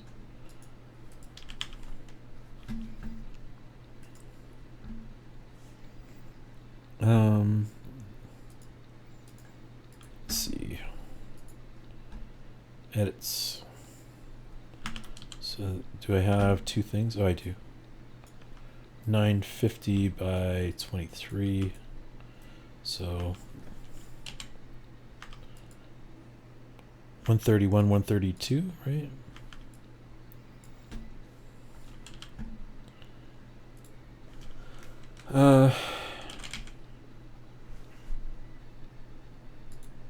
Strange that that's gone from the list. Oh, picana. Yeah, that's been in my feed lately too. Oh yeah, get me thinking about food now. Like that's the kind of food that I like too. What do I want to call this grill length? This is any. No units. It would be D130. 131 divided by 1 inch. And then that's 1 inch on center if I want them 5/8. This would be like a round up, round down.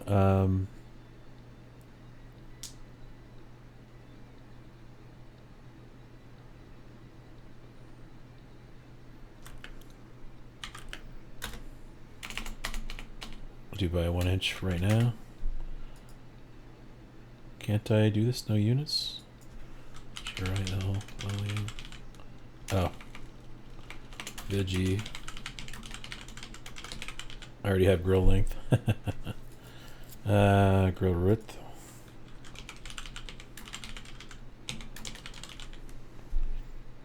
Units. Oh, this is whole width, whole quantity. Made that one wrong. This is D132 divided by 1 inch. I have to do that a little bit more.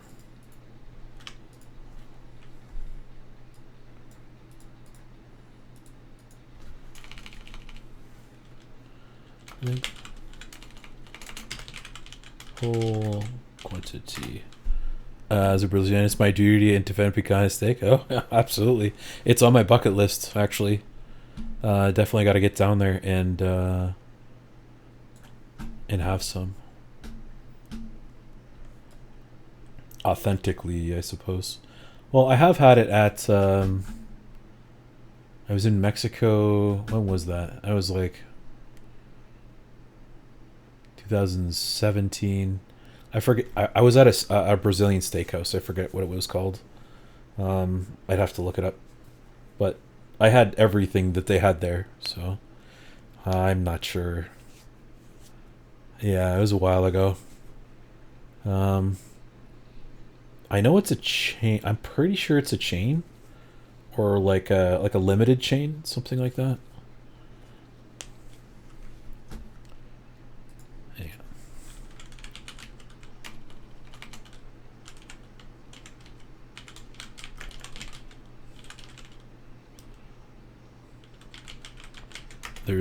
There's a couple in Canada too. Well, I thought there was.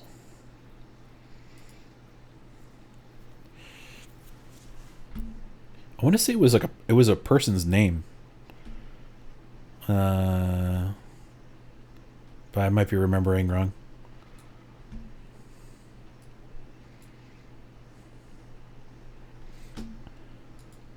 Oh darn, yeah, it's not coming to me. Okay, so we have this. We need to do a round on that expression as well. So we're going to divide by... actually, I'm just going to do a test for a minute. We're going to sketch here. Let's just do like 3 by 3. That's the full length. So this is going to be...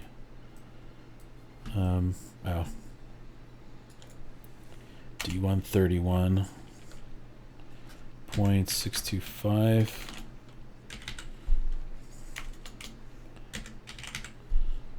Nope.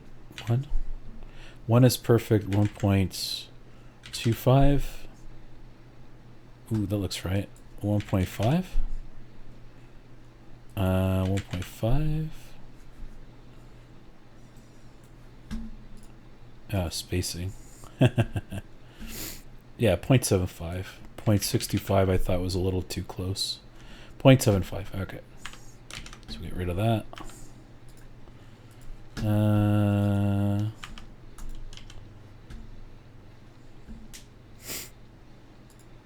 Effects. So we're gonna do this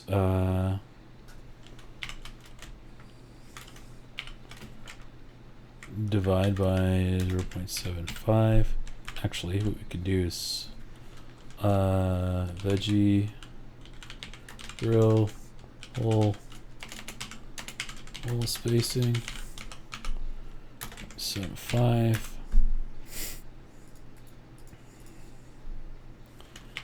Could do that just in order. I just like using brackets. Divided by whole spacing.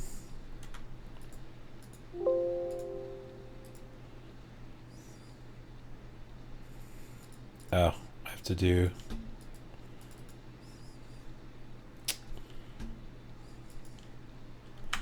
Yeah, it can't be... This has to be unitless. And, oh, you can just divide by the thing. So 0.75. And... do...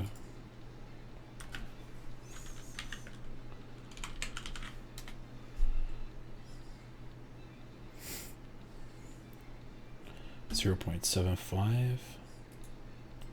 So length whole quantity.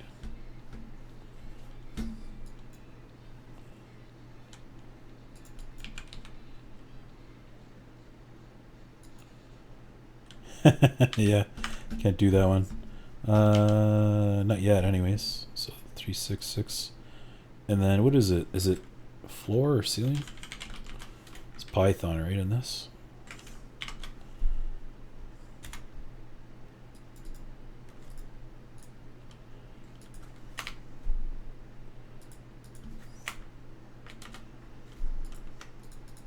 Yeah.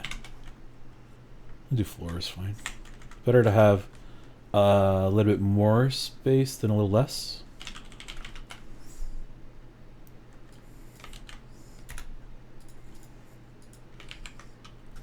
Floor. There is divided by veggie. Whole spacing. No.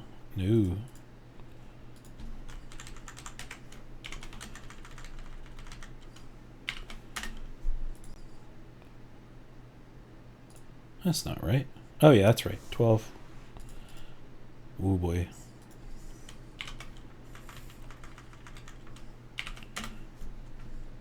Okay. Too many, yeah, that's fine. So veggie whole for that one. And veggie whole width, length. Here we go.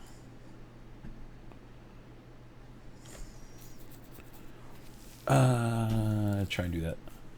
So that's, so if I change the whole spacing, 0.65.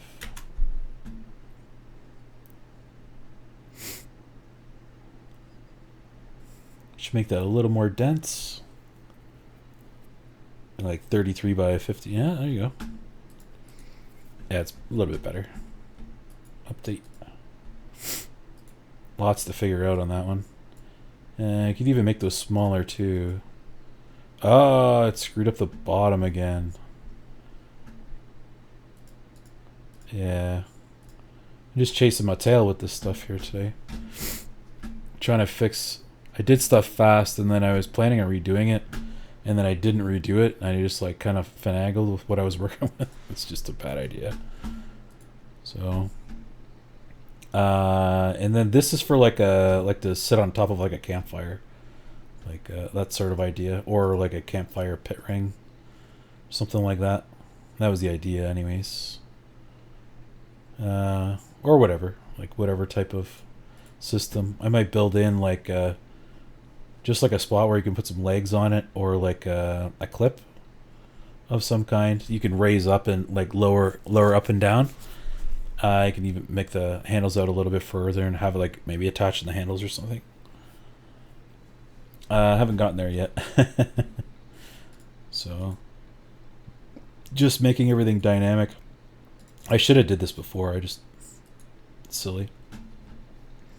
So now this is bad because why is that? Because this sketch here didn't rebuild properly. That's why. Yeah, that's why.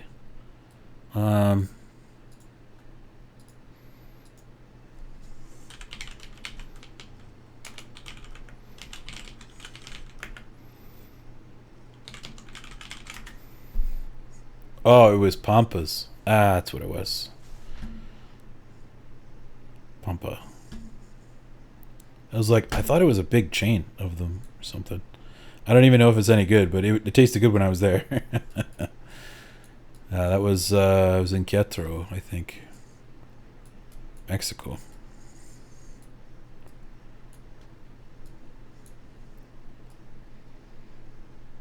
But I've been told it's not the same unless you're actually in Brazil. And I believe that. And same with the Argentinian beef too, right? Has a slightly different taste. Yeah, Pampa, Pampa.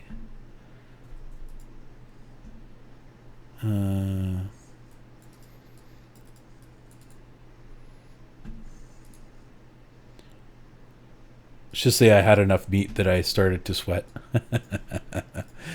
Oh man. That work trip was actually pretty good. I liked that one. Good memories.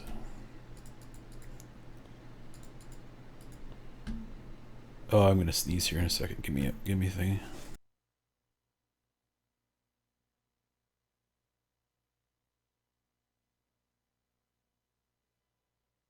Nope. Yeah, just like the beef where I live. I just got like an order of beef in. The beef locally here is quite rich. It's like really really dark red color. Where I live locally, just like when the animals are raised locally here. I live in the Canadian Shield, so it's like northern Ontario. Um, and whatever reason, right? Just like cows just go and eat grass, just like everywhere else. But yeah, it's not. It doesn't look the same as like regular grocery store beef. It doesn't smell the same. Doesn't cook the same. Like everything is different, and I prefer it. It's just got a nice rich taste to it, and people tell me that it almost tastes like liver. I was like, this. There's no liver in this. This is just like regular ground beef. I eat it. I eat it every day. So it's yeah, it's my general staple food. It makes me feel good. So it's yeah, and it's local for up here. I would imagine like Western Canada beef will taste slightly different than that. Southern Ontario beef tastes differently. Beef in the States tastes different, like depending on the location. So yeah, it's kind of interesting. Well, I guess if that's predominantly what you're eating, then you're gonna, just like water, like different kinds of. If you only drink water, you're gonna be able to tell the differences between water after a certain time. Yeah. Oh, they're not grass fed. That's too bad. Or they're oh yeah, because they might be confined, right? Confined eating thing. I'm not a big proponent of that.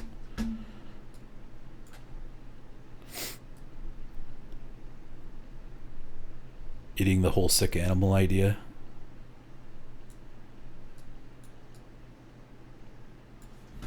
Yeah, okay, so there's this here. This griddle has this one. I'm not happy with that, so let's get rid of. Find this in the edit feature. So not just the veggie. There we go.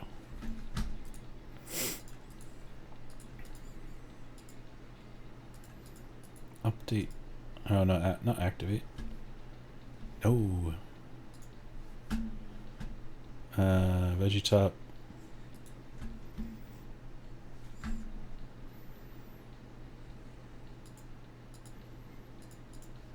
Why would that do that? This is the flat top.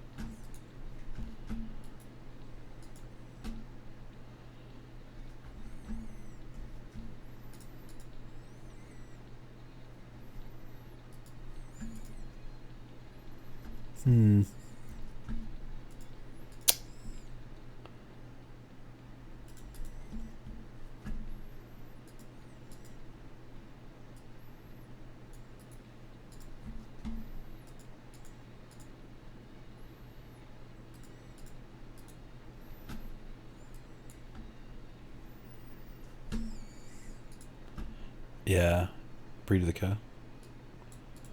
Indian cows and Argentinian are from Europe. Oh, okay. I didn't know that. That's neat.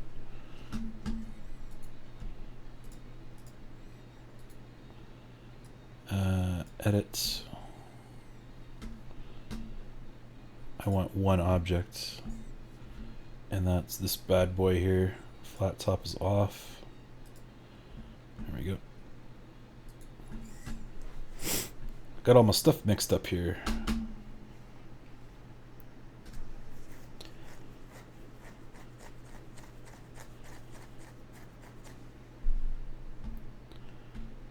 All right. All together. Update flat pattern. So this one is just for that, and there's no holes in this one. Good. No holes. Grill, and veggie. It's all the different versions of that. The handles are correct. They're in the right spot. And okay, so there's the fire pit ring, and then there was like a fire box on top. So I think this maybe when you came in last time. This was like the should I do this, should I not do this idea. So it's like a secondary burn area. Not sure if this is like even useful. So just drop this down here, right? Line here to here. Or if it just sit it on top, then it's like it's fine. You shove the fire underneath it and away you go. It'll get hot, and then you could have your different spots wherever you're cooking. And that would just be normal. But if you want to stand up higher, like this, then you're gonna need like that box sort of idea. So if the box is there, this thing can be sitting up high, and you just put the coals in there and up on top, something like that. Or you just kneel down in front of it. So if this is covered, you're not going to get the heat directly on you, right? So if this is down here, just go back. There we go. So if you're kneeling down in front of this, just cooking, you are camping, so that's the idea. Cooking in front of this, you could have all the other stuff on your floor or on like small tables, whatnot. This isn't a bad idea. So yeah, indirect heat, and you could just move the fire, or you can move this around, or like whatever you wanted. So like for a griddle, right? And then the grill, it's the same idea. So you just have the fire on this side, or if you want to cap it off on one side, there's a whole bunch of different ways. This is just like a camping idea. But yeah, the indirect heat is super nice. Put the lid on, right? So nothing's gonna get like a direct sear sort of idea, or direct heat. I just like using the oven like at home. So like throw a steak in the oven till it's like 100 degrees or something, or 120. I like my steak just like not super rare, but I like I want it warm at least. Some people don't even like it warm. So no blood red, not pink, but like that half in between. I don't even know what to call it. It's like a minute longer than rare. So yeah, 110, 120 is probably a little bit too much, and then reverse sear just in the pan. That usually works out pretty good for me. I eat it without the reverse sear too. I don't really care that much. Yeah, so there's that. I think I'm happy with that. It's good. I just wanted to fix that up here, and I was going over like the thought process of should I put like a whole top on this, because that would be kind of cool too.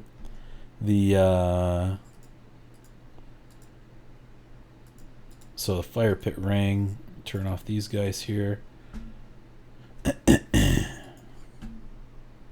Let's do I don't know, fire pit ring.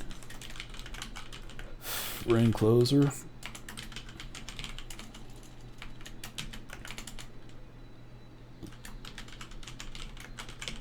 So if you do like a closure plate, then it all comes up here. One's for cooking and one's for that's fine. There's so much heat in these things. It's ridiculous. Totally fine. I get ahead of myself. It's so silly. The box on top though would be a good idea, even if it was like, here's the other thing we could do too. So one is for, so the flat top, oops, flat top, grill top, is this all the way at the end? This is not all the way at the end. There we go. So one's on the bottom, one's on the top. This should have handles on it. Yep. Okay. The other thing I was thinking too is we can do a nest sort of feature. So this grill thing could be quite large on the bottom, and then one just sits on top of the other one. So like you could use this as a griddle, or as like where you build your fire, and then same with the other way. So if you wanted to build this, like fire, the coals will go through eventually, obviously, but if you wanted a griddle, you can just build it on top of there. You have your bed of coals, and then, yeah, let's go through that. Mind you would want to use, I don't know if you want to use that. You could just scrape it and re-season it. It's probably not that big a deal. Or do it the other way around. So, something like that. So you could use the bottom of it for the one side. Because the grill you don't really need sides and stuff on, right? Just getting that over there accurately. So you could just do like a bed of coals and stuff on here and plop that on top and away you go. So it's a little like universal in that respect too. Because you could like sit that on a bench or something and it wouldn't burn anything because it's sitting on the wood. I would think anyways. That actually might get hot enough to do some damage though. But you would, I think you would want to have like some sort of, you want to have it like this anyways. Maybe not with the tail.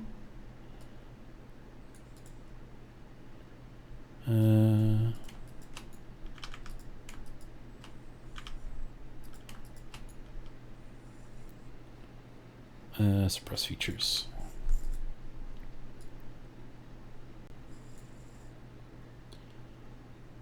So a couple pans, maybe this could go around a little bit. And a divider in the middle, that would be kind of nice, or something you could just slide in. So there's your indirect heat. And then you'd have to have a top too. But the top is not really what I'm going for.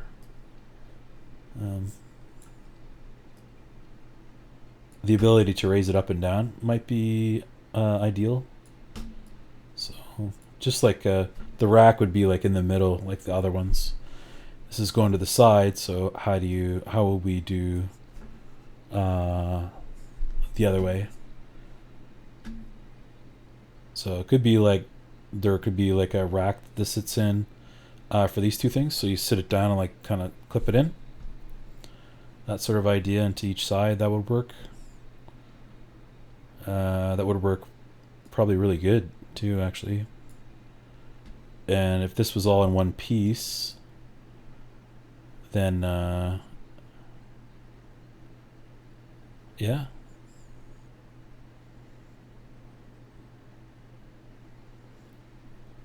You grab a thing, move it all the way up, and then push it back again. This thing's not going to be that heavy, probably around 15 pounds, I think. Heavy, but not super heavy.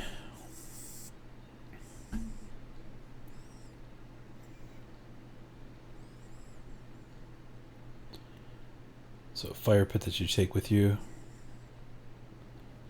And I suppose the only reason why this is actually like has the side on this is just because I copied the other piece. It's like, oh, we could just put some patterns at the bottom, and you have it for different things,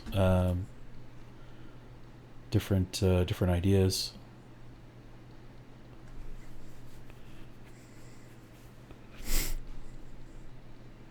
You really could stack them actually after that. So if you wanted to sell that as like a set, how do you do them all of them at the same time, like that sort of idea?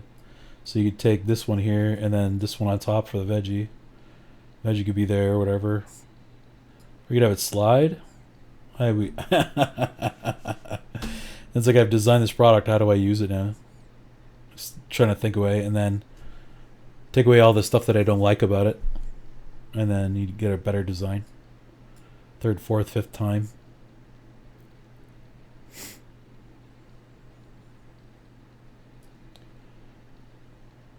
Up and out of the way.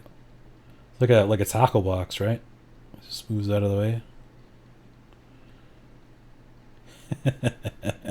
It cools off, and you can put stuff over there.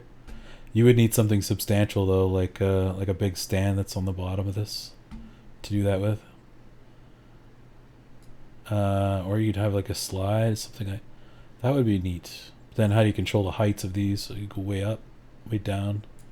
If this was up here, you know, like how do you get that to go? So that has its own challenges.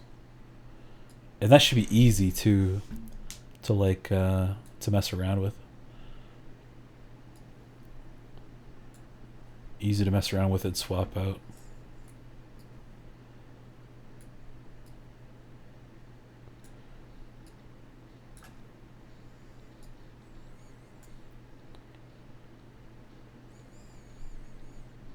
Even a half and a half would be cool. So, depending on what you were doing all the time, right? Then you don't need a full one. So, but if you're carnivore, you'd want to go for the grill, and if you're like vegan, you probably want more of the veggie sort of tray, so stuff doesn't fall through all the time, or even smaller holes, or nothing at all. And then if you're just like a guy that eats breakfast all the time, well then just get the griddle. Not even breakfast, but like griddles are extremely versatile as well. I do like a good flat top. I've been meaning to look into that or buy one, make one or buy one.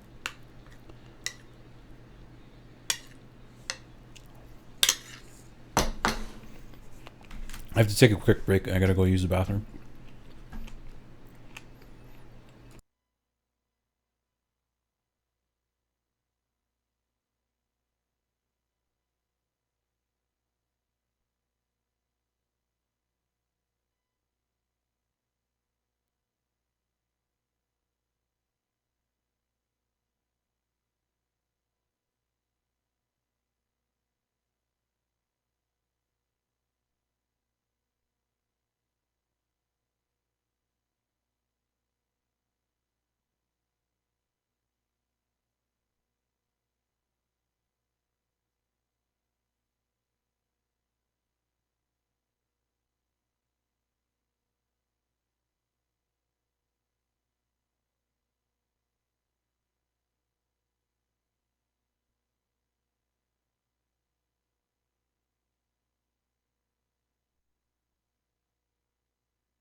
Hello, I'm back.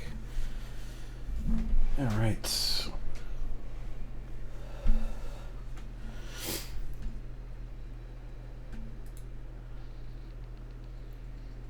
I think the only other thing that I really wanted to do with this is maybe put on some feet. Something in the corners here.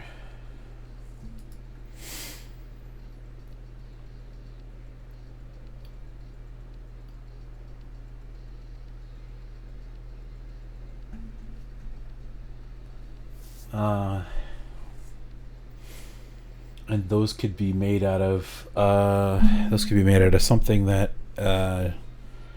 just to resist the heat. So it could be like a fiberglass or something else. I don't really want anything to go through this though.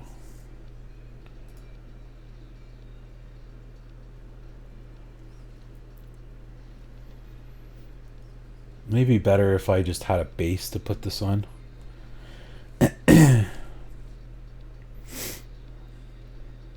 Or nothing. Just like you just grab it and prop it up against something and let it cool off. If you're changing them out. That would be beneficial if these nested too. Make them smaller. Something like that.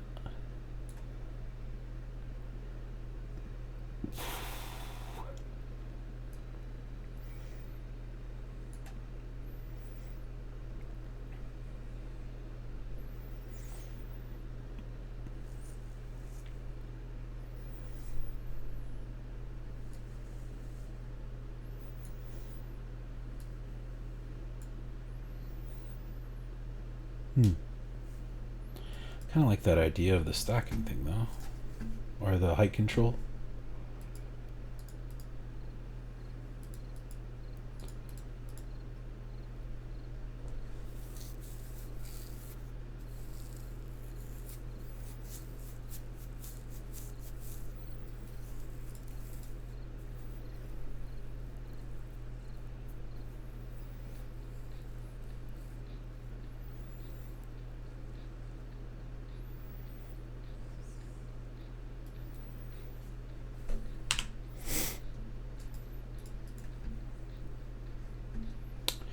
So, and this thing, so the overalls,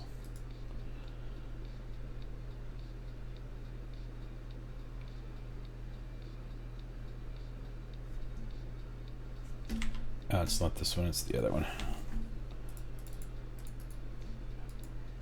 Edits.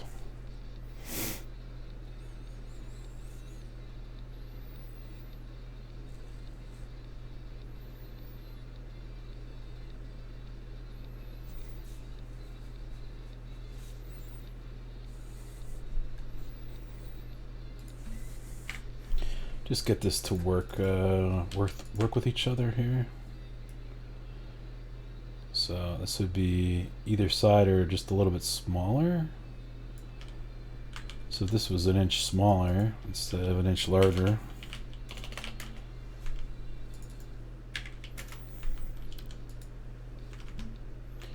But I don't want a whole offset, I just want one.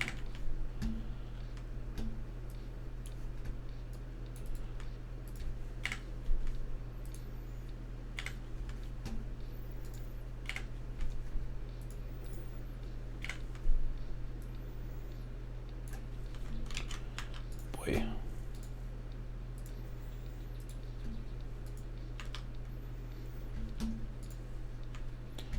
So same width.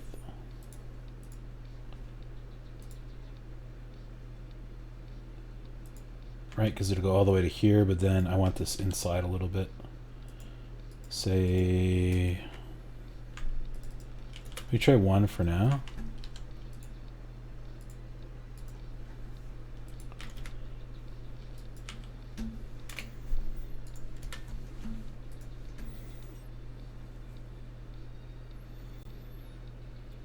Hopefully that doesn't break everything.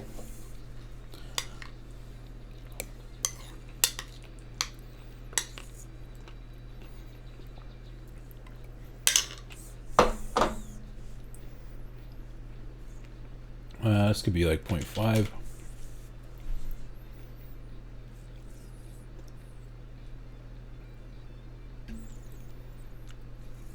Try and get this in here.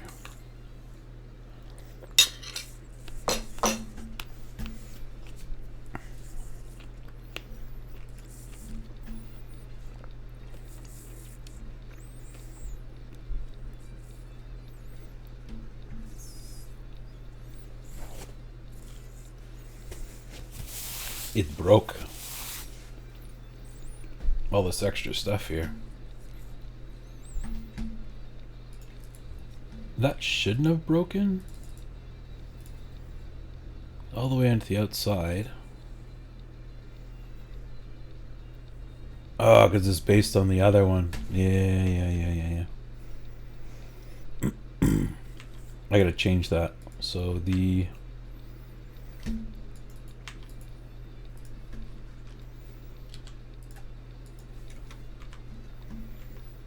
So 23, and then it's even smaller than that one.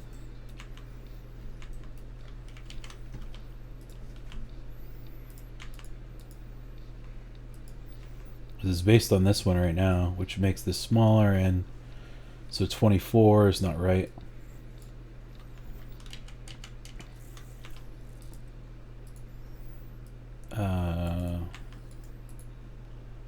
Yeah, edit sketch. I need to make a check dimension for this one, or 192. So in this FX, this is 192.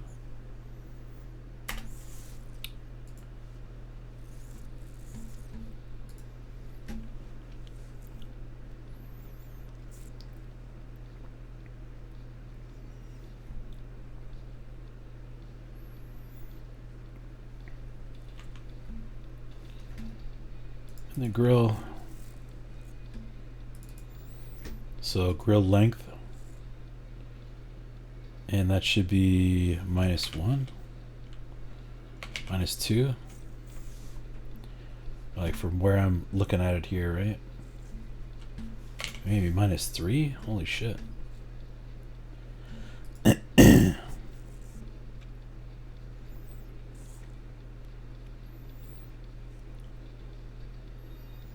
No, it's gonna be -2 because I need to add that one back in.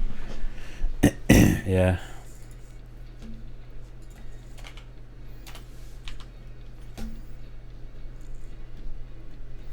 Yeah.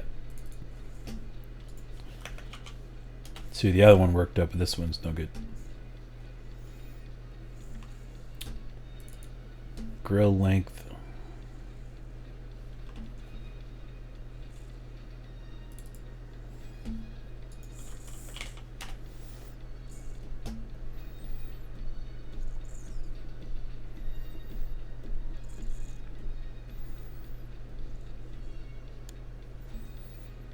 And why the little bit of extra?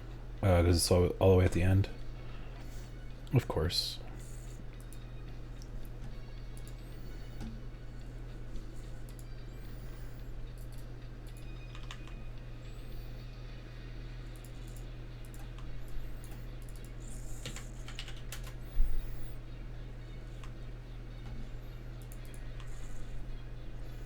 You still got a little bit here at the end. I was trying to eliminate that. That's so funny.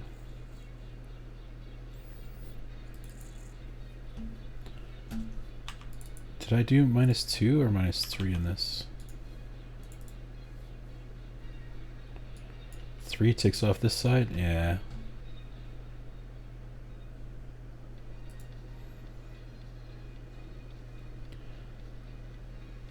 I have a little bit of extra on this side, but not on the other one. That ends up looking okay, I think. Update. I could finagle with it a little bit more, but I kind of want to get going on this one here.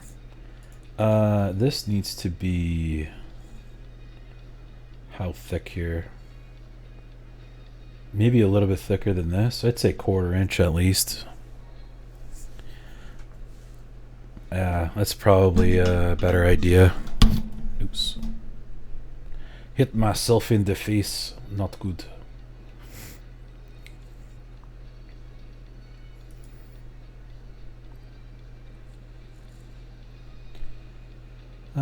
Yeah. I was.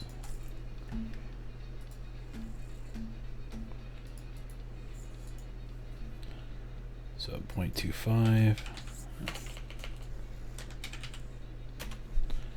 See what that looks like. A little bit heavier.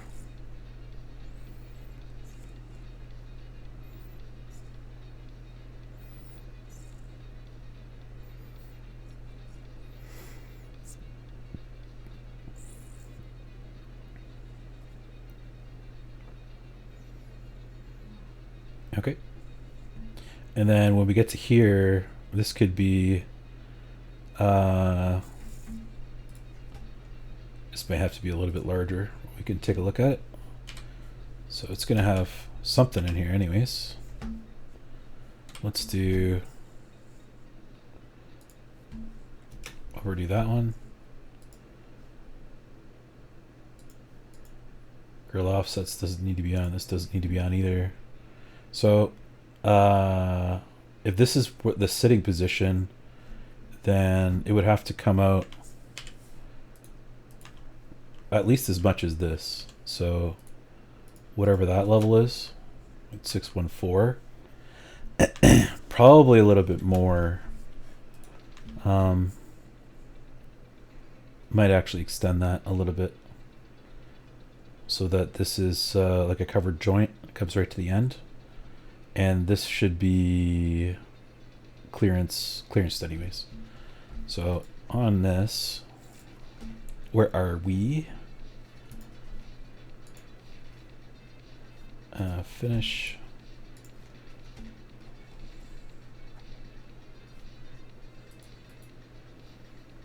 So maybe not yet. Delete.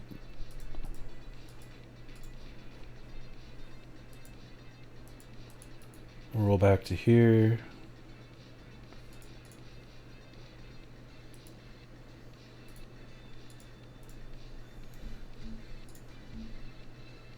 Yeah.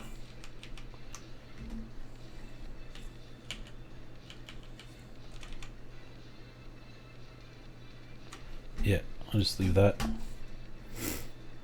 We're back to here.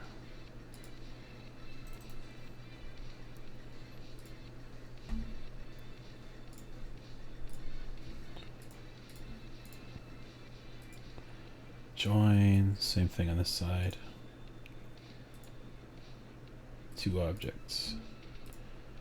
So a little bit more length on that one. But then I get the extra length on the top, and I like that. Let's go all the way to the end there.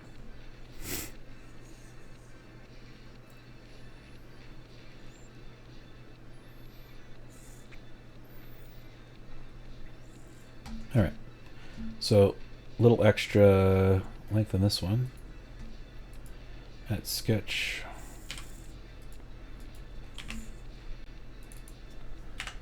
It's funny how that didn't update. Should have. And this is 871 roughly. This is based on the center. Yeah, 1. D. That's 6. 129, yeah. So I based this on the bottom. What is this overall? This better not be something weird. Yeah, 10 inches.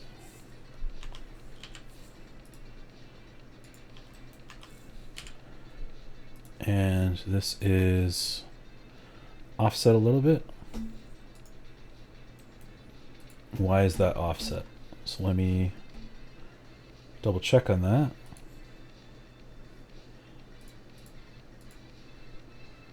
Orthofaces, that's right.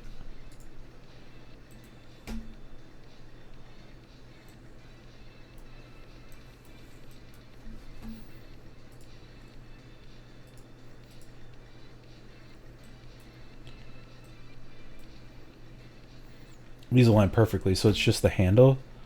Let me double check on the handle. It's a flat top. This is gonna be maybe the second flat top.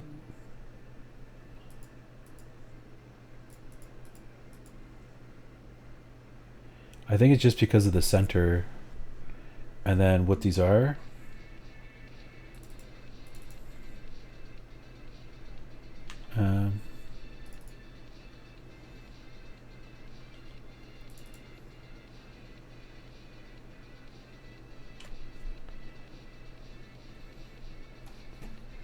So if these were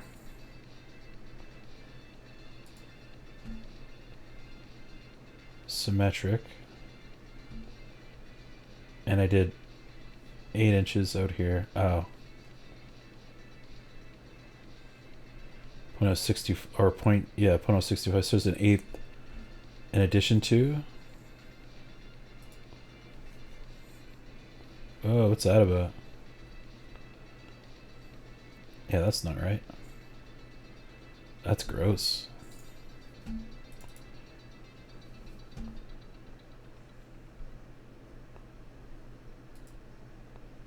When did I change that?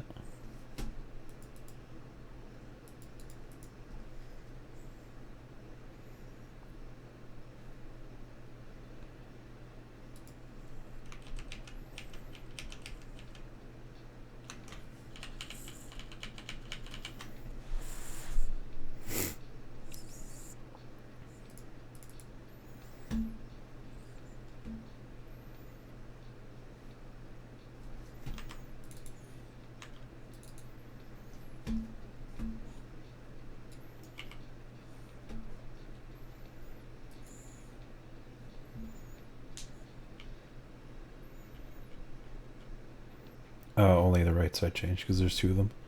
Derpy derp derp derp.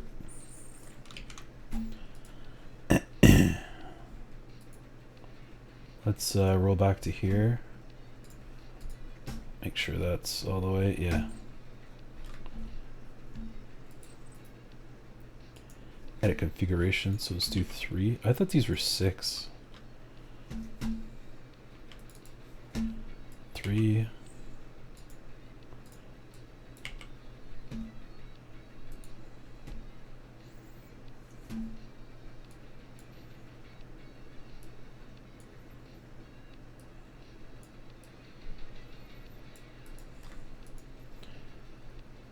I see where we went wrong.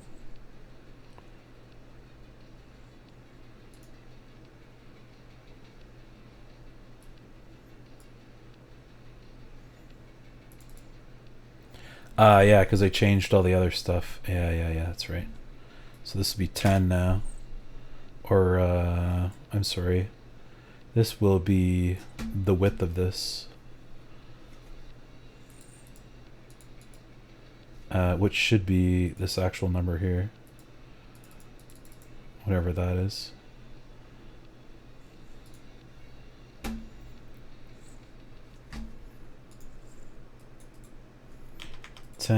D49.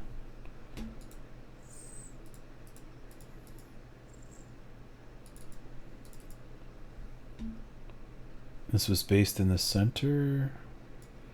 1 inch offset all the way around.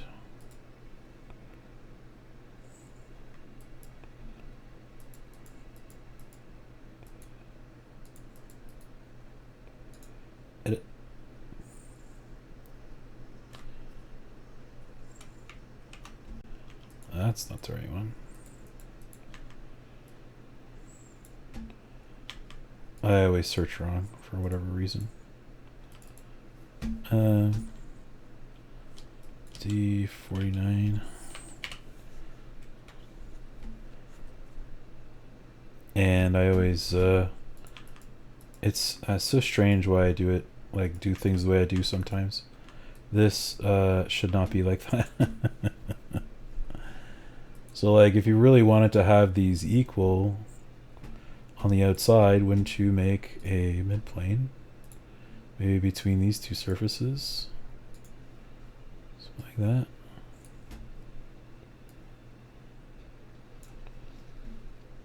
Right? If you wanted to do it this way, do an intersection.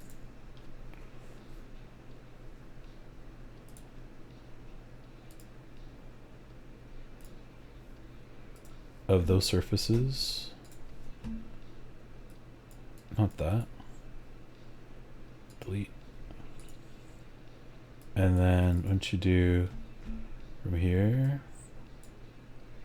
instead, and then symmetric D49. So it just like ends up being whatever it's supposed to be, and then minus, I don't know, -2. Does that make more sense? 6. Yeah, everything is 1.5 or 1 inch or whatever here. And the math works out right.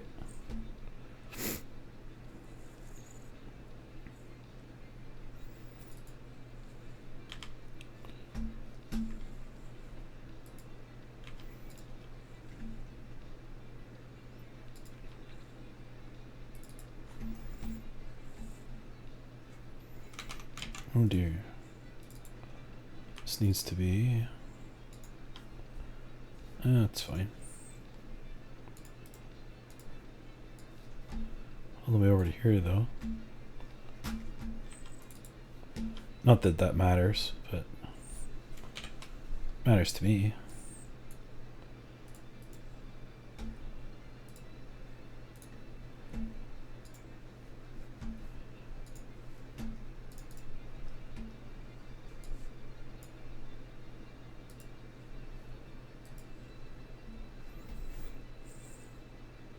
Should be doing a mirror on this. Be so much easier.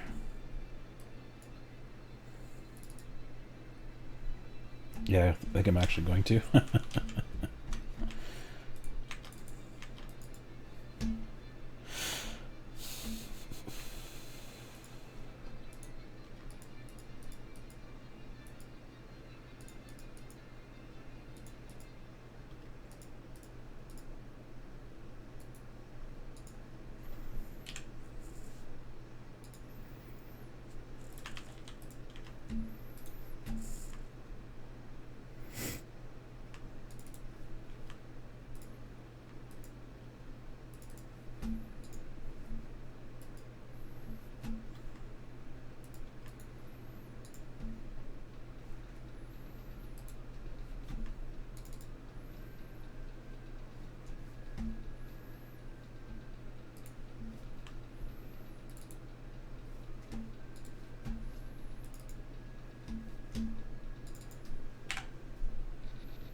Good enough. This doesn't need to be all the way over here. Anymore.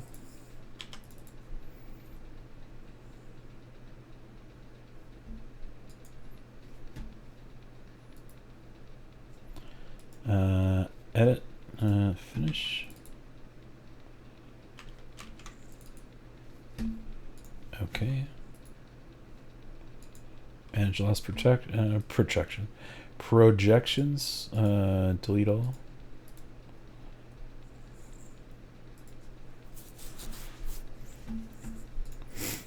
Oh boy, I'm just like destroying half the work that I did before. I should have did this way before. As soon as it gets into like doing curves and like picking a lot of stuff, I don't really care for that.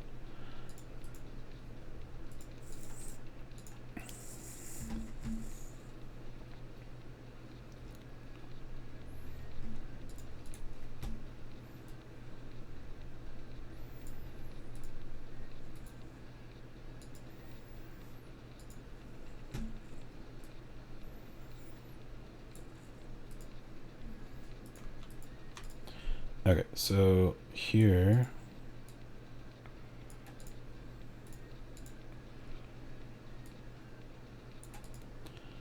all this. So that was the, I think I'm gonna do there, and so that's good. And the other direction for this, I think, is when this goes to here.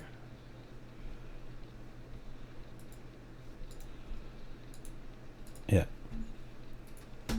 Edit. Let's make sure that's kind of like stuck in there.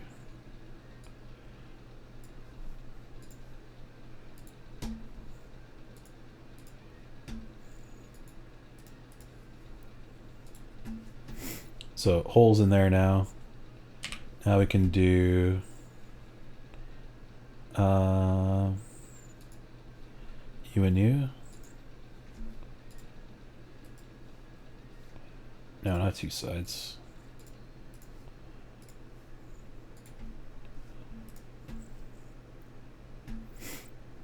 Right, and then this creates the handle.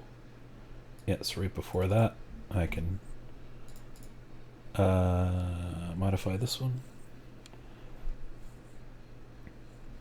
Or mirror, rather. Come on. My picks are so bad.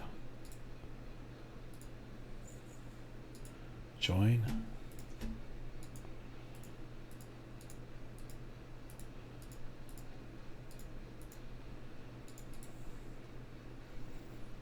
Right, so all that is so much better. Unfortunately, this will be a lot different. So edits, which are these two here. So top.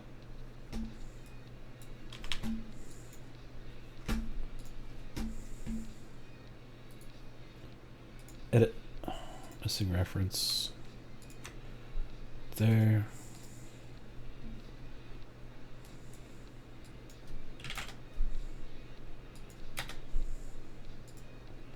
Really?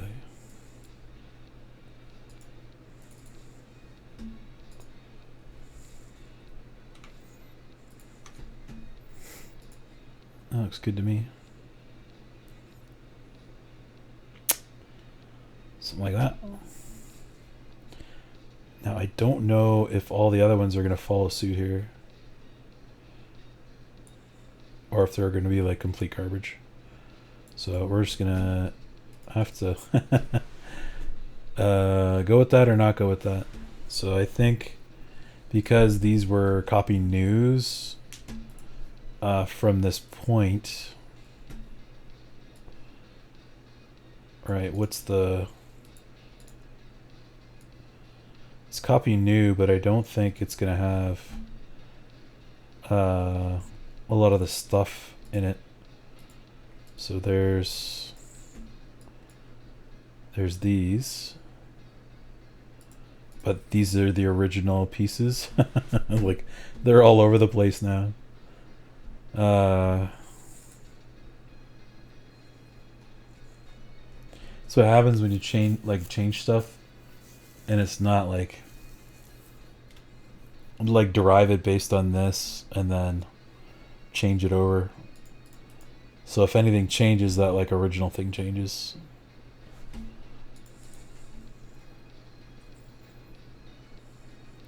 I might be able to do that. Let me see. So it's all the other, it's the late stuff that I'm worried about. Okay, so all this, delete. Other stuff's not going to have any references to it. Did it delete the whole thing afterwards? I think it did.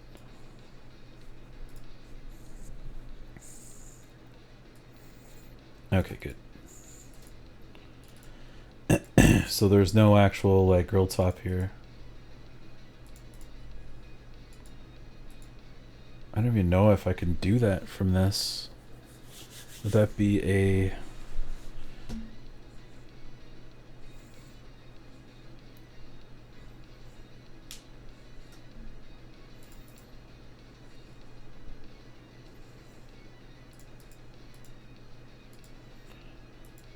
Because I don't think there's any...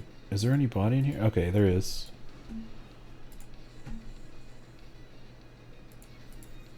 That's the flat top, not the grill top. So grill top doesn't have anything. Yeah.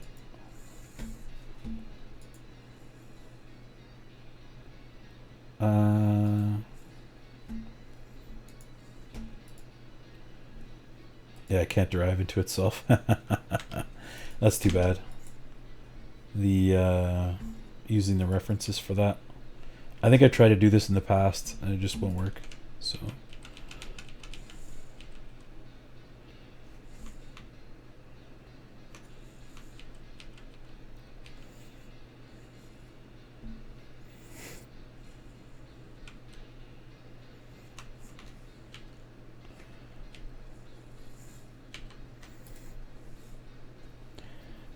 I think what I can do,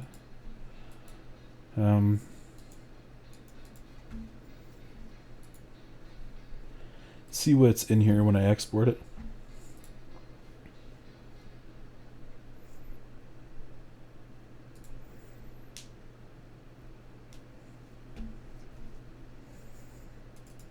A lot of the time this will tell me what's in here, what's not in here, because if I can salvage the oh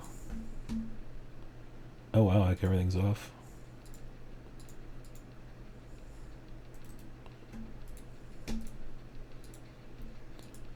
Reconstruct a sketch 10. Yeah, there's nothing in here.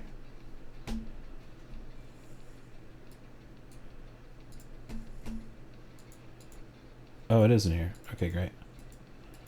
So if I can do, well, I could export just the one sketch as well.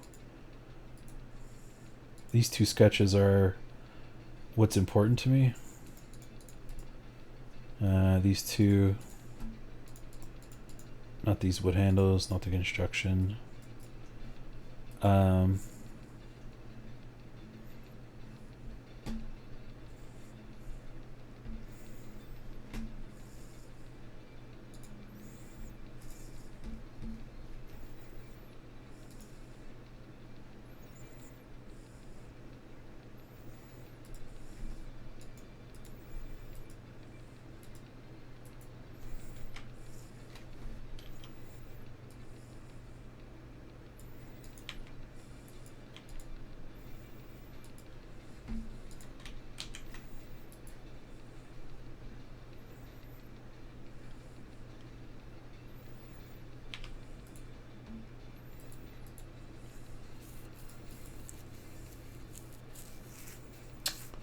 This would probably be a better idea.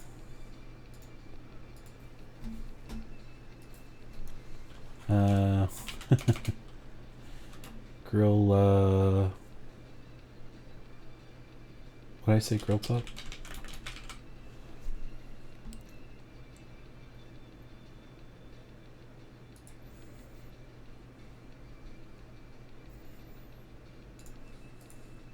Should be able to select a component. Yeah, that's fine.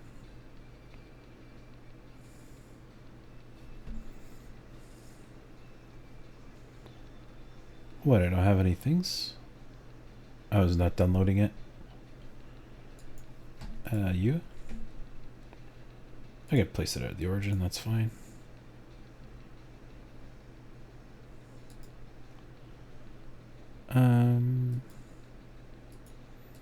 Sure, both.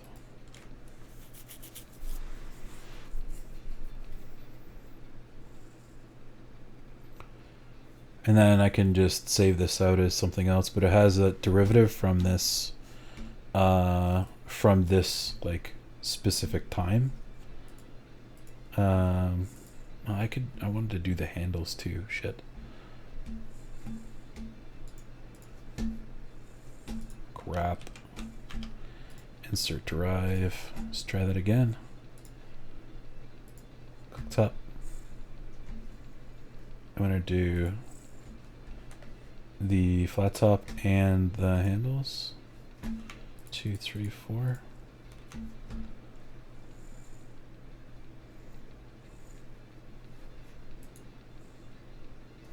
Can I just do all of that? Okay, that's great.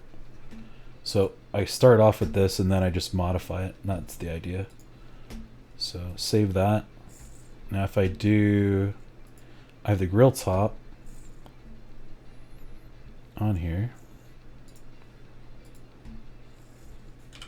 And now I have a plane that I can use. Right. I'm going to turn that off.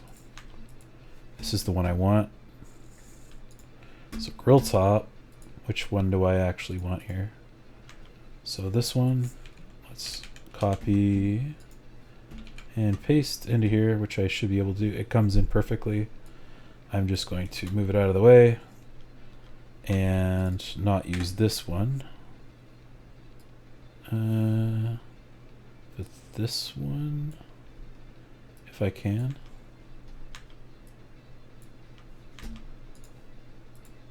And to here.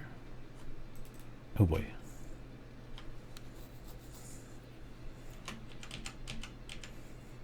So that's 1 inch in from everything else. So 1. I'm gonna move this. Move this over here if I can, because I'm a lazy.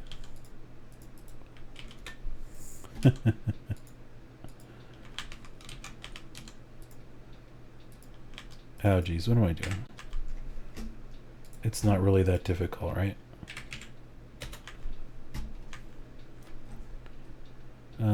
Midpoint.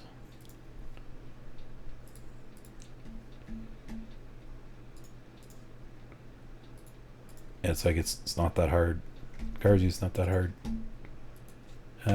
This needs to be midpoint here, and this one's midpoint to here. Over constrained. Why?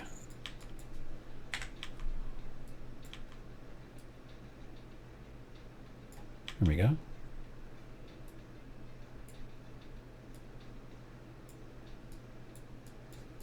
How come I can't do that?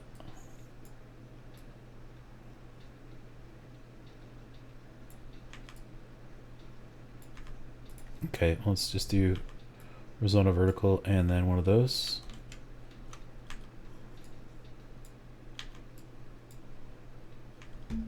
Man. Doesn't want to have it. Negative 0.25.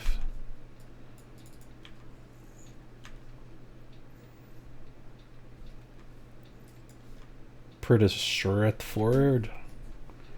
I don't even think I need any of this anymore. Just the just like the crossing lines where this stuff is. I might not even need that anymore. Like this this circle in here. Oh no, I do. I'm sorry. Because there's like a break in the middle of it, right? And then the next one is the cleanup one, which I can do. Actually, I can do it with this one here. Let's edit sketch, because that's a perfect thing there. And I should have. Did it bring in all the other stuff?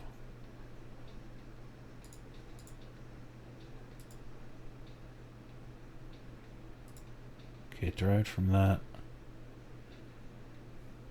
No, it didn't. Okay. Maybe I didn't have that. This is going to derive based on the length anyways. So maybe we can do another something or other. Edit. So based on the available stuff that I have, this is D62. Show. We're cutting this one here. I'm pretty sure they were the same last time, so I'm just going to do them together. Oh, no, I can't. Keep on thinking something different here. Two objects. Object.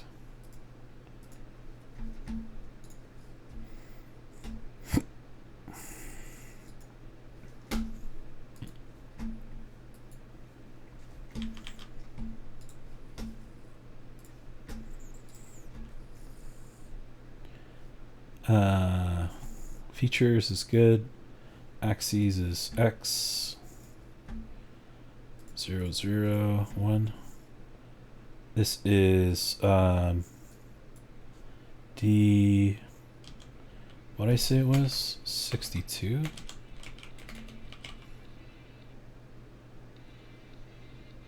No, it's going to be point or 1 because I want them 1 inch spacing, and then this is D62 divided by 1 inch.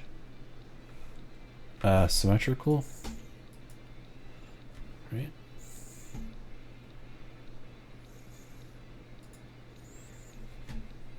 I'm going to do both of these just for shitties and a gigglies. Yeah, it's gonna need an extra one on the other side. So another objects, this one. Right, goes the other way. And 1 inch again.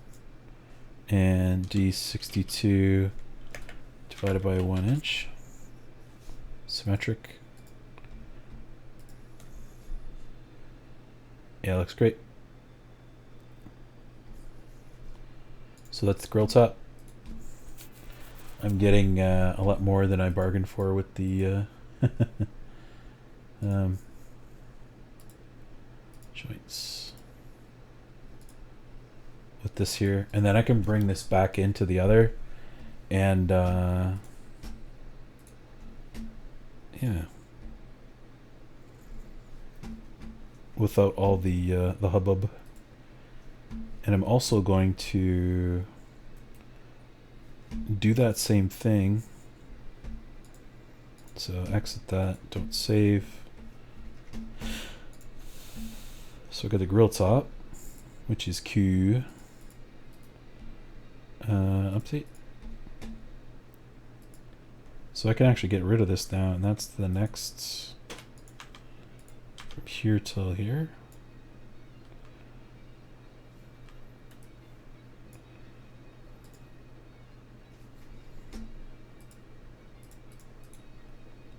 Right, this is all crap. And that's veggie top. Every time I say that, I think it sounds like a reference to Carrot Top. Delete. Yes. So let's do veggie top.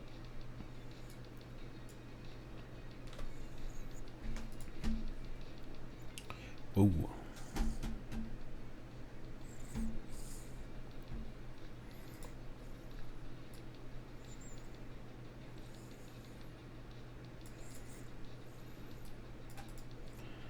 So we'll check out this for now, which is wrong again. But this, I have more stuff that I want, these user parameters. I want these to derive as well. So I'm going to, where is the sketch for this one? So this is inch in here. There's a few other, excuse me, a few other ones I think that would be nice for that. So veggie top.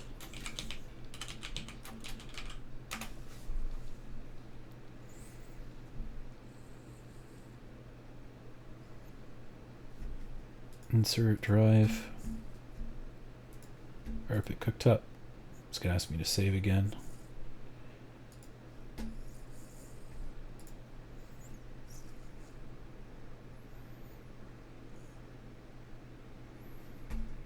Select objects.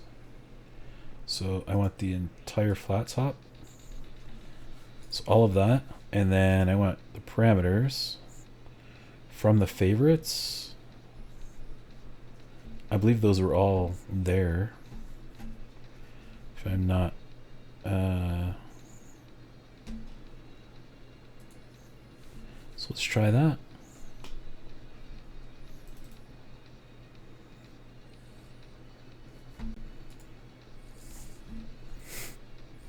So it looks good.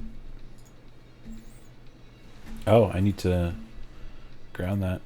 Probably the other one too. Just move it around. Yeah, it is. Whoops.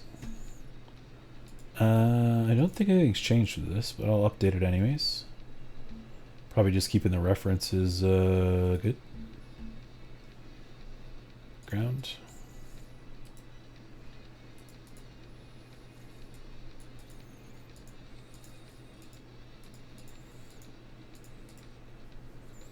Right on.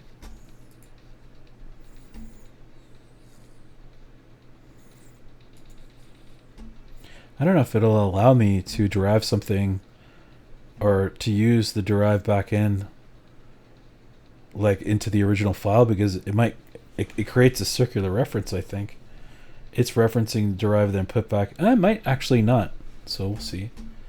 Because we're changing the one piece. As long as it's later in the timeline, it should be okay. It still might not like it though. We'll try that. So derive flat top. Yep. It looked like a thing wasn't there. Handle.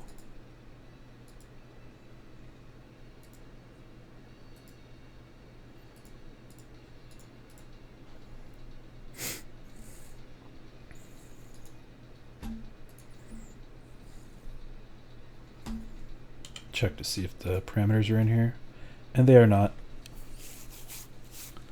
The user parameters, did I have them favorited in the other one? They weren't favorited. Sheets.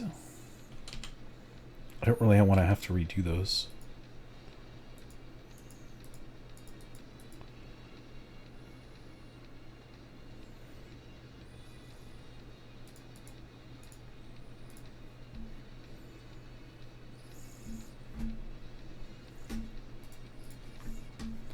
I'm gonna redo that derive. Configure or edit the derive. Close, not configure. Add derive feature. Yep.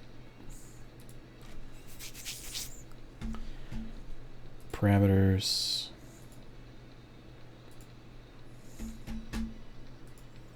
You can do it.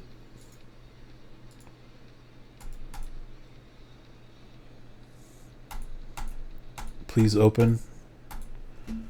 Why is this thing so shit? There's so many things that are broken, like little stuff, little tiny stuff all the time. Right? Edit derive feature.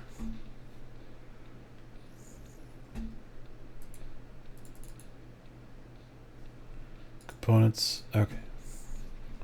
Update. So do I have them now? No. Okay. Insert derive.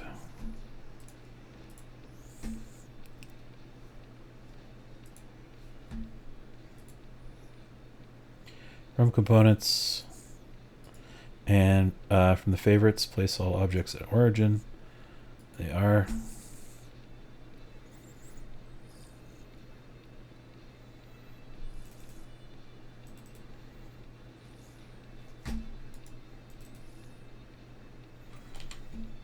Parameters?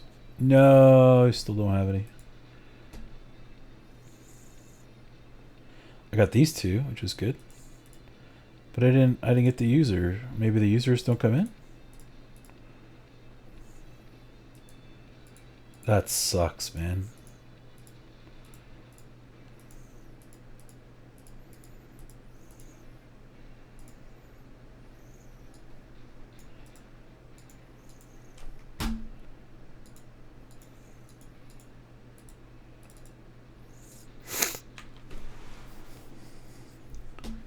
All right, whatever.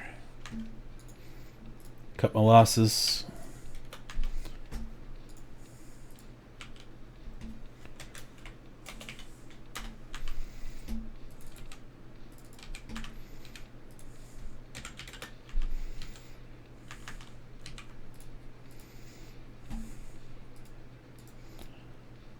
Just move forward, right?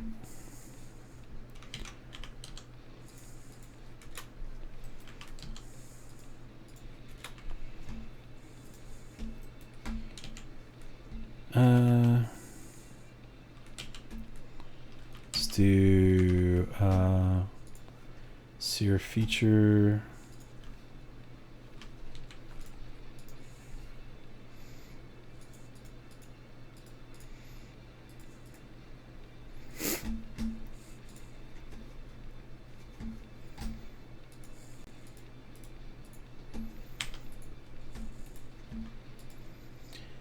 $123 and $124.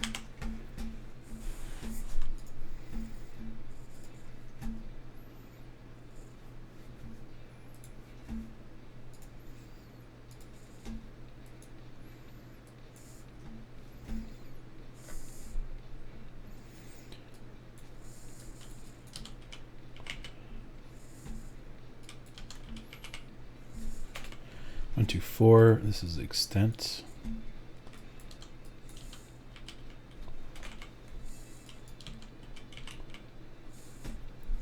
Right, 3 by 3, and then this one is going to be let's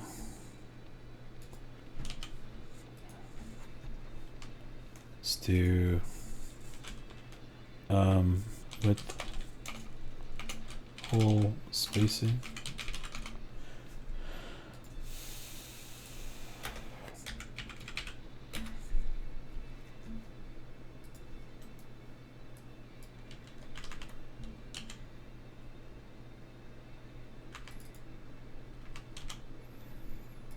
No.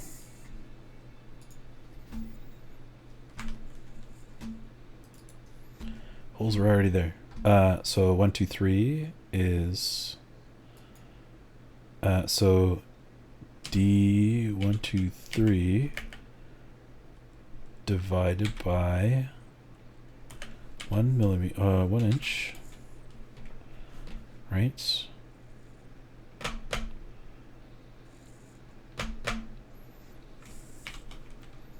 So that'll give me a thing, and then I want to divide that by, what did I say, spacing?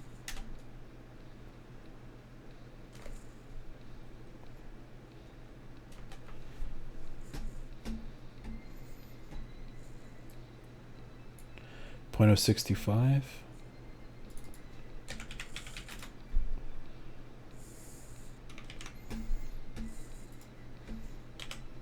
Whole spacing was like 0.75, wasn't it? Before.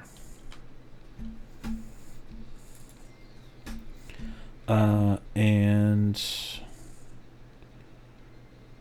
oh, come on. Why did it delete that piece of shit?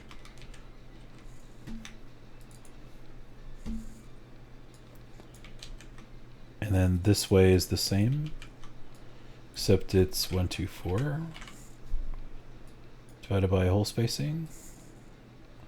Adjust.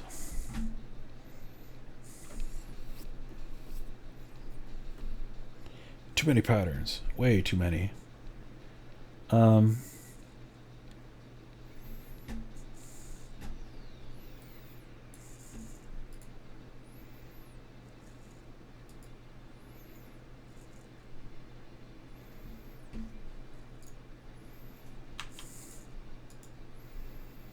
Good enough for me. Turn off the joints in this and this one here. Saved.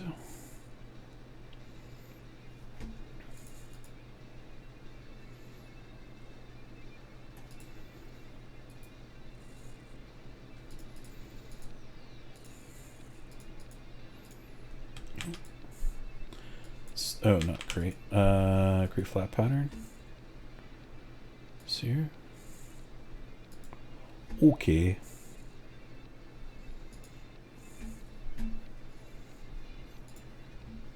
Save.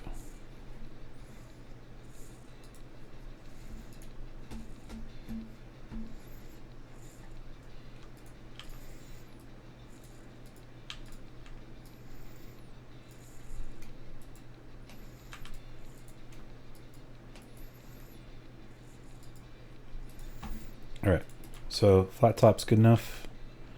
Can have that in there.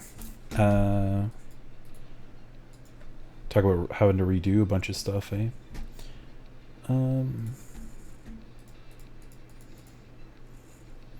So we're doing like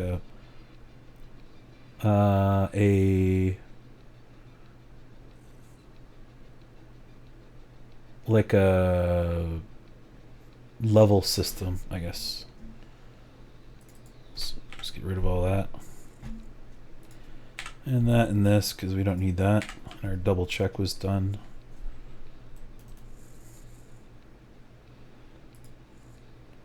For score 7 years ago. It should go in each side and then have like a drop to it. So all I'm doing now is just creating like the area.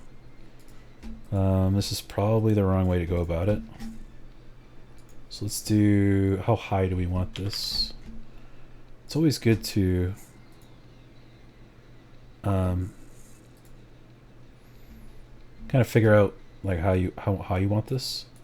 So if we do this to here, we can always delete it after too.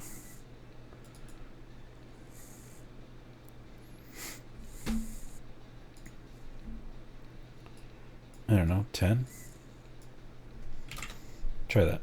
We can always delete whatever we don't use after.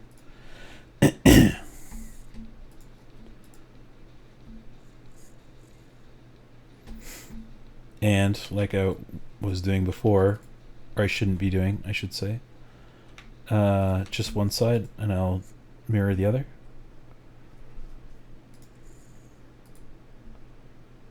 All right. I want to intersect this whole thing and then turn it off. Oops. So here, I want to have like a sort of like a lip so it won't come out. And then maybe like in, I don't know, a couple inch increments or something, or like enough to get it up and out. So this could be like an inch, maybe. Excuse me.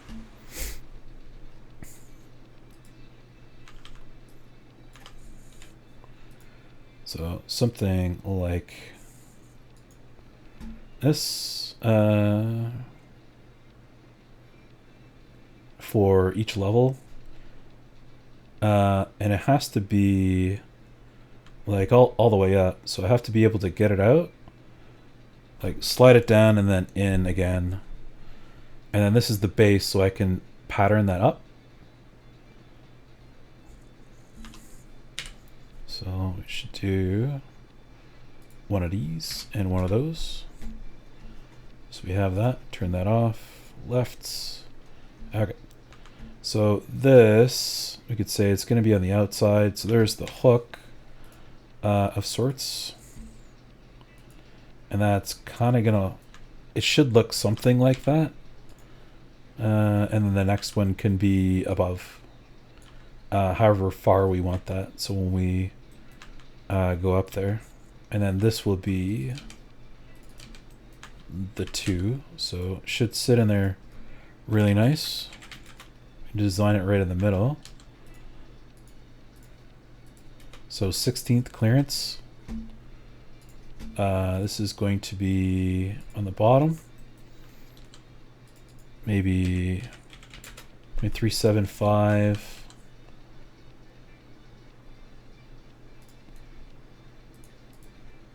We could do an inch, maybe, and then this would be, if we wanted it like 2 inches, then it would be, this would be also an inch, right? Something like that. And then this would be all the way to the back, and then all we need is room to the next thing. So as long as there's room clear here on the back, so this might actually be like 1 1/4 inches or something, because that's what's holding everything on. Is this, or 1.5? That's all we need. And then this whole thing gets copied up and then copied over. So between here and here should be 6, if I'm not mistaken. Okay, 5. We can just use that because that'll be, if anything changes, it'll derive itself. So we have 2 here, so to the next one, and then 5 inches over. So let's do this and this.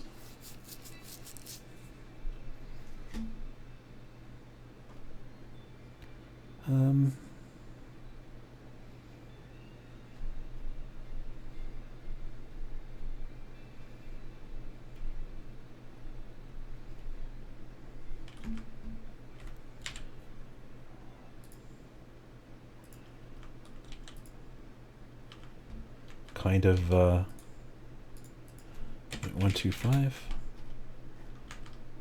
something like that.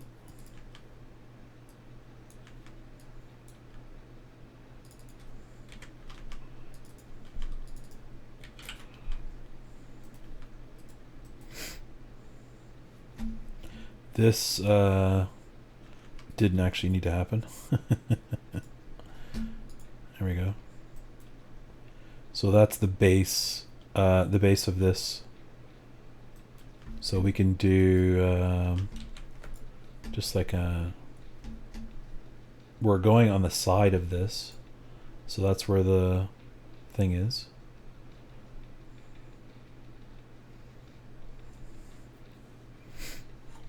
I like to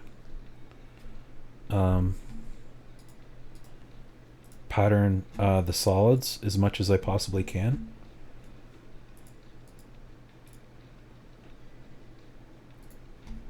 Show dimension. This is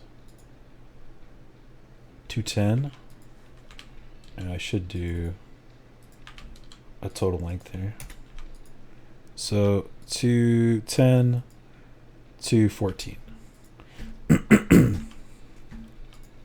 So select the solid bodies. Axis is this way.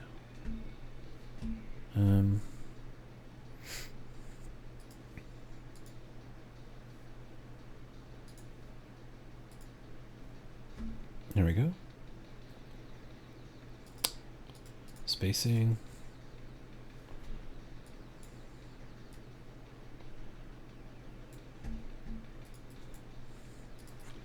I forgot what they were, 210.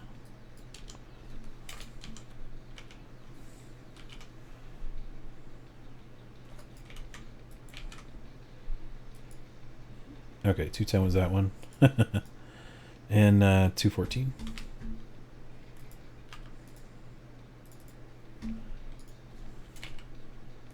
Right. So if we do these are all individual bodies.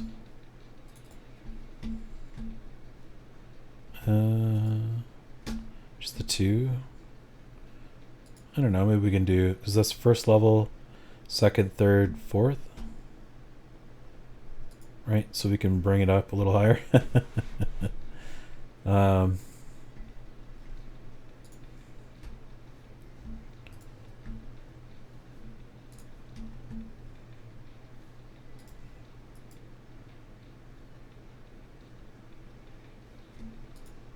to object. We're going to join it.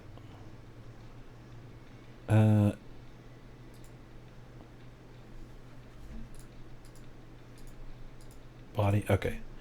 I just wanted to verify that those are what they should be. Ooh, that's kind of ugly. So now I'm kind of thinking it's like maybe I should have it the other way around. I don't think it's gonna require that many. Yeah, it's gonna. I knew that was gonna cause problems.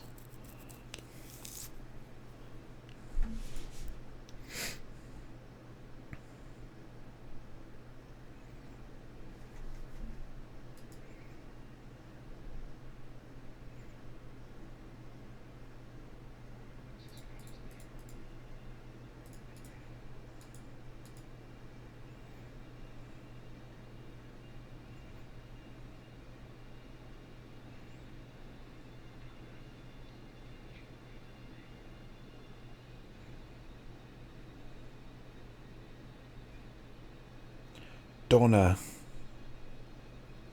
So this could be all the way to the end and be nice on top. Right, right. And then same with this one here. It could be all the way to the back.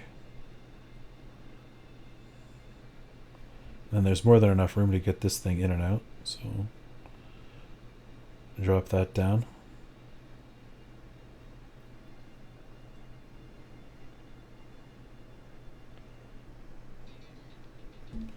We do 2, 3 at least.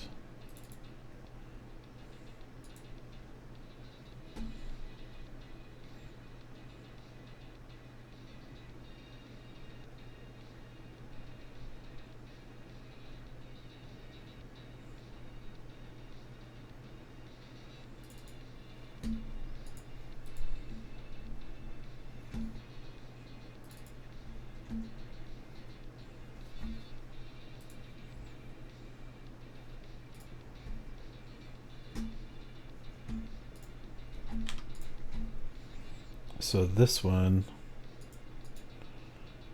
and this one are going to come up to objects. No, not new body.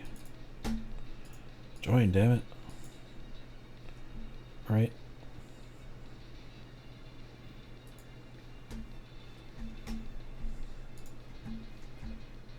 It's such a roundabout way to do this.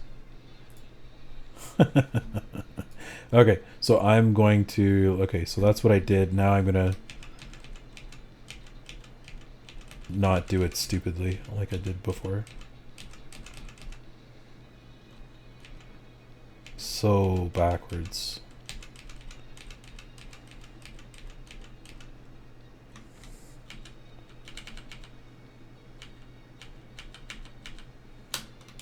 Okay.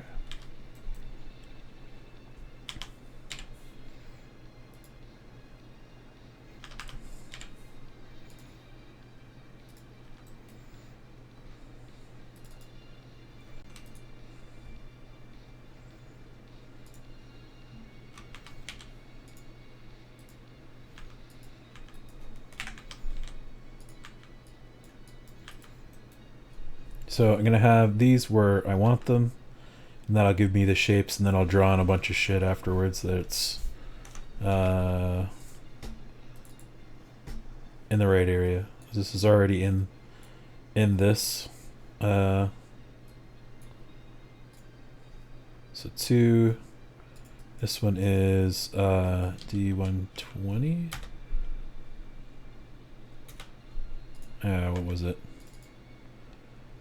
210 and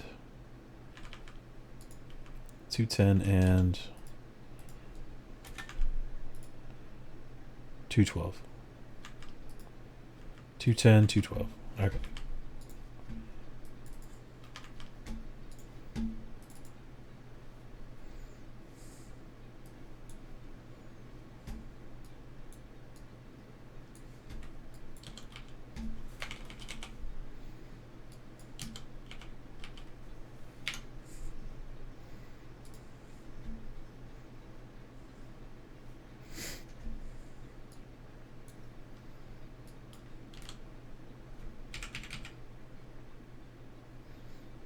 Didn't it go up 2 inches?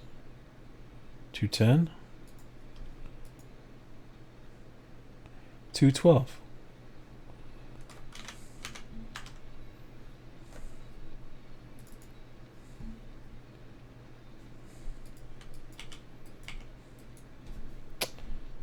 Fucking fusion. So, oh, this is not the spacing. Spacing. We could do really D210.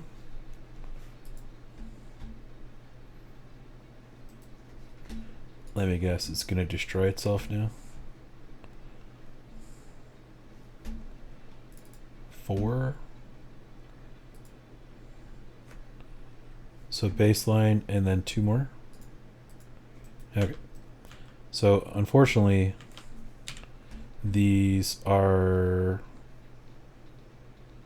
all the way to the top. So we can do a few things. So this is where I know I want all the pattern. This is 100% going to be in here because that's the baseline.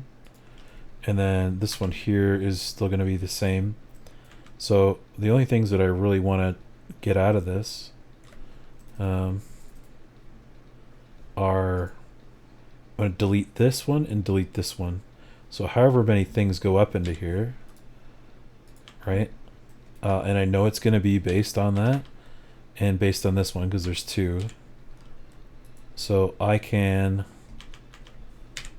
it's all in this area in here. So if I create another one and I create this one, whatever I do into that, it'll disappear, I would think. So turn that on. Take these 2 things out and delete these. Right. So I still have that at the bottom. Say if I want to show the dimensions, I think I actually have to go into this to change it. So realistically, it doesn't really matter that much. So if I went one more with the 4, it's still gonna, I think it's still gonna be okay, right? Because these have to be deselected and all the rest. So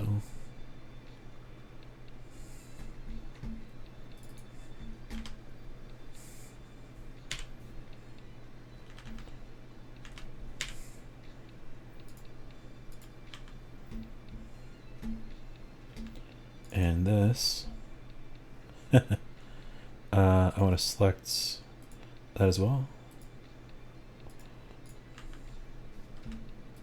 That just makes my life easier when I go to select something, right?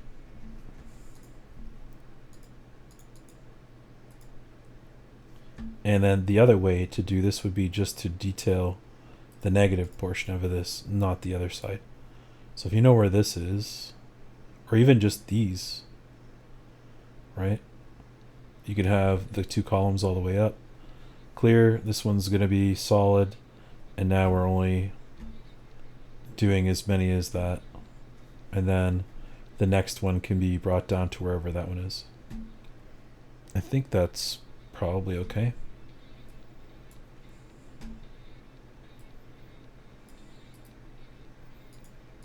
Delete that. See how ugly this looks? Oh, it's ugly. It's really bad. 1. Try and make this look a little better here.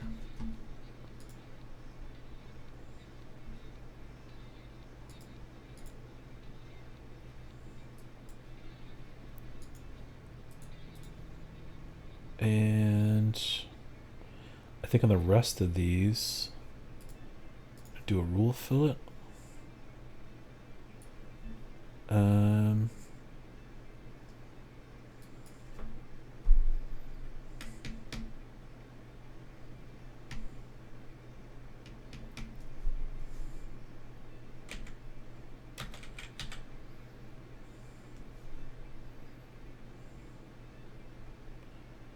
No, I don't want those.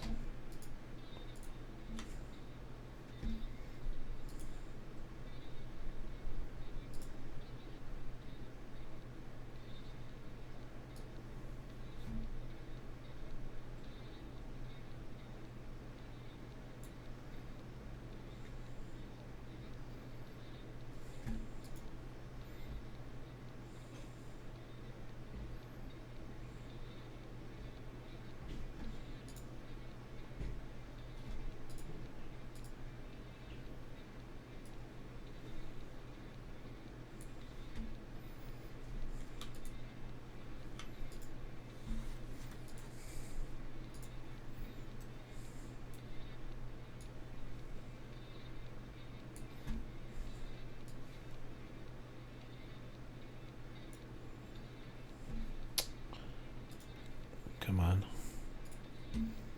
Get it eventually. I would have been done picking everything by now.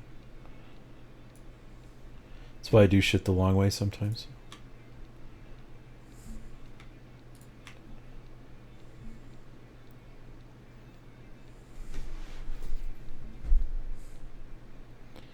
I selected all the faces like a dumbass. Edges only.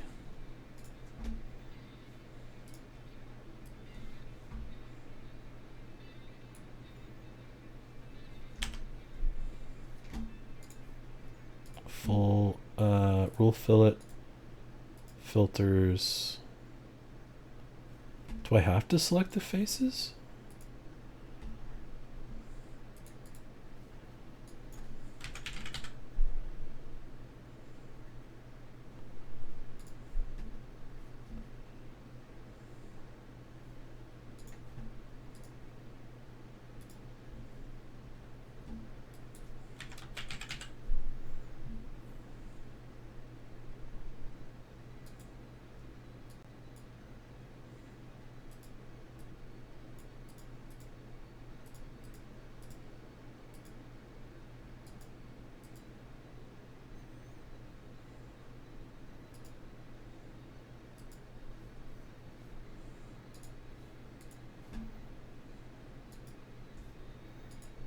Between faces.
I think that's alright. I could have used a full round for that, but oops. This will work just fine. And on the bottom too. So easy to get in, easy to get out. Or it should be, anyways. Do the bottoms for this. Rounded. And then rounded. Yeah, that all looks good. And then these inside ones are going to be 0.03125. So really small, which is like basically the round of the laser of the water jet. These might actually be too small for some of that, so we can make this round a little larger, but it'll sit on that radius. So I made it 0.03125 because that is the clearance that I put in there. 2, 4.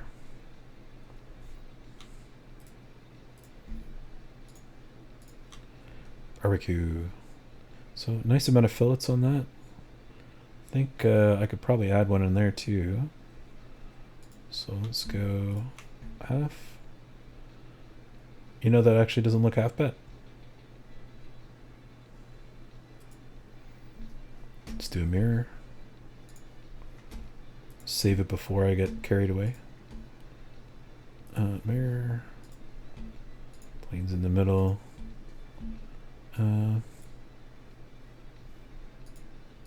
Features, there's a bunch here. 2, 3. I think that should be good.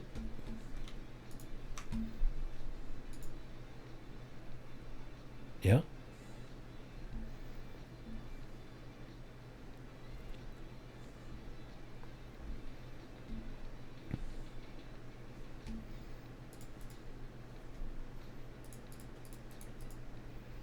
All right. So it looks pretty cool. And you can move this up to here. Right. So move this up over. Oops. This is not going to go the way I want. Out like that. Up. Back in the way I want. And then down again. So then you can get it up off the heat and then like way up if you really want to. I'm not sure why you would want it up this high, but it's just maybe for longer cooks or something. I've never cooked like that before. So I like that idea. Or if it's like just like a rolling fire, maybe. And then this could do this particular thing. We could even do all 4 sides on this, and then have the trough there, and then we could do cutout or something here, like a rocket stove almost. That'd be kind of cool. So that's sitting on top of there. Pretty good seal. How would you like?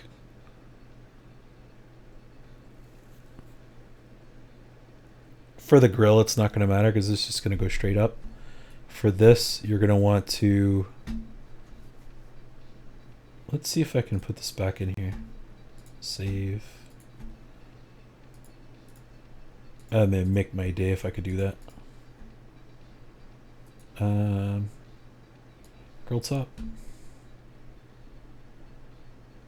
Yeah, it creates a circular dependency. Boo.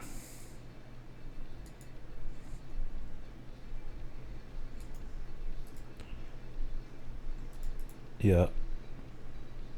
So, different versions of things from the same file, not so good. I could do, I wonder if I could copy this over.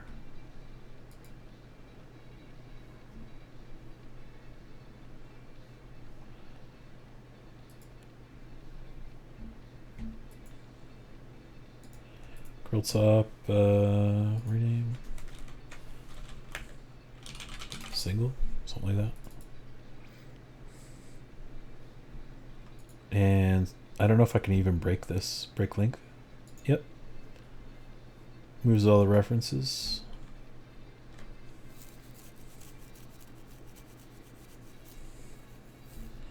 And now these are no good for some reason. What is this?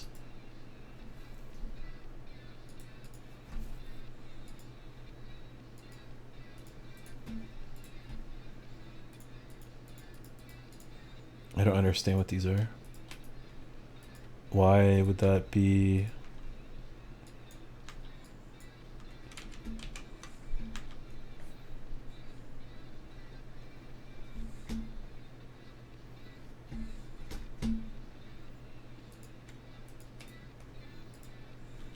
I'm just doing something quick anyways. Please let me delete everything, you piece of junk.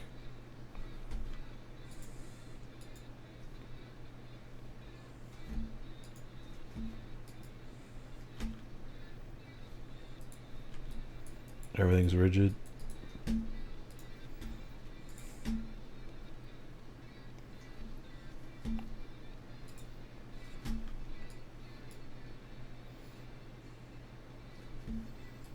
There we go.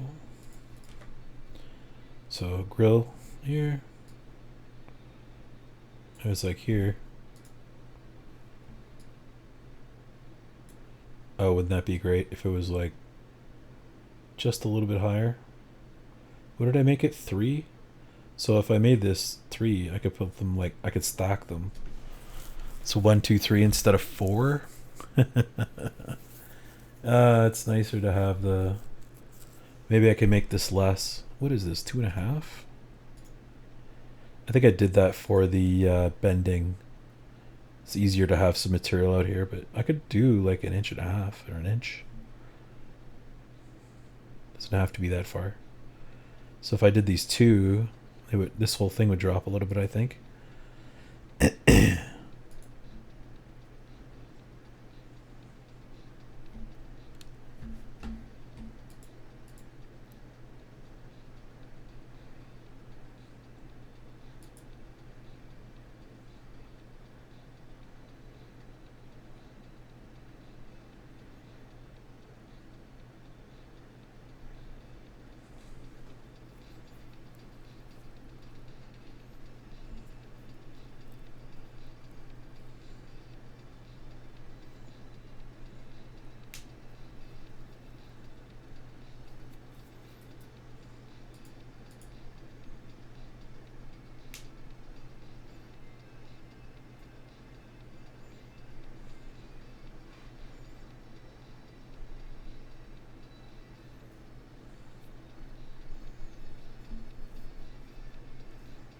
Yeah, I think that's okay. Let's go back to where this was. Just like looking at stuff.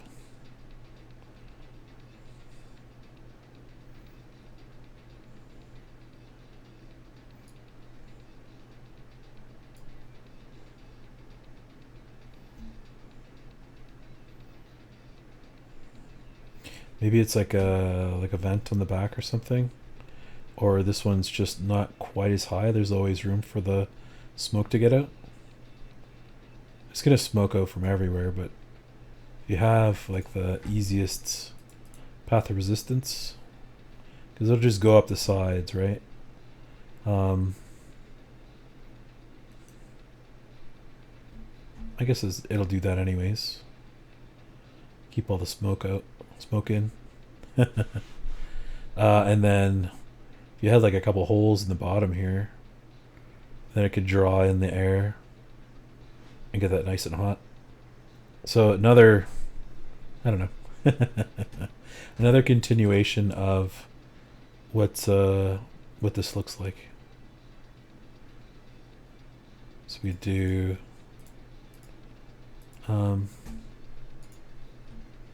align this to this straight up.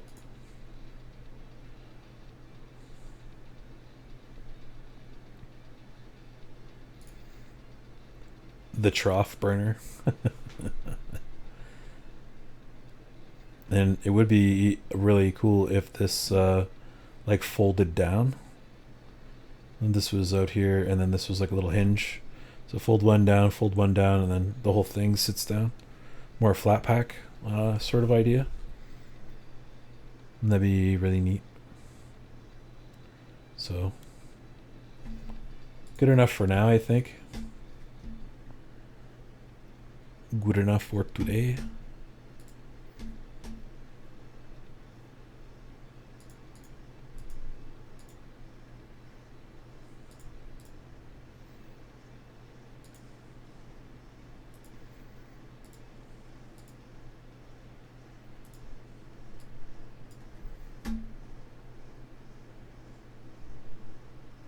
Yeah, that's fun. Kind of like a little barbecue sort of idea. So you have the fire pit top that we can use with the fire pit ring. We have the actual barbecue piece. Like this could be used like right on top of the ring. It's fairly big. It's 24 inches by 12 or so. There's a flat top version, and I have another veggie version too here that I did with that. Hopefully it doesn't break everything. I don't have a whole lot of faith, you see. Alright, so there's that. Let me just save that real quick. And yeah, I think that's cool. That's all I really wanted to get done today. I was hoping to do another thing, but I blabbered for like, I don't know, 2 hours at the beginning. So, and holy crap, it's really gone by, the 6 hours. The, oops. Not that one. The other one here. I went over like, from where I'm at right now, what do I need to do in order to work towards the goal that I have. That's, I started to do, it's called self-authoring. I should have did this when I was younger. I think I did something like this when I was in high school, but it's like it's a good way to educate yourself on getting the things that you want in life, essentially. So it's like it's not like any wealth building thing or nothing. It's just like straight up. Here's the thought process. What do you want? So do you want like a family? Do you want this? Then obviously that changes over time. Do you want to have a nice car? Where do you want to live? And all that stuff there, and then it takes to, for each one of those points, right? It makes you think clearly about, and realistically as well, about how to obtain those things that you want. You can even put time limits on it if you really wanted to, but like that's not the point of what the program does. It gets you to think and really have some good introspection, I think, about the reality of things. So it's like, if you wanted to be a doctor or like a lawyer or something, you got to go to school and you got to study and you got to work your ass off, right? So it's like there's all those little things, and then by the time you're done, that's like, okay, well, you want a family and you want some kids and a, I don't know, car and a vacation house and all this stuff here. So then you set that up and you're like, okay, you work backwards. If you want all that, at what age? And then you work back and then say, okay, what does it take to get all that? And so on and so forth, right? That's so I was just kind of continuing doing all that stuff. And a lot of my issues are health related right now. And health and mental health related, I should say. And I just want to create stuff. And I want to have cool things. So that's pretty much the gist of it. I don't really have a whole lot of crazy wants in my life, but if that's something I can work towards. So I want to have a shop where I can make a bunch of shit, like doing this stuff, but actually making it. And then I'd like to have some sort of small pizza shop or bakery, cafe thing that really isn't dependent on how well the economy's doing or any of that. I just want to have it so that I can go out there and bake and stuff, and then if people are buying stuff, then great. And if not, well, I'll just make the pizza for myself or to give away, like that's the kind of idea that I wanted to have. People can't afford it, there's always charity. And yeah, so I kind of how I want to give back to the world. And then all the like different stuff, like this is just all stuff and how I fill my time and creative outlets and whatnot. So yeah, that's retirement for me. That's kind of what that looks like. So how do I get there, right? So step one is I gotta have the energy and I have to have stress tolerance. And that's what I went over earlier. I really talked myself through that. And that was all started, I started listening to like a little bit of a Tony Robbins thing. He didn't even really get into anything. It's just like I started remembering all the stuff that I gone over before. Damn it. I keep on doing this. So tomorrow I got the barbecue done for the most part. I don't know if I want to do a smoker and a pizza oven right now. Maybe something else. we can do something fun tomorrow. I just want to check in on this, see if anything jumps out at you. Let me know. I did the key holder, was kind of fun the other day. Something fun. Oh, sconces. Business card holder. Yeah, maybe we'll tackle that. That's pretty straightforward. Floating shelf with hidden compartment. Ooh. I mean like an easy access gun thing. It's kind of cool. Perforated lantern. Maybe the wall panel.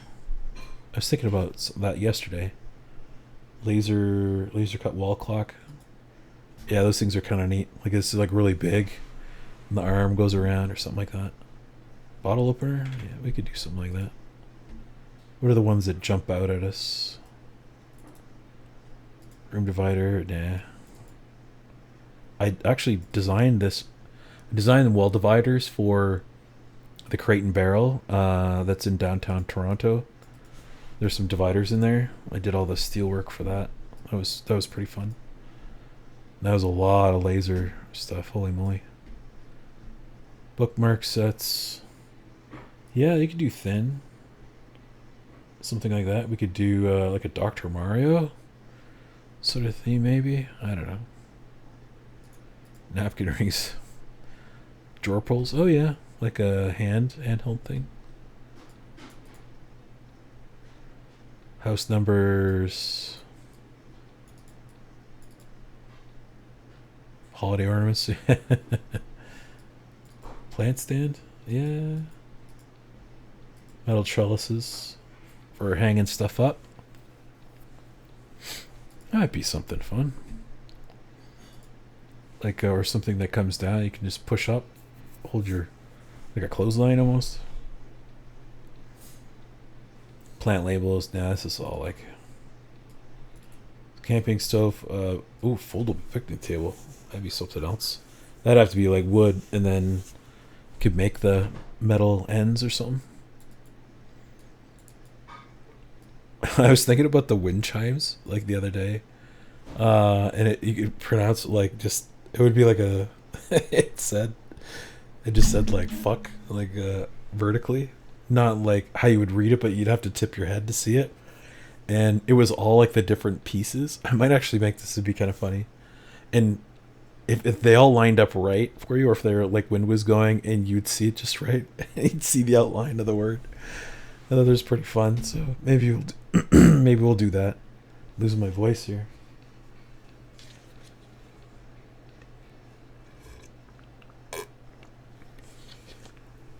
Word count's probably 100,000. Where's wind chime? Wind chime. Did I just see this here? Home decor.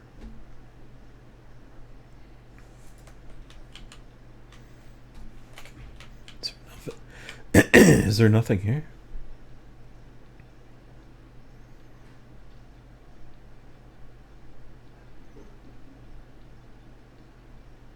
And then up at the top. Excuse me. I'm gonna take this off here. Fire pit cooktop.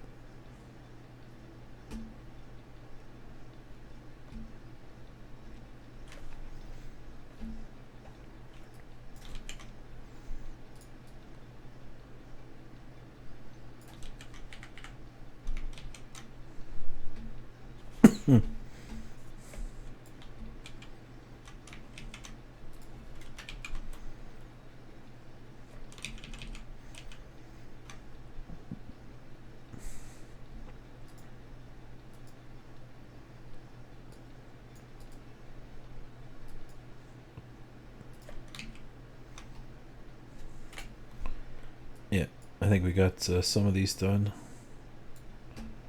Strike through, we got the ash pan done. Smokers in the pizza oven are not done. Those are doubles. I think I just put them at the top so we could do whatever else. We could do wind spinner. Yeah, there we go. Wind chime. Wind chimes. Sheet metal wind chimes. vulgar. Vulgar like. So they could have like any kind of design, but when they would line up, it's like you'd have to be looking at it like, hey, what's going on with that? So maybe something like that.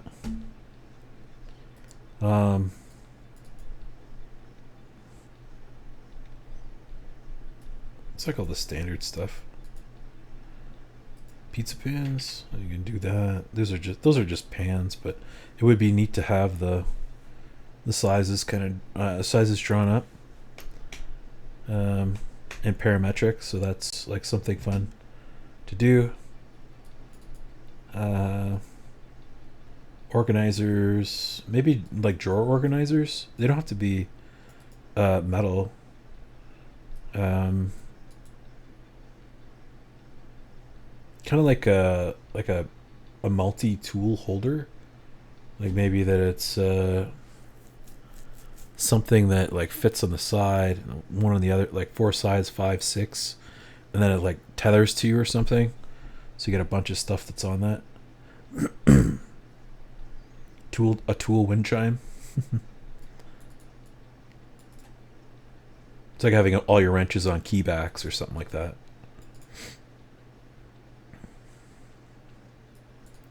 Cubby shelf.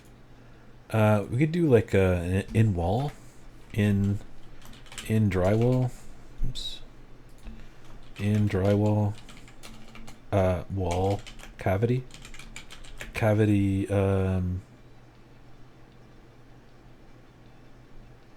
I don't know, organizer or something like that. Like thinking of like the shelf organizer,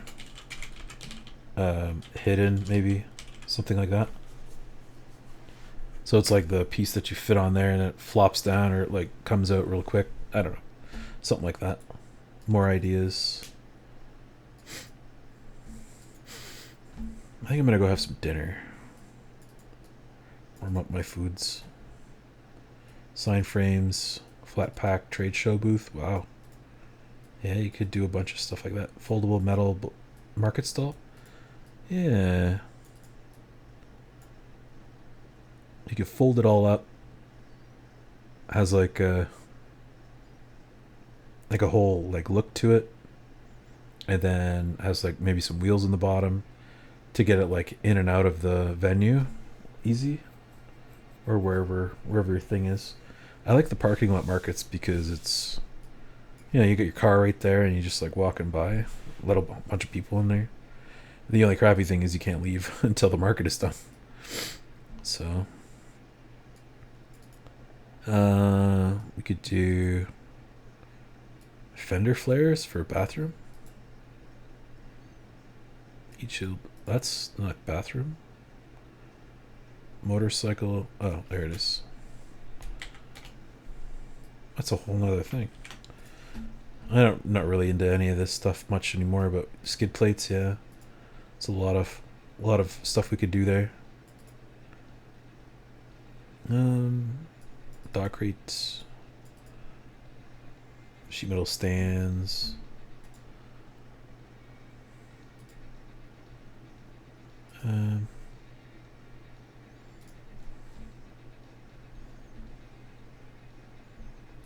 Grates, metal window guards, light switches. Pretty popular.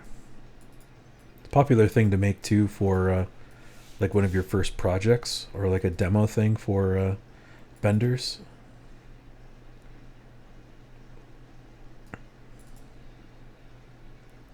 Is the laptop stand I made already?